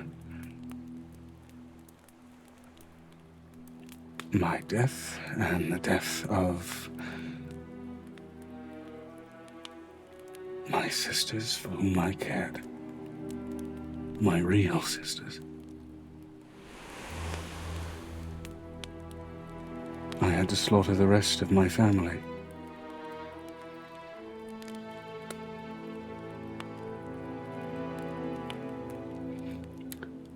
But my kin is remarkably gifted in the art of mentally manipulative magics, and they tend to intermingle it with agglomancy, a type of spellwork that Your friend Venestra is very well gifted, and the difference is emotional anguish also constitutes a form of agglomancy. And so, as I entered the flow of blood, carving through body after body after body, brother, mother, father, nephew, niece, I was no longer able to stop myself. Two fell, and I was made into a magically driven machine to carve down the rest, including the sisters they promised they would spare.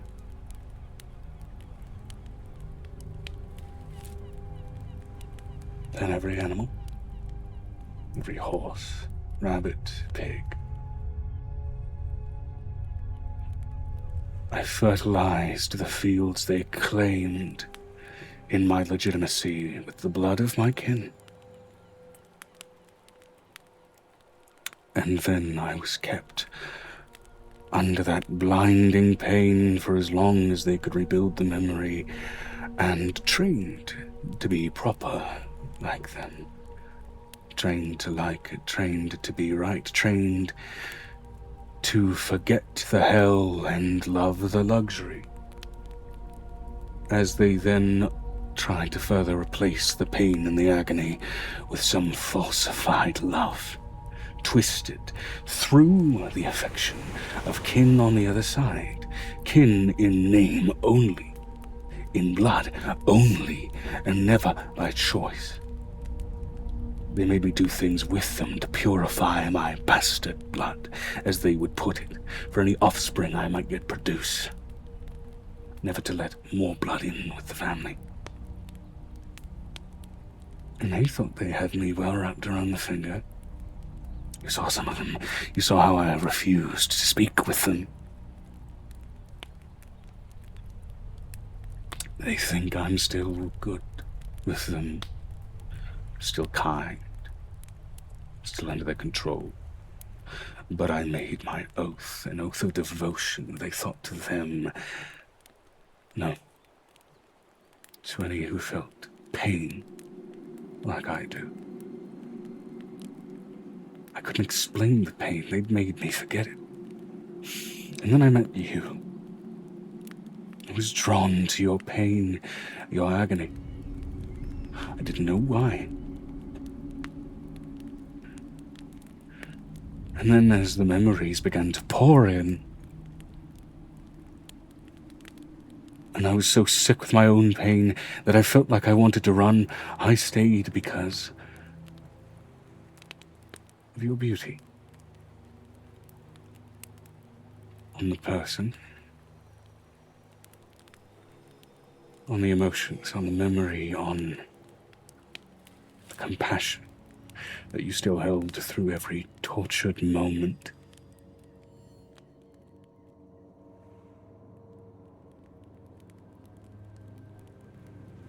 I am Halcyon, devoted paladin, follower of the god of the sun.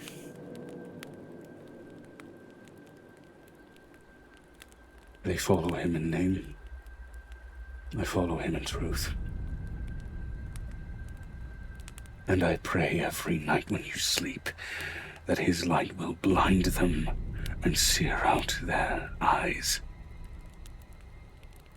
and rip away their skin. May it sizzle into something that you like to eat as much as it makes me uncomfortable. So you want to know about my family? I didn't talk about them because the only family I really care about is dead. Except for you. And I will fight like hell to make sure you stay alive. Okay. Do you have anything of it? Say that again. That whisper came through a little soft. Do you have anything of this? No. Part of my oath.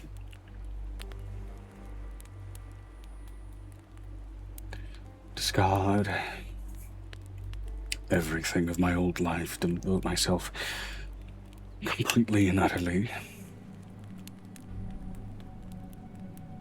to the god of the sun, and of the part of my oath that mattered to those in pain. Everything I have is new. Everything. The only thing of theirs I have is memory, spite, and on that rare putrid occasion, the air I share with them.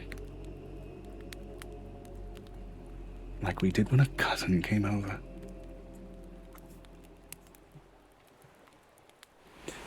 But I will happily share the luxury with you, as long as not one of them can share the air.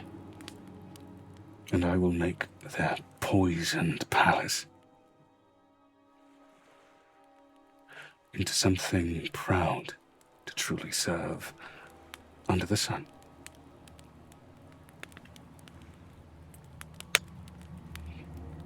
Can I... Violet twists things. Violet likes to twist things.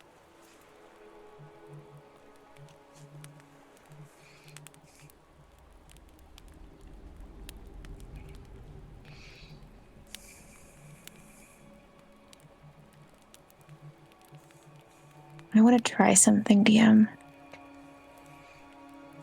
What would you like to try?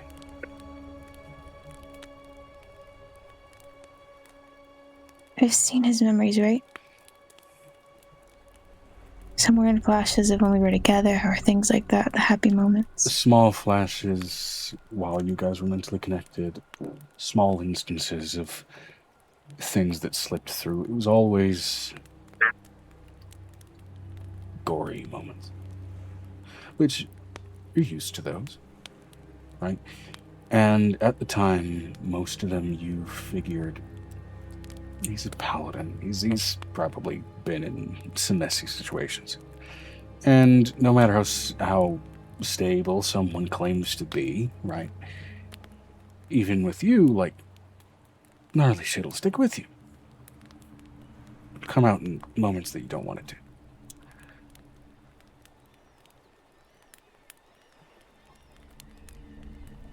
But now you have renewed context, and you think back to some of those flashes, and you swear you see familiar traits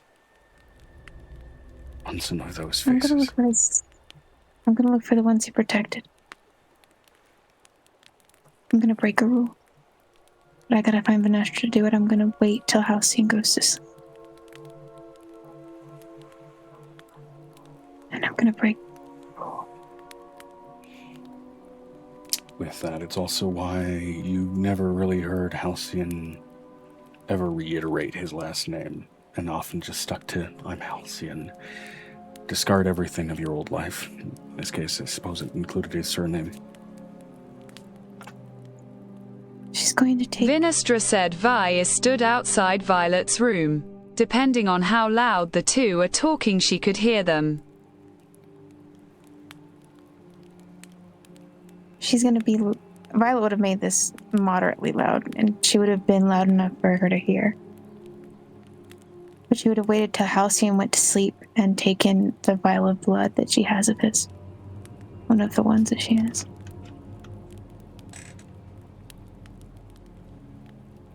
𝕊𝖓. He can't break his oath.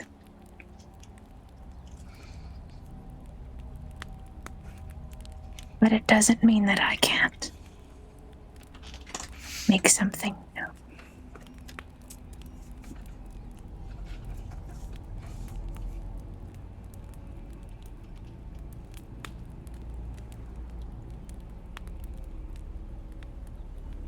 Will you help me? Will you help me find them? All the six owes me a boon. And so does, technically, Aurelian.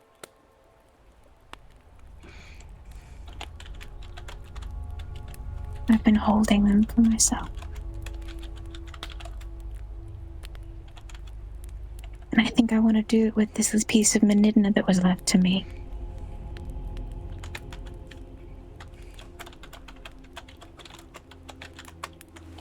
Vinestra said, very well. What are you planning to do? More than happy to help. I was going to ask if I could borrow that pencil you used. Yes, you can borrow my pencil. It's a perfect thing to use. It has recharged. He pulls it out. So it should be able to be used in any place, in any plane. It is made from Arcadian magic.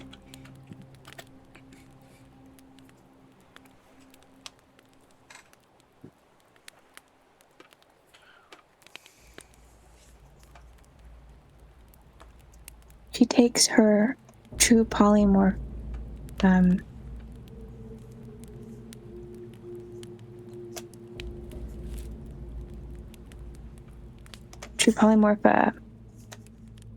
scrolls out. And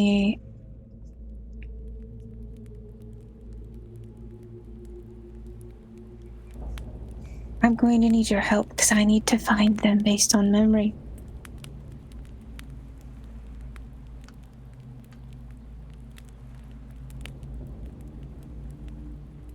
And all I have are the pain when they die.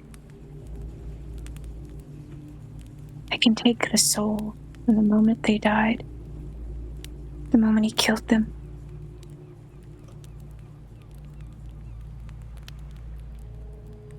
If I take them from the memory, I can bring the soul back and make it into something new.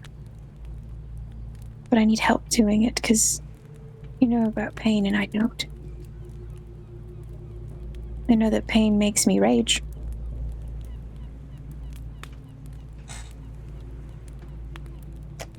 But I need to heal this.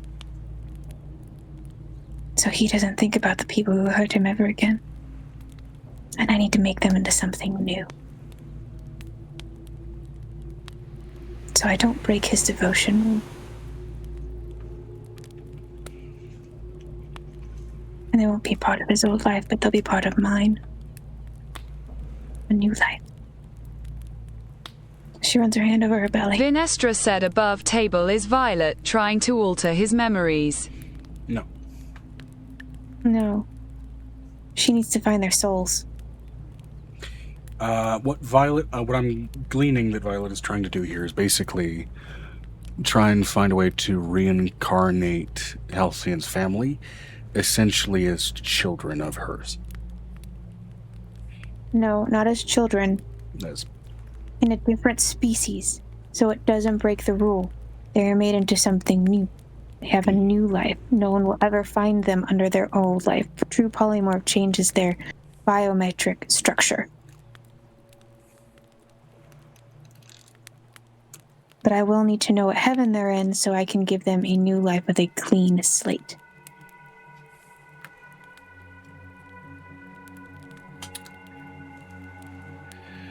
well. Vinestra said, okay, thanks, that makes more sense. And to clarify, why can't the be revived normally? Because it will break his oath. Part of the conditions of his oath were completely discarding everything of his old life.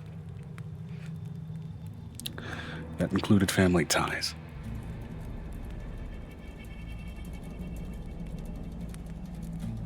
But if they're made into frost elves and they're given names of her family, they will be part of her family, not his.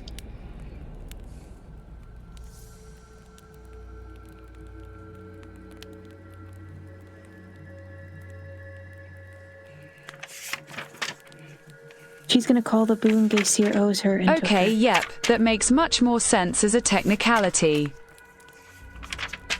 Okay. Geysir owes her a boon. It's time to basically call it in.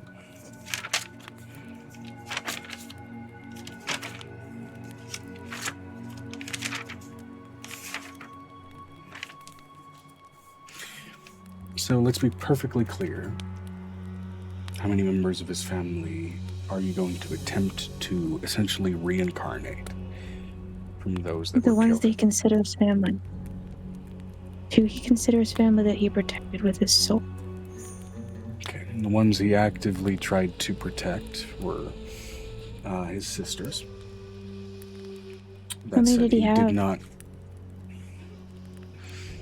He had 3 sisters. Then there was the rest of his kin, which were extended parts of his family that he did not know, yet you still felt a well of shame, panic, and horror for having killed them.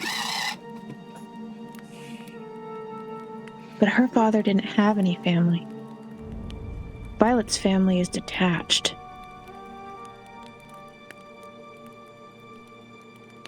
It would give them a different bloodline.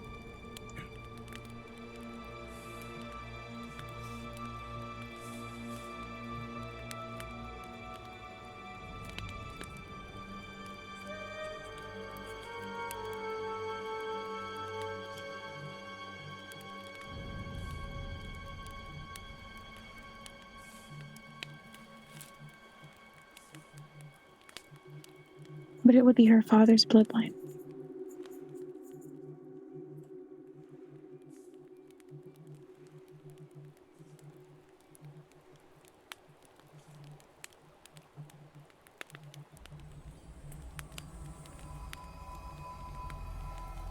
Remember, Violet's family is descended from 𝕲𝖊𝖓𝖓. Yeah. So her father was abnormally long. That's why her mother was so different. And the line is dead. You told me that he never had any other children, neither progeny, nor their family. None of his family survived. No. And whether or not he had other children, from what he said, the other side of his family tried to do to him, he's always expressed to you that he's had no children. Now, maybe that's simply because he's never claimed anyone. Or maybe that's because, perhaps out of some divine blessing, his seed was made infertile to those who tried to poison him. Or the luck of the dice was simply just not on their side. She's going really to call on the big boon. She looks over at 𝕲𝖓𝖓. I need you to help me heal his mind, so he doesn't have to fight with that in his head.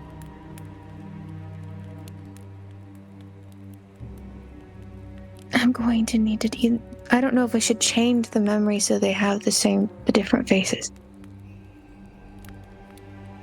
But I have to talk to 𝕲𝖓𝖓 first. Will you come with me? If she does, 𝕲𝖓𝖓 has a piece of 𝕲𝖓𝖓. She can go back.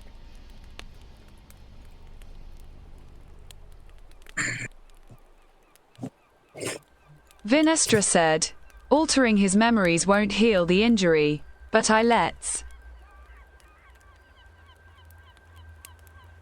She takes 𝕲𝖓𝖓's hand because she's afraid. She doesn't want to break his oath, and she wants to respect Arlene's want, but she wants to create a new life for her family. And she knows her father would do this if it was her. Yeah. Which, notably, paladin oaths, for them to function and grant power, don't necessarily need to be oaths to gods, right? They can be oaths that simply are potent enough. Strong that they grant convictions. power. Strong enough conviction, and with that conviction, by its very nature, needs to be obeyed to be maintained. However, he has mentioned at least that in part of this, the oath was to a god, as well as a conviction to others. So it was an oath that served 2 targets.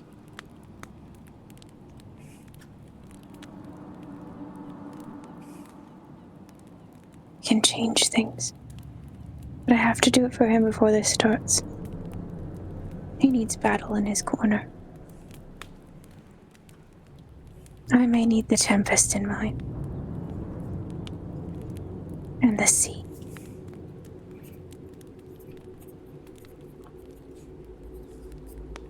And what comes from water, as it Piff.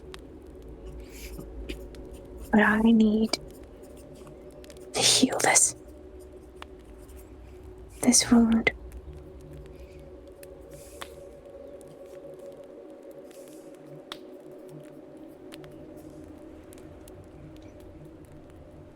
we're gonna travel to Geysir's heaven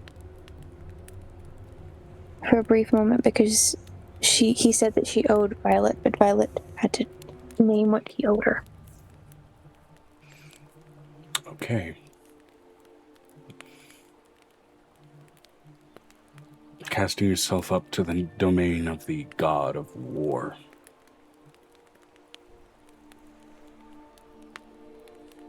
Arlene was the god that Halcyon devoted himself to for all of these boons and benefits that he's been provided, at least in some kind of safe haven.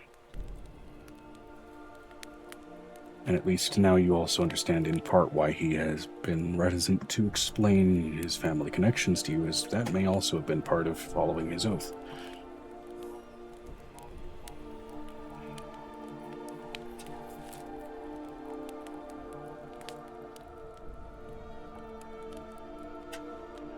Devoting himself first before anything to those in great pain.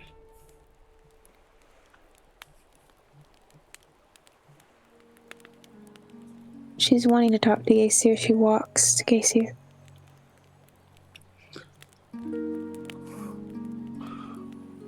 To what do I owe the pleasure of this visit?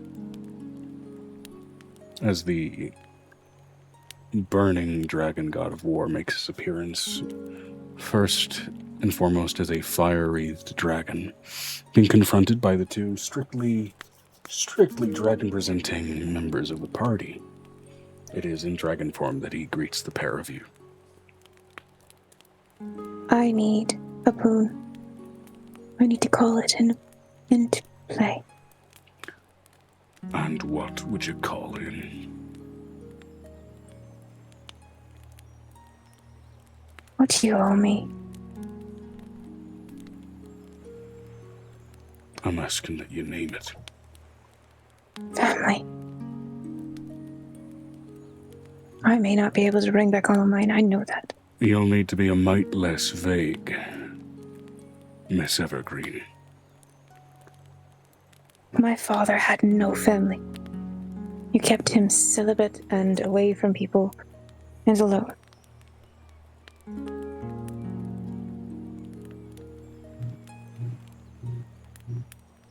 And I understand why. There's a lot to lose when you have family.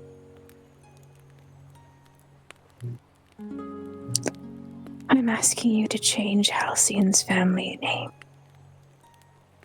The souls that he lost. Into children of yours. So he won't break his oath. So his past won't follow him, but be reborn as some part of me. Even though distant.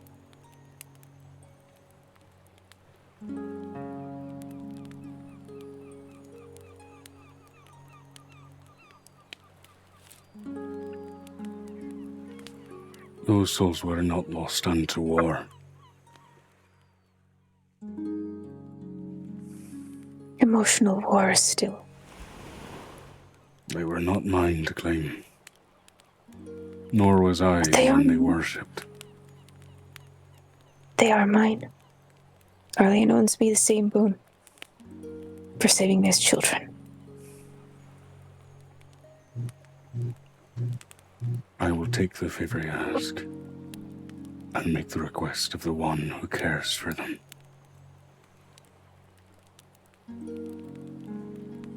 I will not break his oath. And shouldn't. I don't want it. They were farmers by trade. They always wished a bountiful harvest from the evergreen dragon goddess of nature.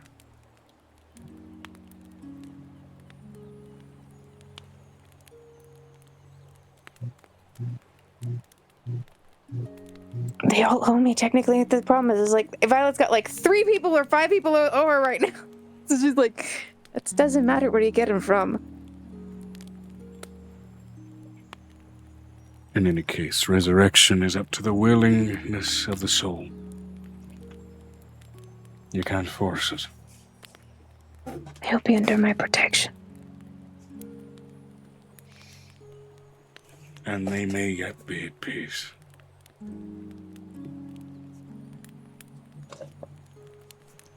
Vinestra said, "Hey Joe, sent an idea." She puts her arm on his. Could they be reborn of Vinestra's world?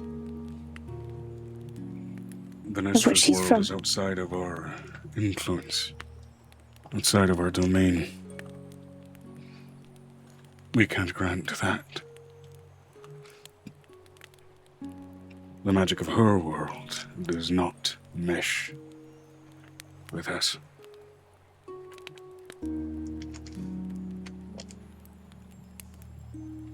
Its rules are too different.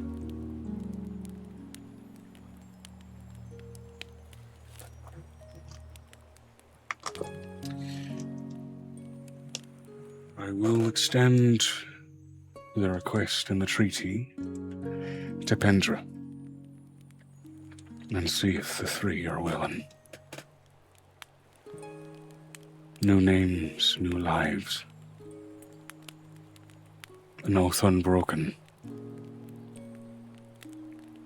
And a sin that was never his, yet still unmade.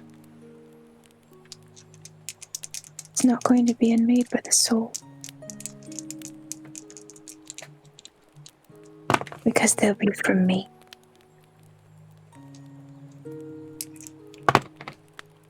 She makes it very clear.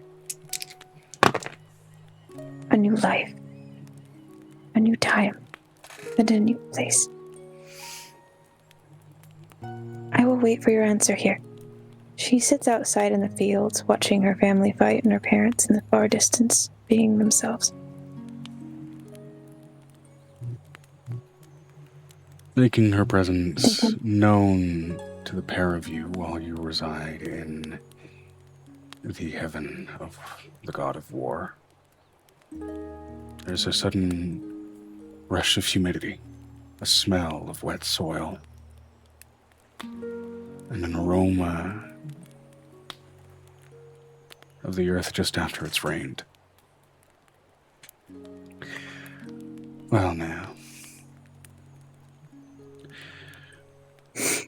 I'll grant you this, and only this, that you not voice it to him, lest it break his oath. Would you like to know the name that your companion of life cast aside?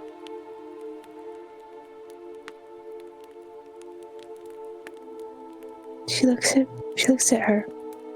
No.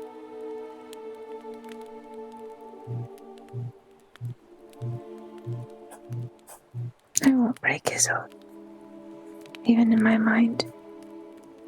He'll be able to read my mind. My mind is so vast. I let him run free in it. He may have been a bastard. Oop, wrong accent. He may have been a bastard, but he was a full-blooded elf. He was a full-blooded elf through and through. So his surname he will not hold. I will give you the names of the sisters who are choosing to come home. You will forget them the second you rename them.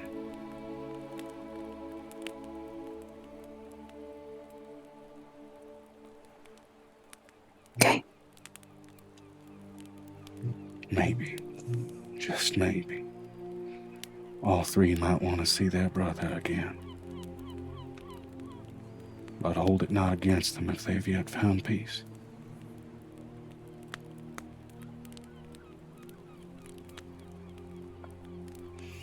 Stipulation is to take my father's history.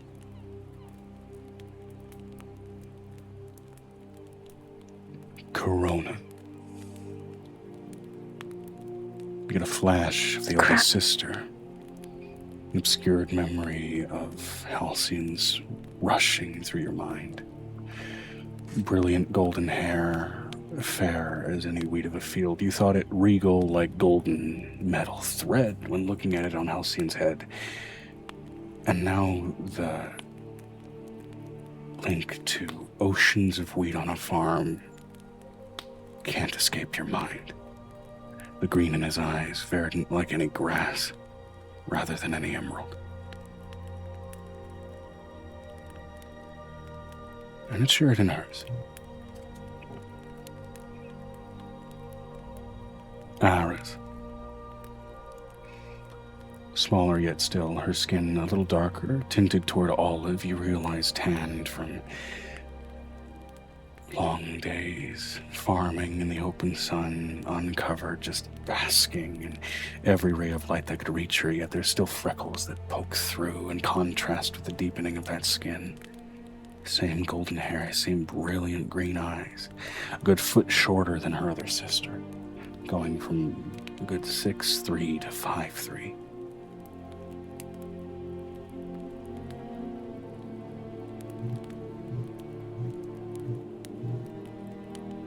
𝕲𝖊𝖓𝖓, 3 for 3. Want to come home. The third sister. The freckles of the middle child redoubled on this one, as it looks to be a little elf girl. No more than 14 by the actual passage of time, but for elf standards. It's a girl that's barely broken past her first set of dolls. A tight, curly bundle of wheat golden hair tracing down past her back. You get flashes of memories of a younger Halcyon as a boy laughing. It grows so bloody fast. A twinge of pain as that memory crosses. You realize you're sharing a recollection in his dream. The dream being the only place where it can come back up without breaking his oath.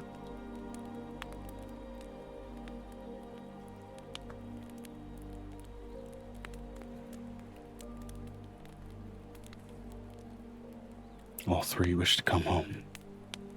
There are other souls yet still who you can feel just outside of your gaze and grasp. But they are at peace. It's empty. They are comfortable in their rest. And they are more than happy to watch what future their remaining son will build. Their daughters, as they return to the world, will build. And their daughter, in adoption, through the acceptance of their son in you and what you will build.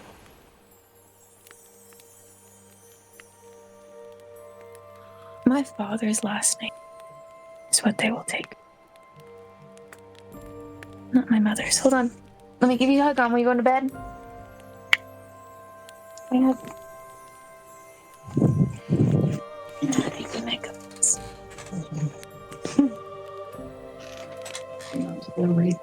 Okay. I'll head over there in a minute. Connor. I'll check on her in a minute. You know, she doesn't sleep very well. Okay. Joe? Joe? Yes.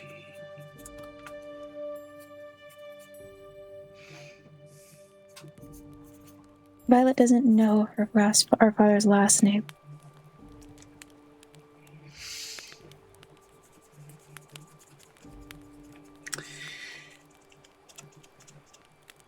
She thought Evergreen was her mother's last name. Or her father's last name. That's her mother's last name.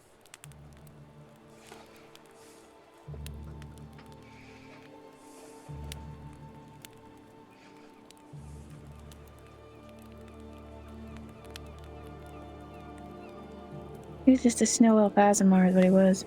Yeah. Elven surnames are interesting. They can be reflections of traits in common tongue and language. They can be in Elven speak. They can be So many things, so many indications, and they can still yet be pokes at histories. Older yet still than Baker might indicate is the last name for a human.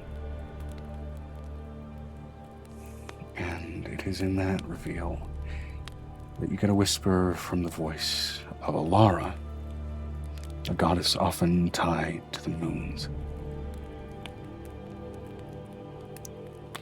His name was Lunalea.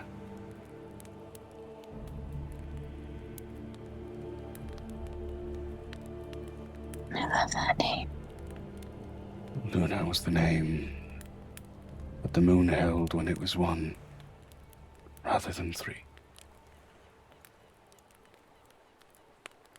That shall be their last name. Your family's history was one of bringing people together, especially on your father's side.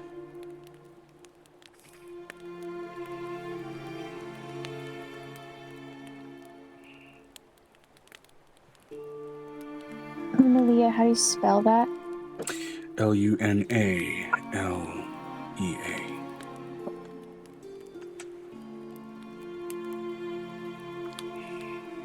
Okay.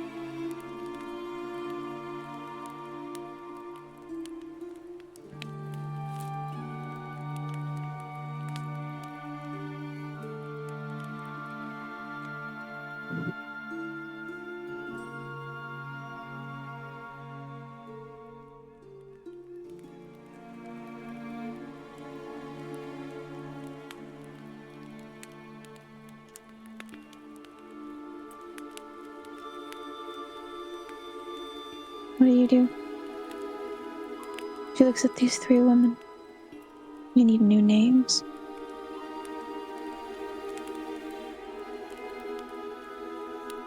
The first one's name, the eldest, Corona. The name you will forget when she is renamed.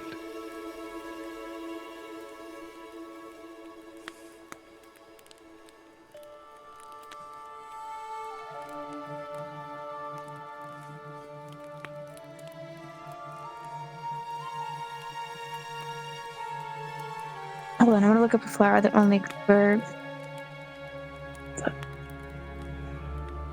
flowers.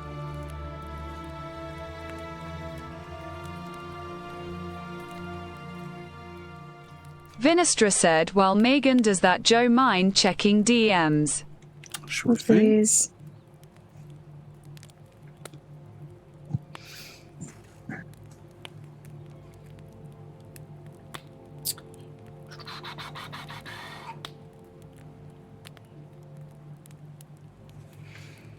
I'd say you absolutely could have Vianamira do that. Now, that said, as far as Ilya, you could have Ilya join in on the same destiny that Vinestra has, or given that Ilya is going to be another character that you play, you could choose another epic destiny for Ilya if you want, instead of the one that Vinestra is going for. Or you could pair it up.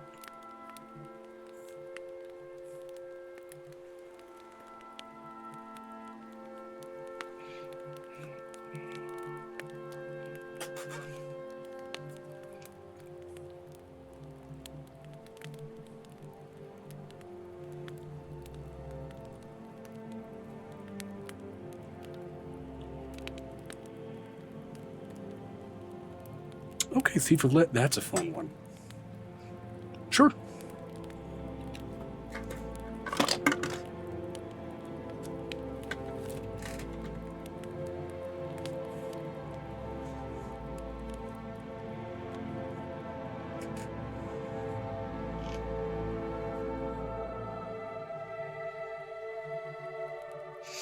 I will say, for both of you involved here, given what you guys are doing and specifically going after Halcyon's trauma, this will change him, by the way, from operating off of a Devotion Paladin NPC sheet that I've been working with this whole fucking time, which, to be fair, simpler to work with.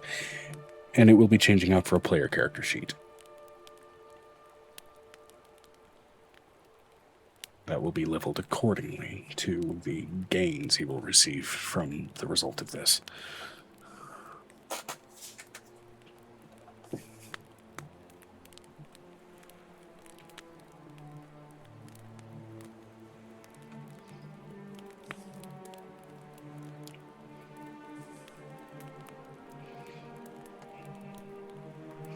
So technically, even though Halcyon was already an adventurer, you are making a new adventurer of him, mechanically speaking.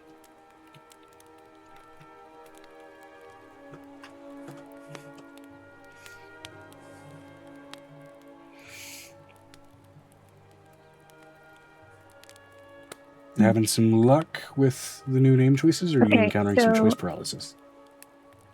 The first one I want to be named Alba. ALBA. Corona becomes Alba. Lunalia. It's derived from the actual botanical name of moonflower. Okay. People may away Alba. I can't really say that right.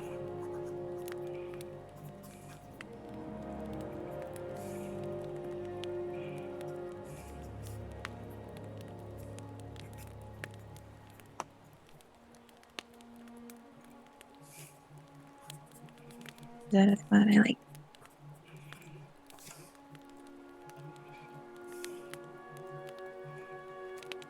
I want the middle child to be named Tiarella. Tiarella. All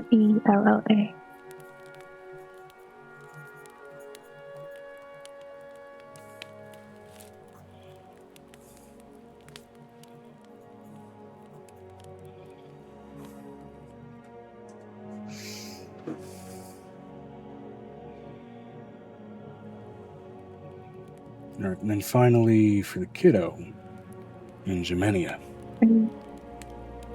Nymphea. 𝕲𝖊𝖓𝖓. NYMPH. PHAEA.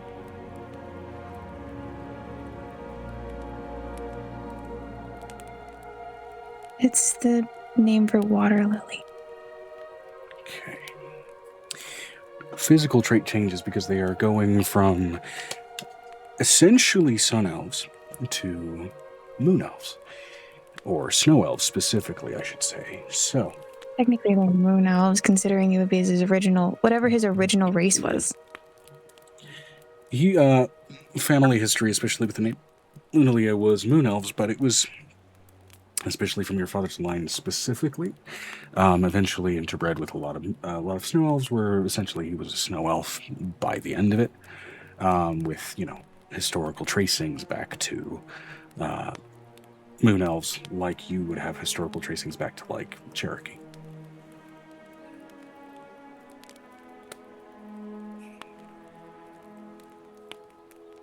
You're coming home with me. All right, so physical trait changes. Because they have wheat gold hair and grass green eyes. Where you thought it was coin gold hair and emerald green eyes. It's always going to be more vibrant in his brain.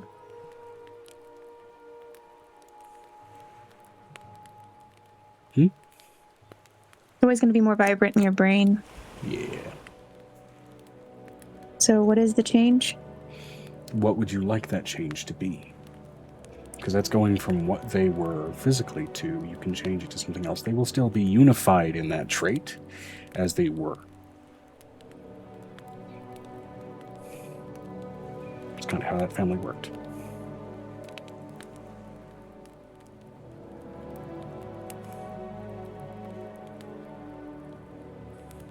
She wants to give them her grandmother's eyes.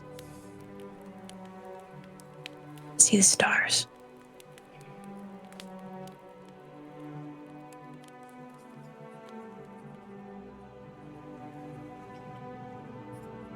That almost blue to purple galaxy color that she has, where it looks like they're looking into the stars.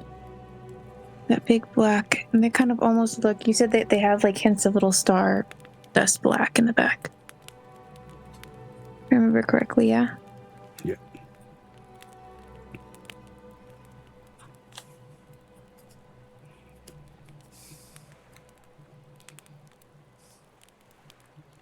Cool. And then for the hair. What hers would have been, but it stayed. She had her father's hair.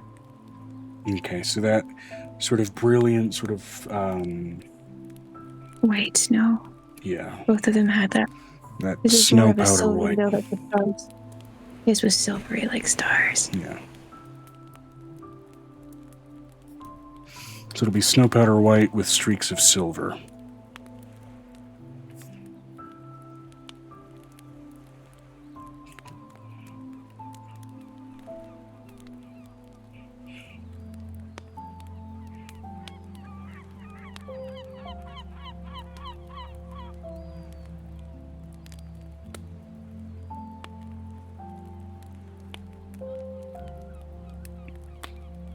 The ear shape will change to that of a snow elf and a lunar elf combined, considering what they are. Yeah, which means they will get sort of longer ears with also this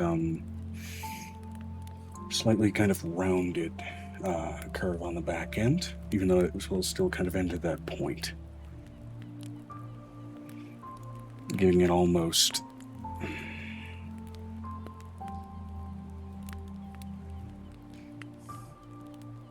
an almost shell motif, if that makes sense. Mm-hmm. Mm-hmm.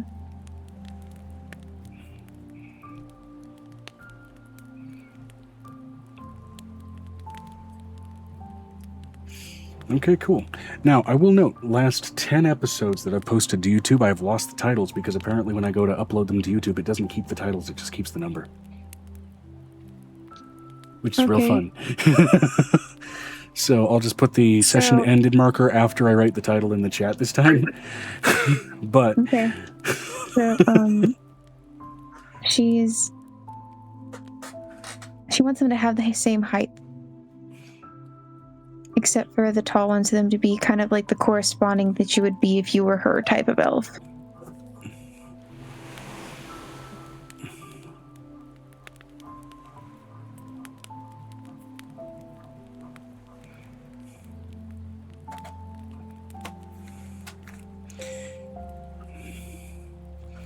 okay, you want all three of them to have the same height, even the youngest one?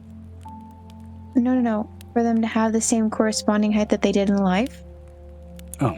But as Violet's breed. Like the breeding Okay, combination. proportionately the same height. Mm-hmm. Violet's That's actually really short for her type of elf. Yeah, it's so- going to be 1-to-1. Well, you have a tendency to make your characters, Mm-hmm. Okay, so short for insert race here. No, for his type of, the elf that they would have been, what her family should have had versus what she was. Because of the malnutrition, why she's so short. Yeah. In this case, that conversion is going to be kind of a 1-to-1 on height.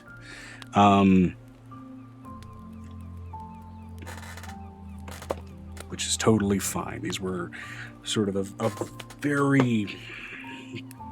these were very much biome-bound subtypes on the species. So that totally works.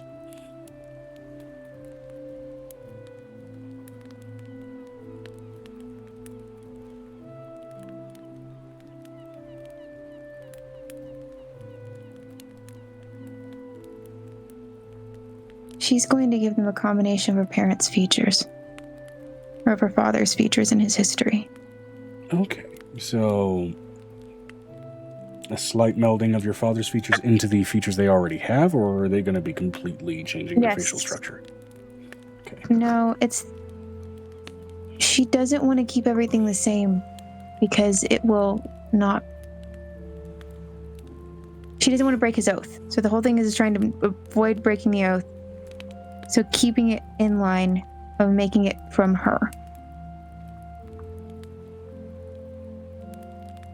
Okay. So where they may keep like their same fingers, does it make sense? Their hands or something like that, something similar. We'll one say feature she replacing allows them facial to. features with 𝕱𝖓𝖓𝖊𝖓𝖊𝖘.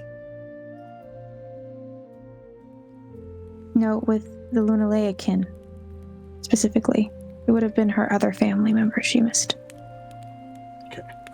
She's filling in the other end of the family. Because there's no one left. All right. Cool. Awesome. Which I would say,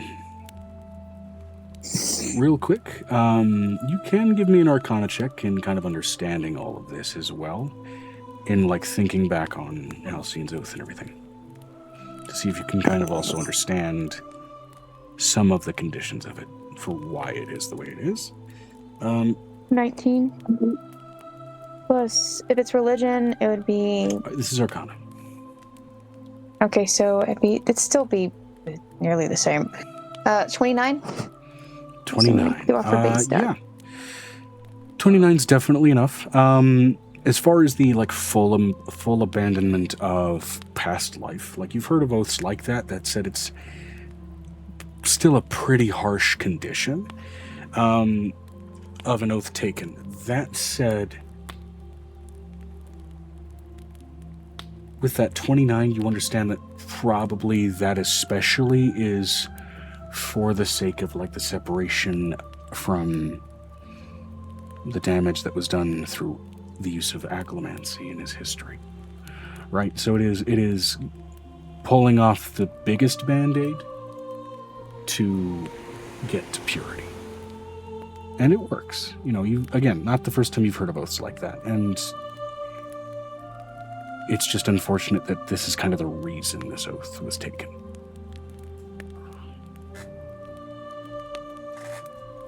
She wants him to have a reason to forget before they fight. Yeah. She knows him well enough when they take them back that she's going to make this work.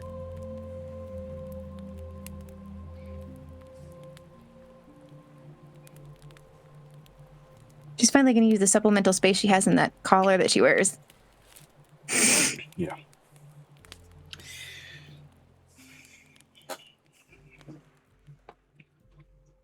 Which is a miraculous door pendant. So for the sake of simplicity here, that means that with all of this, we're going to go ahead and level Halcyon with adventuring levels, which will be proportionately a lot more powerful, into a level 20 Devotion Paladin. With some extra bones. I thought you were going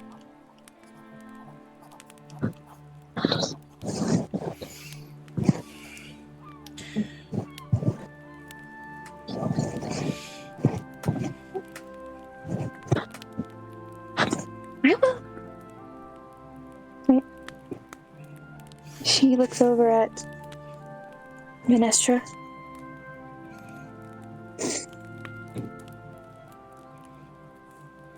We have to take them home with us.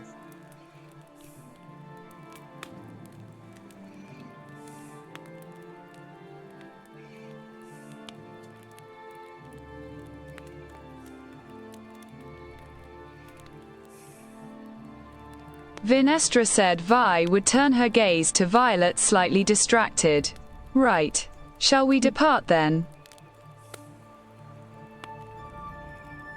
One thing, she runs all the way to where her father and her mother are sitting under the tree. She hugs them both from behind and kisses both of their cheeks and then runs back off. Like a little kid. Back in the heaven of the god of war. Greeting the spirits of your parents, might as well.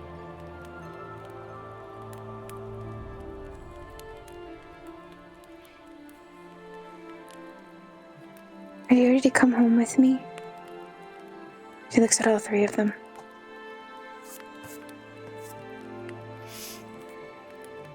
All of them having full knowledge and understanding of the condition of their reincarnation. They all three of them nod with, especially getting down into the youngest one, now named Nymphaea, a weight to that acceptance that should not come from someone so young.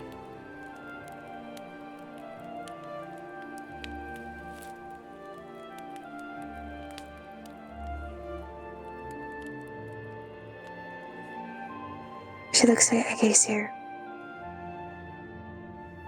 I will complete the task you've given me. With happy tidings this time.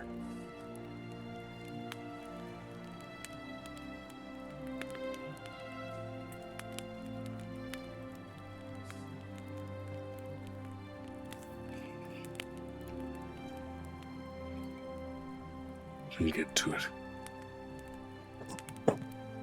And I wish you well. She smiles at him.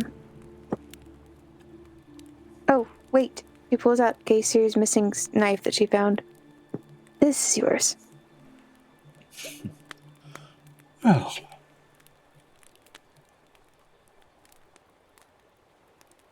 What's your skill set again? Mine? Yes. Rage. Takes the knife, pulls and stretches the metal into an extended falchion as the metal scorches and cracks up its length with celestial and burning fiery embers up the length of each and every crack along a new and fuller into what is now sized to be a great falchion. Take that rage and carve up a demon lord with it. I will do so. For all the worlds. And he passes it back to you. Takes it in her hand and puts it in her hand. Sophie's like, oh, I'm impressed, but I'm trying really hard not to cry. Hold our tears. Hold our tears. We're a warrior. We're hold our tears. Like, he's like, we're hold our tears. We'll hold our tears. We'll hold our tears.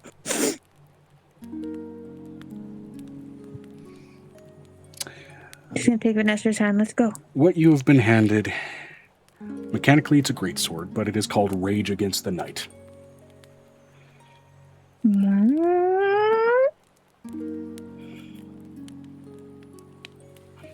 What?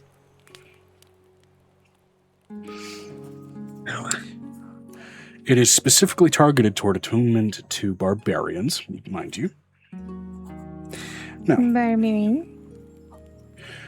Rage Against the Night is a demon-slaying greatsword.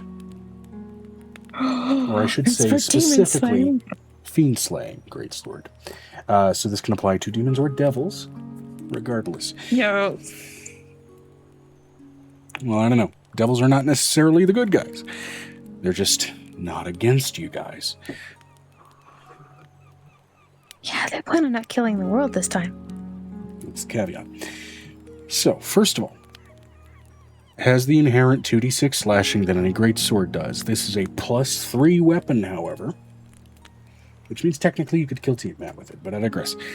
But why would I kill her? She's fun.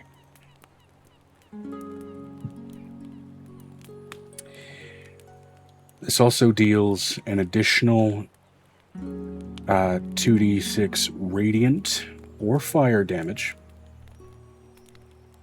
2d6? An additional 2d6 radiant or fire damage.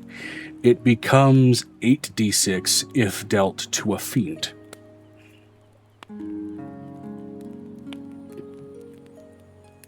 Okay. Also, when targeted against fiends, crits can occur on an 18-20.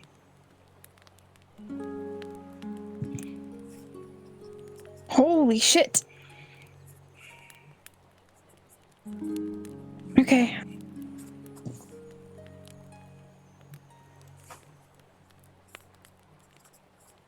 Dinner's gonna be so much easier to catch. My thought process. 𝕲𝖊𝖓𝖓𝖊𝖘𝖎𝑡 Violet's hand. Violet, does your heart bleed like anyone else? If so, feel how you feel, experience it fully and allow yourself to embrace it. Yeah, she's full on crying. There's like tears streaking down her face. She's like really trying really hard, considering he's the one that made my dad be an asshole. But I really like him. It's just really painful.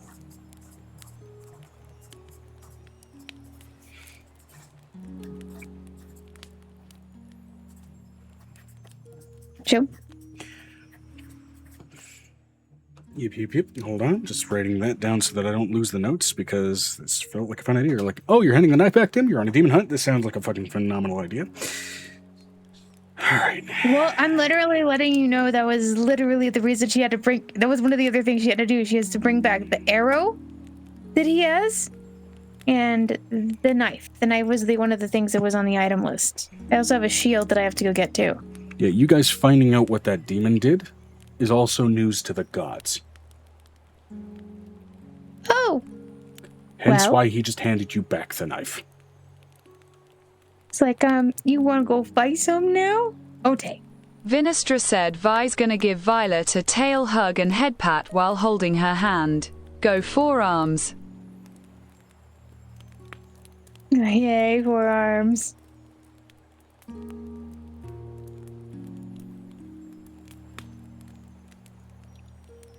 And Vinestra.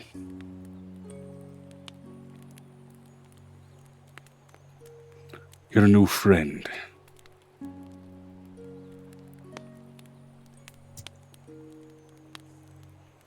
Oh. Old friend, I should say. Oh. What limbs is she missing? I'm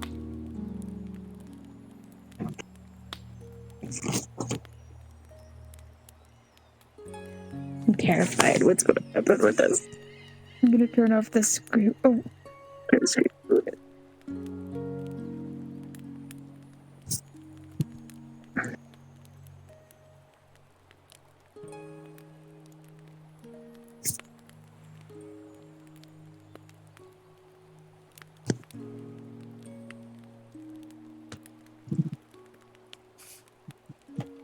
Vinestra said Vi's eyes would turn to 𝕲𝖊𝖓. All of her limbs, her eyes, throat, heart, lungs were damaged.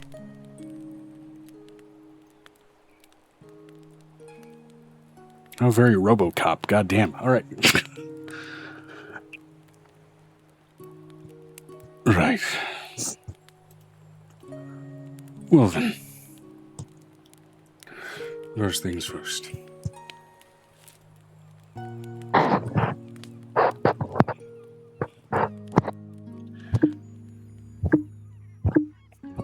He presents two small hands that look like they are both made of steel and wrapped in divine fire and covered in celestial runes.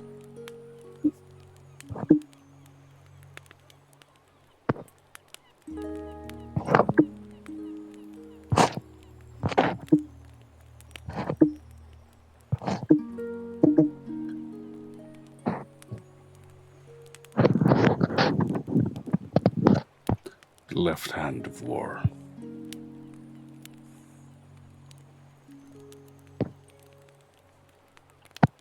Those are big hands. And the right hand of war. This should be able to interface with whatever she already has. It's still a big hand. The left hand of war and the right hand of war. These are prosthetics that can be used to replace limbs on a target missing those limbs of choice. The left hand of war can transform and extract from that limb an instrument of the wielder's choice. As they use it, they are considered proficient.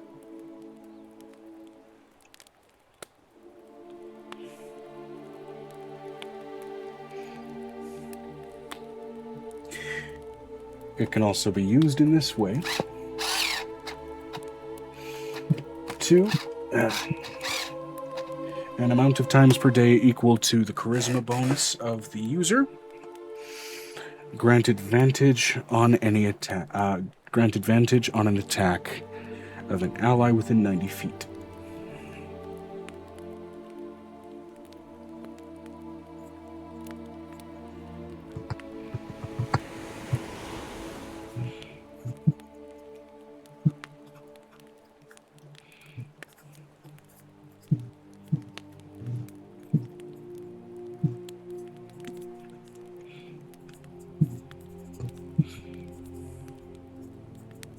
Okay.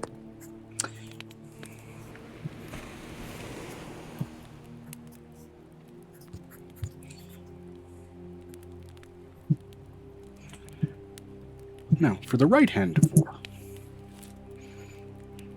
It can be transformed into any standard weapon of choice. She will be considered, the wielder will be considered proficient in the use of this weapon. And the weapon, for all intents and purposes, is considered a +2.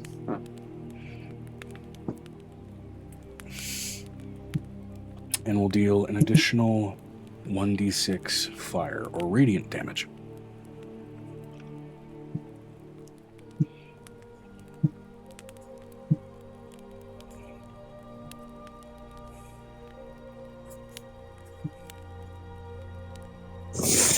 Note, if it is transformed into a bow, any arrows are... Whoa, fuck, I'm getting raided by 𝕲𝖓𝖏. Thank you for the 13 raiders. Oh my god! There was no sound to go with that fucking raid message. Why? Welcome in, raiders. We're in the middle of some real tense stuff. We're in the middle of emotional thingerjingers. It's a thing. Oh my goodness. Okay, well... So again, Right Hand of War can summon any item. It will be considered a +2 weapon that they are already that they will be considered proficient with, and it will deal an additional 1d6 radiant or fire.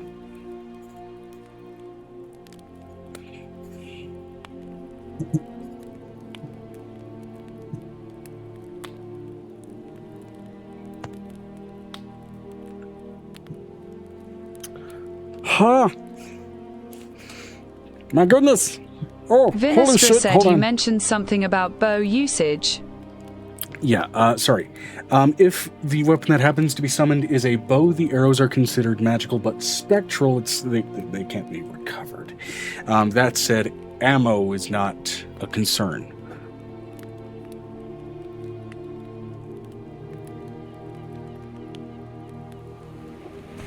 Also, given the world she's from, she could also just turn that hand into a gun. Doesn't have to worry about bullets. And also, thank you for the follow, Nanners. Thank you very much.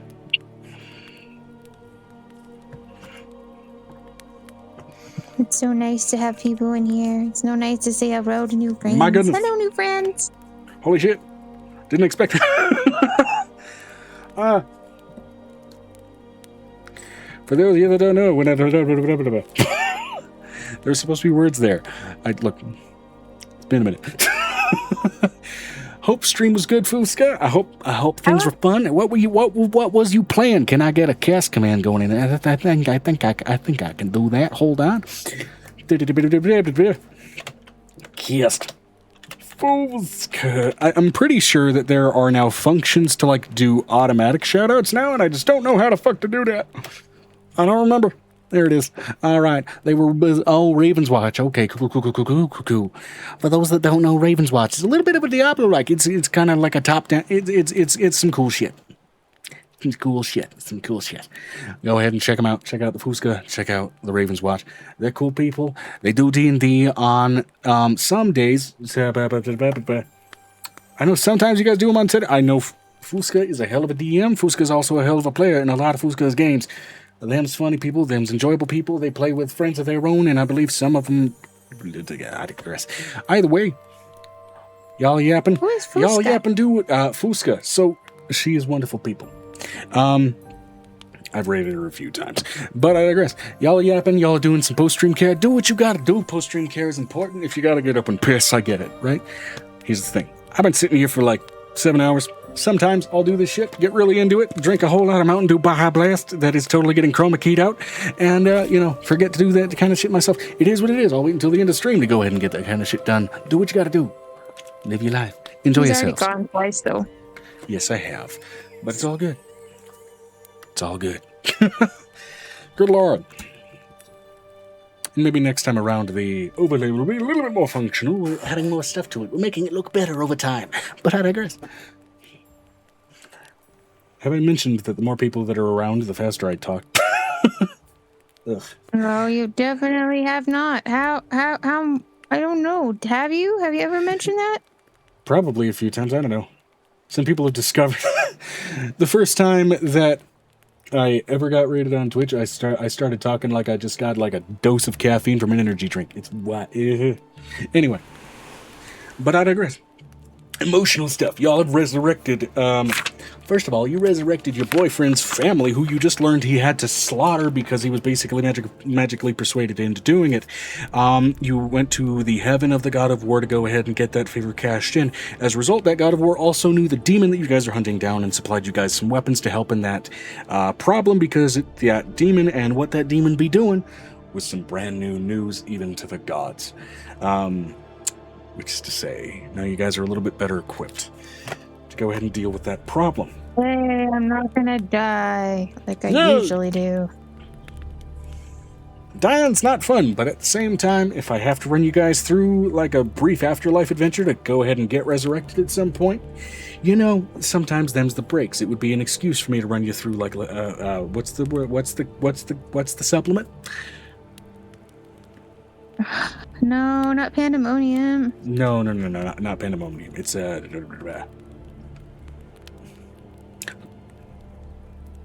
Descent into Avernus. That's the one. Ooh. That said, it would require that you guys not be epic level right now and not be level 25. So, you know, it is what it is. We're going till 40. Did I bite off more than I can chew? No, because I'm chewing on it.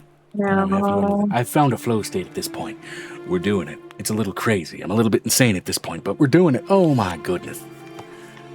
The stream elements is telling me to drink some damn water. I'll drink some damn water. It says it's body armor, but it emptied out and I have to refill it with water. Are we ready Yes. for the next emotional trauma? You know, it's emotional trauma, emotional healing. I feel accomplished if I make at least one player cry in a session because of emotional baggage, you know? Most of the time that's you, because you're the only one who lets yourself feel it. But hey, I'm happy you do. It makes me feel like I I'm trying accomplished not to something. cry right now. Why not? I'm trying really hard. I just don't want to cry right now. Do it, no balls. Stroke my ego with your tears. That sounded so fucked up. Oh, God. Vinestra said, "Hey Joe, did have a follow-up thing I'd like to know." Yes, absolutely. Let me check those DMs.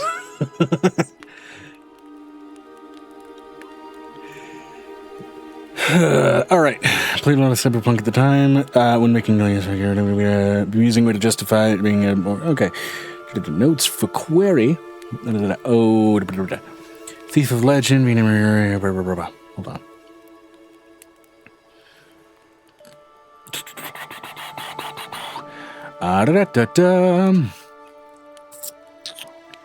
Let's see, for the functioning parts of that, theft of the intangible. Whoa, hold on.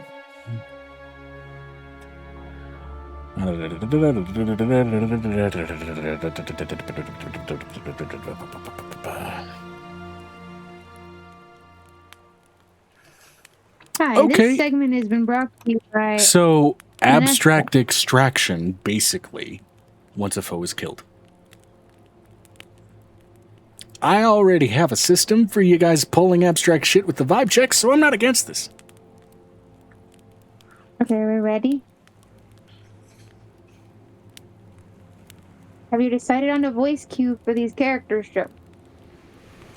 Well, so, whom do you address first of the resurrected trio of sisters? Hold on, remind me. Alba. Alba's the first one. Alba, Tirella, and Nymphaea.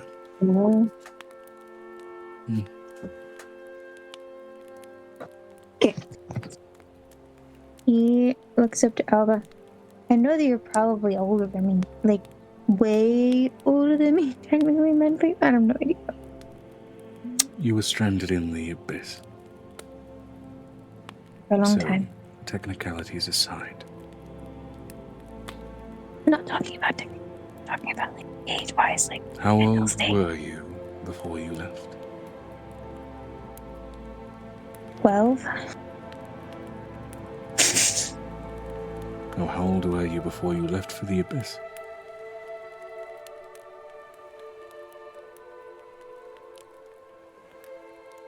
And?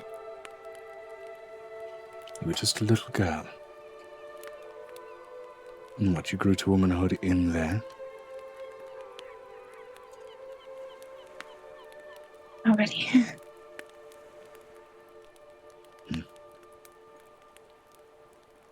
Well, I suppose technically I am your big sister then. How old are you now? Stripping away the technicalities of being in the abyss. I was going to say about 20-ish. In your 200s then. I say that more like in my 400s. We're not going to go into that. Well, did you not want to include it, or did you? Well, I'm technically when the god who reverted me back to when I was considered like 18. So roughly 180... what? I'm not sure.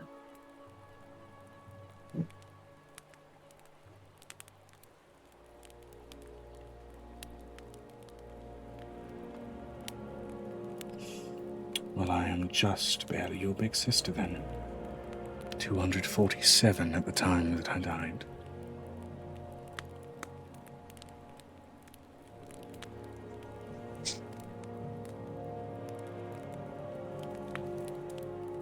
You're prepared to know do how all he's of having gonna a big find them. sister. Kind of already do. But she's also my best friend. And her family's become my family. So I think you'll... We travel with her a lot.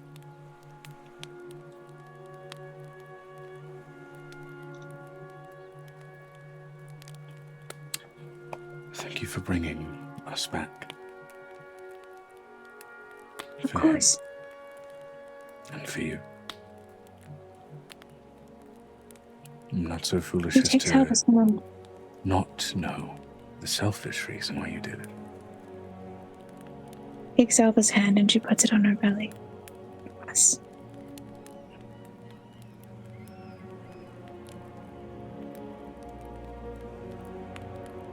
It's not just for... Our brother was the only one who It was knew just sensible for me. things. He was forced to. Maybe we can, all of us, bring you a bit back closer to Earth.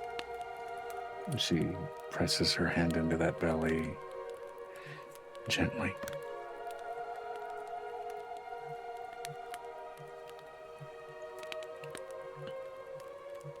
She pulls out a stuffed animal from her bag. One that hasn't got a name yet. She usually makes them for the little kids. Oh, sweetheart. I This can is make you one of for those if you the- want. No. This is for Nymphaea. She kneels down to Nymphaea, who is somewhat tall, almost taller than her, which is frustrating for her. She looks at her like, It's Nymphaea going to at be a her thing. age is about 3'3". oh no, she's still shorter than her, luckily. A little girl. 14 for an 14 for an elf is still somewhat a little kid. There is the expectation of they initially mature at the same rate that humans do, but it seems, at least for the species that they were in, or the species subtype that they were part of, she looks a little bit closer to 7. And it seems that she has been adjusted accordingly for being a snow and moon elf. He brings out what is a snow bunny.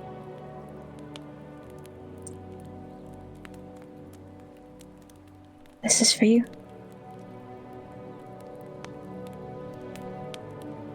Whatever it's worth. What are you gonna name him? She looks up at you with those eyes that you chose, reflecting the studied gaze of your grandmother, and yet there's a youth to it that still catches you off guard. A wonder at the galaxies it stirs upon, even though they are present in those eyes. I'm gonna name her Violet.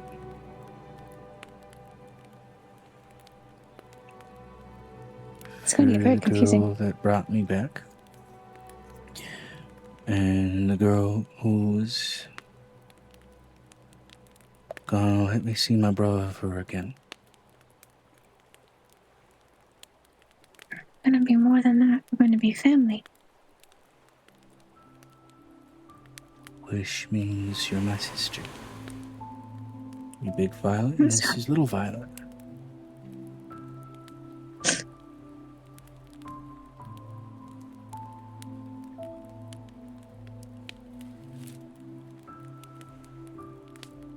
I have gifts when we get home. But he needs you more than I do, right?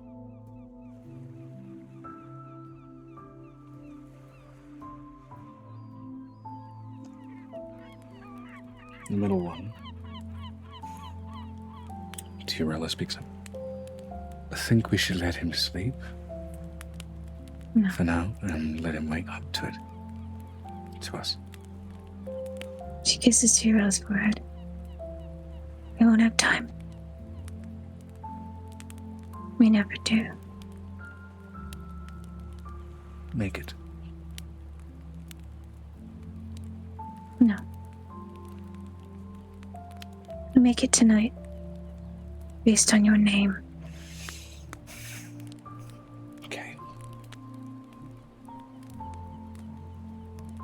My father's name, your name, was made for making and bringing people together. And what you are now, you're closer to Celestial.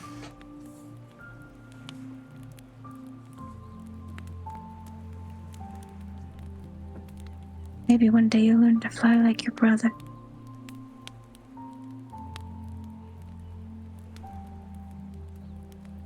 She puts her hand on the side of her face.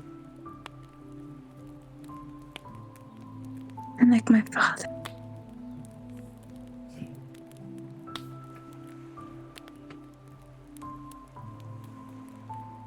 I never knew what my father's name was till tonight. And now I get to say it as much as I want. So I'm going to covet that. Because that is a foreign object to me. Is it alright if we weave a basket for you? Of course. Make it pretty. I believe. But he needs to see you tonight. Before we go to bed. Make it like Christmas. Whatever Christmas was back in the human world. While Alba and Tirella go up to wake up Halcyon gently, Nymphaea isn't one for caution. Jumping onto the bed, jumping onto his back, and with a shock and a momentary tension in his body and defensiveness,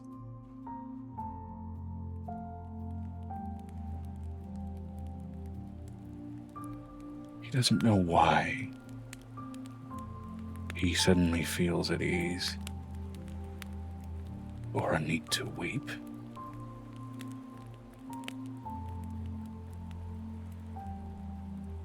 But pushes through his senses anyway. Who are all of you?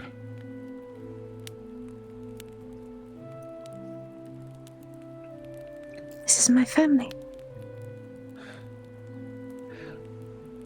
And Nymphaea speaks up very quickly. And if you're going to marry our sister, then we're going to be your sisters.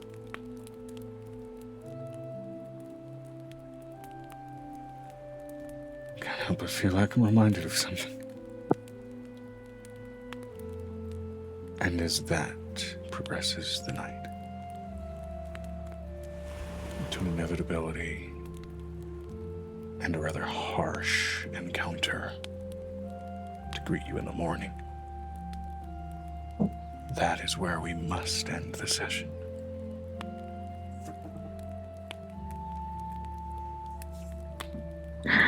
Violet has stuck her iris, her verb, I'll talk about Venetia. We'll talk to the Venetia afterwards.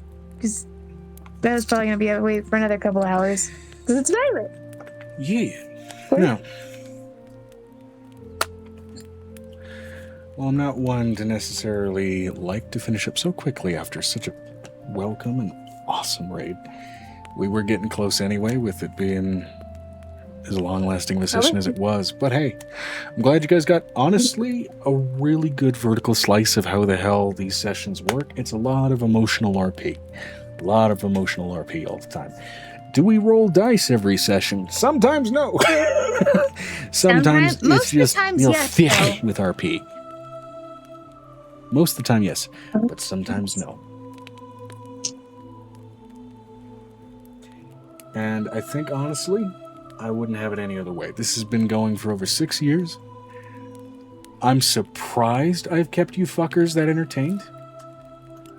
I was one of the first people here. No, bitch, you were the first person there.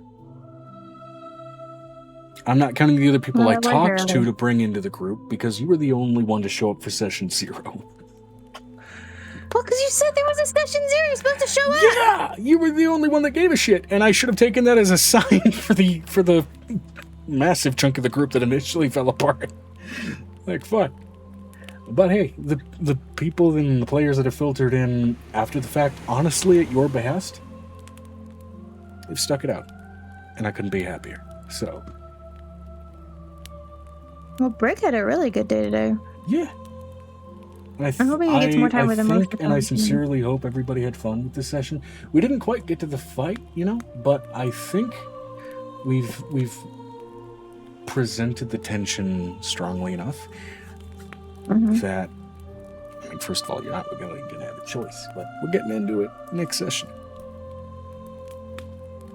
one way or another. Or hey, you guys might pull out some Vinestra said I will get to it fight. next week, and thanks to the delay, I got some ideas. Yeah, also, once again, some maybe homework. I don't know. I'm trying to make some updates to the overlay. If y'all find a background image you like that I can latch onto the empty windows for when you guys are yet to plug in, I would be more than happy to grab one of those. Go ahead and use. Even if it's something comedic for your username or related to your character. Doesn't matter which, honestly. We will. Just let me get through this week, Joe. Yeah, no, I'm not. But here's the thing. It's not a big deal. That's why I presented it with goofiness. Now we're going to go ahead and buy somebody with raid, because that's the thing. Let's go ahead and share some of the chaos and share some of the love. Because that's sort of the whole point here, Now, let's see here. I got to go ahead and click on the right browser source to go ahead and do things. Let's see here. There we go. I did have 3 questions for you, Joe, Ooh. that do need answering if okay. Yeah, absolutely. I will take a look at those after we finish reading out here. So, let's see here. Here we go.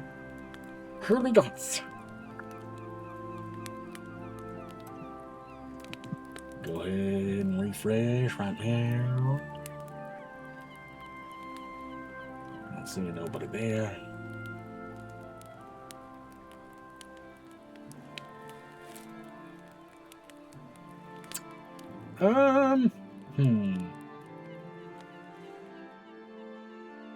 You know what? Let's go ahead and raid into.